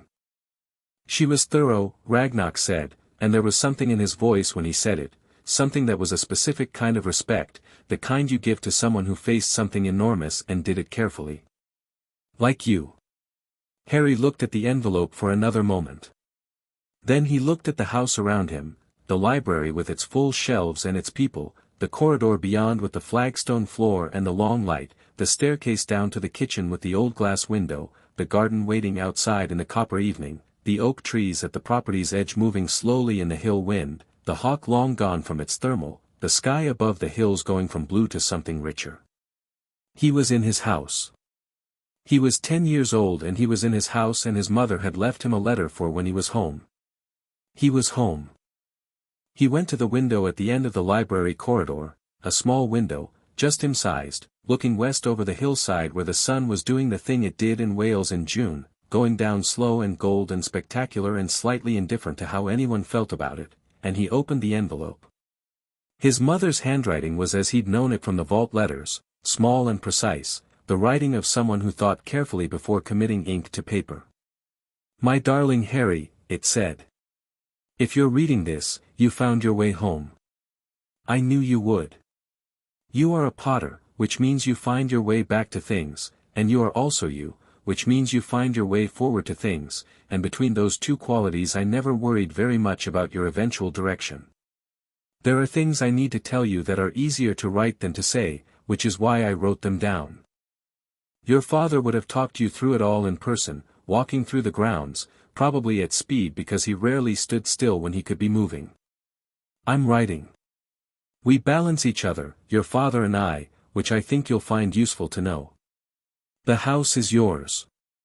Not because we left it to you in a document, though we did, but because it was built for exactly this, for someone who needed a place to be themselves. Your grandfather built it as a refuge, which is not what most people build houses to be, but he was a man who understood that the world asks a great deal of people and that having a place that asks nothing of you in return is not a luxury but a necessity. Let it be that. Let it ask nothing. You can do your thinking and your learning and your growing here, and the house will simply hold you, which is what good houses do. The kitchen garden is yours too. I planted the east bed in my second year of knowing your father, which was my first year of knowing this house and his family, and I planted things that I hoped would be useful and that would grow through their own intention rather than needing constant management. Plant things that want to grow, Harry. In the garden and elsewhere. You are going to live in a world that will want to make you into a symbol. You are already a symbol, you have been since October, and I am sorry for that, because symbols are lonely things to be. Don't let them. You are Harry first. The rest is just a story other people are telling, and you have the right to tell your own. Your father says to tell you he loves you very much and also that the Nimbus 1700 that's in the broom rack in the barn is yours and he's sorry it's 3 years old but he bought it before things became uncertain and he wants you to know it's a good broom and it corners cleanly, which is the most important quality. I love you completely. I have from the first moment. I will from the last. Come home often. Mum. Harry stood at the west window with the letter in both hands and the sun going down over the hill and the oak trees moving and the hawk gone and the house around him settled and solid and waiting. He did not cry. He had thought he would, had been prepared to, had allocated the private space of this window for exactly that, but what he felt was not the crying kind of feeling. It was the other kind. The one that was larger than tears and quieter and that settled through him from the crown of his head to the soles of his feet like water finding its level. He stood there until the sun finished what it was doing. Then he folded the letter carefully and put it in the inside pocket of his green jacket, next to his father's letter and the photograph of his parents on the wall, and he turned from the window. He walked back to the library, where McGonagall and Griphook were still at it and would be for another hour at least, and Ragnok was at the table now, reviewing something with the precise attention he brought to everything, and downstairs Ironjaw was almost certainly doing one more assessment of something structural, because that was who he was.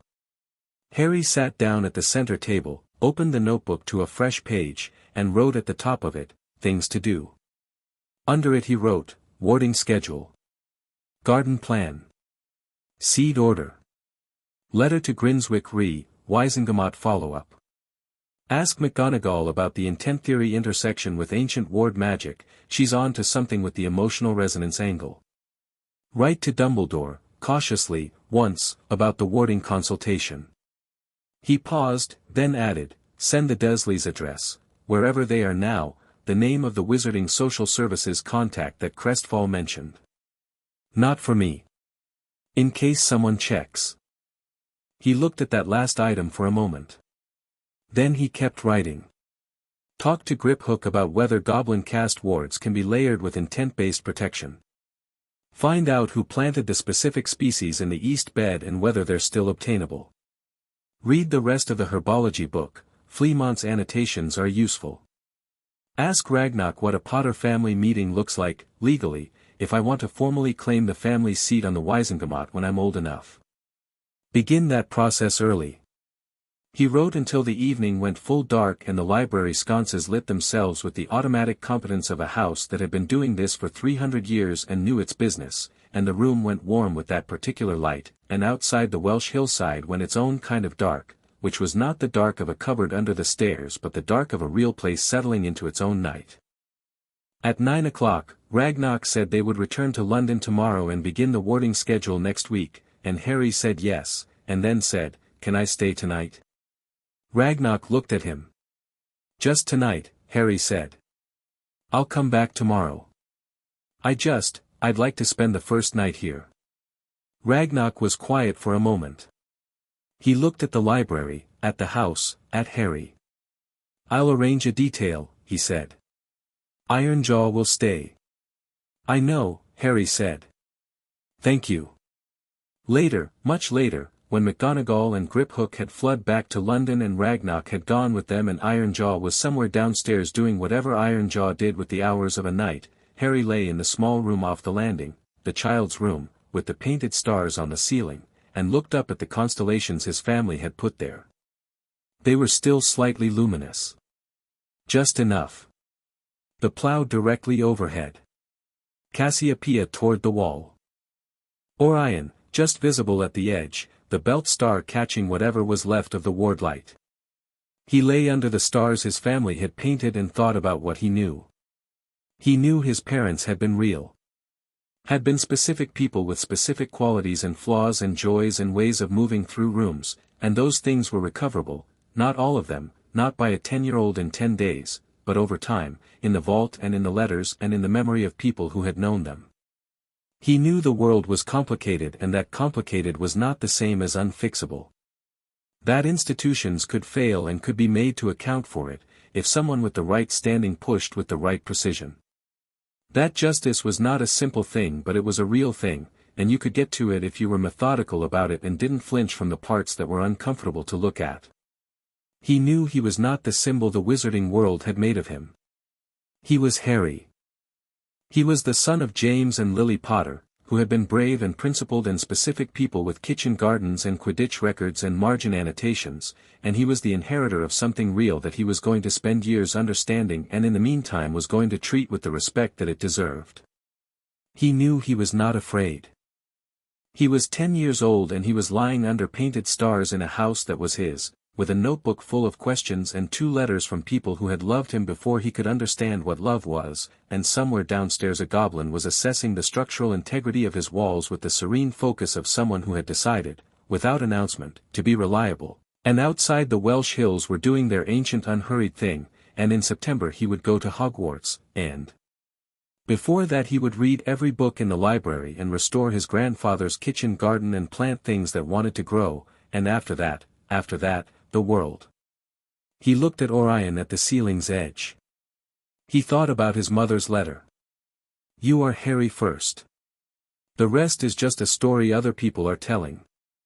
He thought about Ragnok saying this is what correct accounting looks like, and Griphook arriving at 6 in the morning because the conversation was interesting, and Ironjaw walking past a ministry official without breaking stride, and McGonagall writing late is better than never and meaning it. He thought about a ledger that didn't lie. He thought about standing in a hallway in Privet Drive 10 days ago with his things held against his chest and a door open in front of him and everything behind him, and making the single simple decision to keep walking. He looked up at the stars. "Come home often," his mother had written. He was home. He closed his eyes, and the house settled around him with the easy certainty of something that had been waiting a long time and had always known it would wait out whatever needed waiting, and the Welsh night moved over the hills outside, and Harry Potter slept.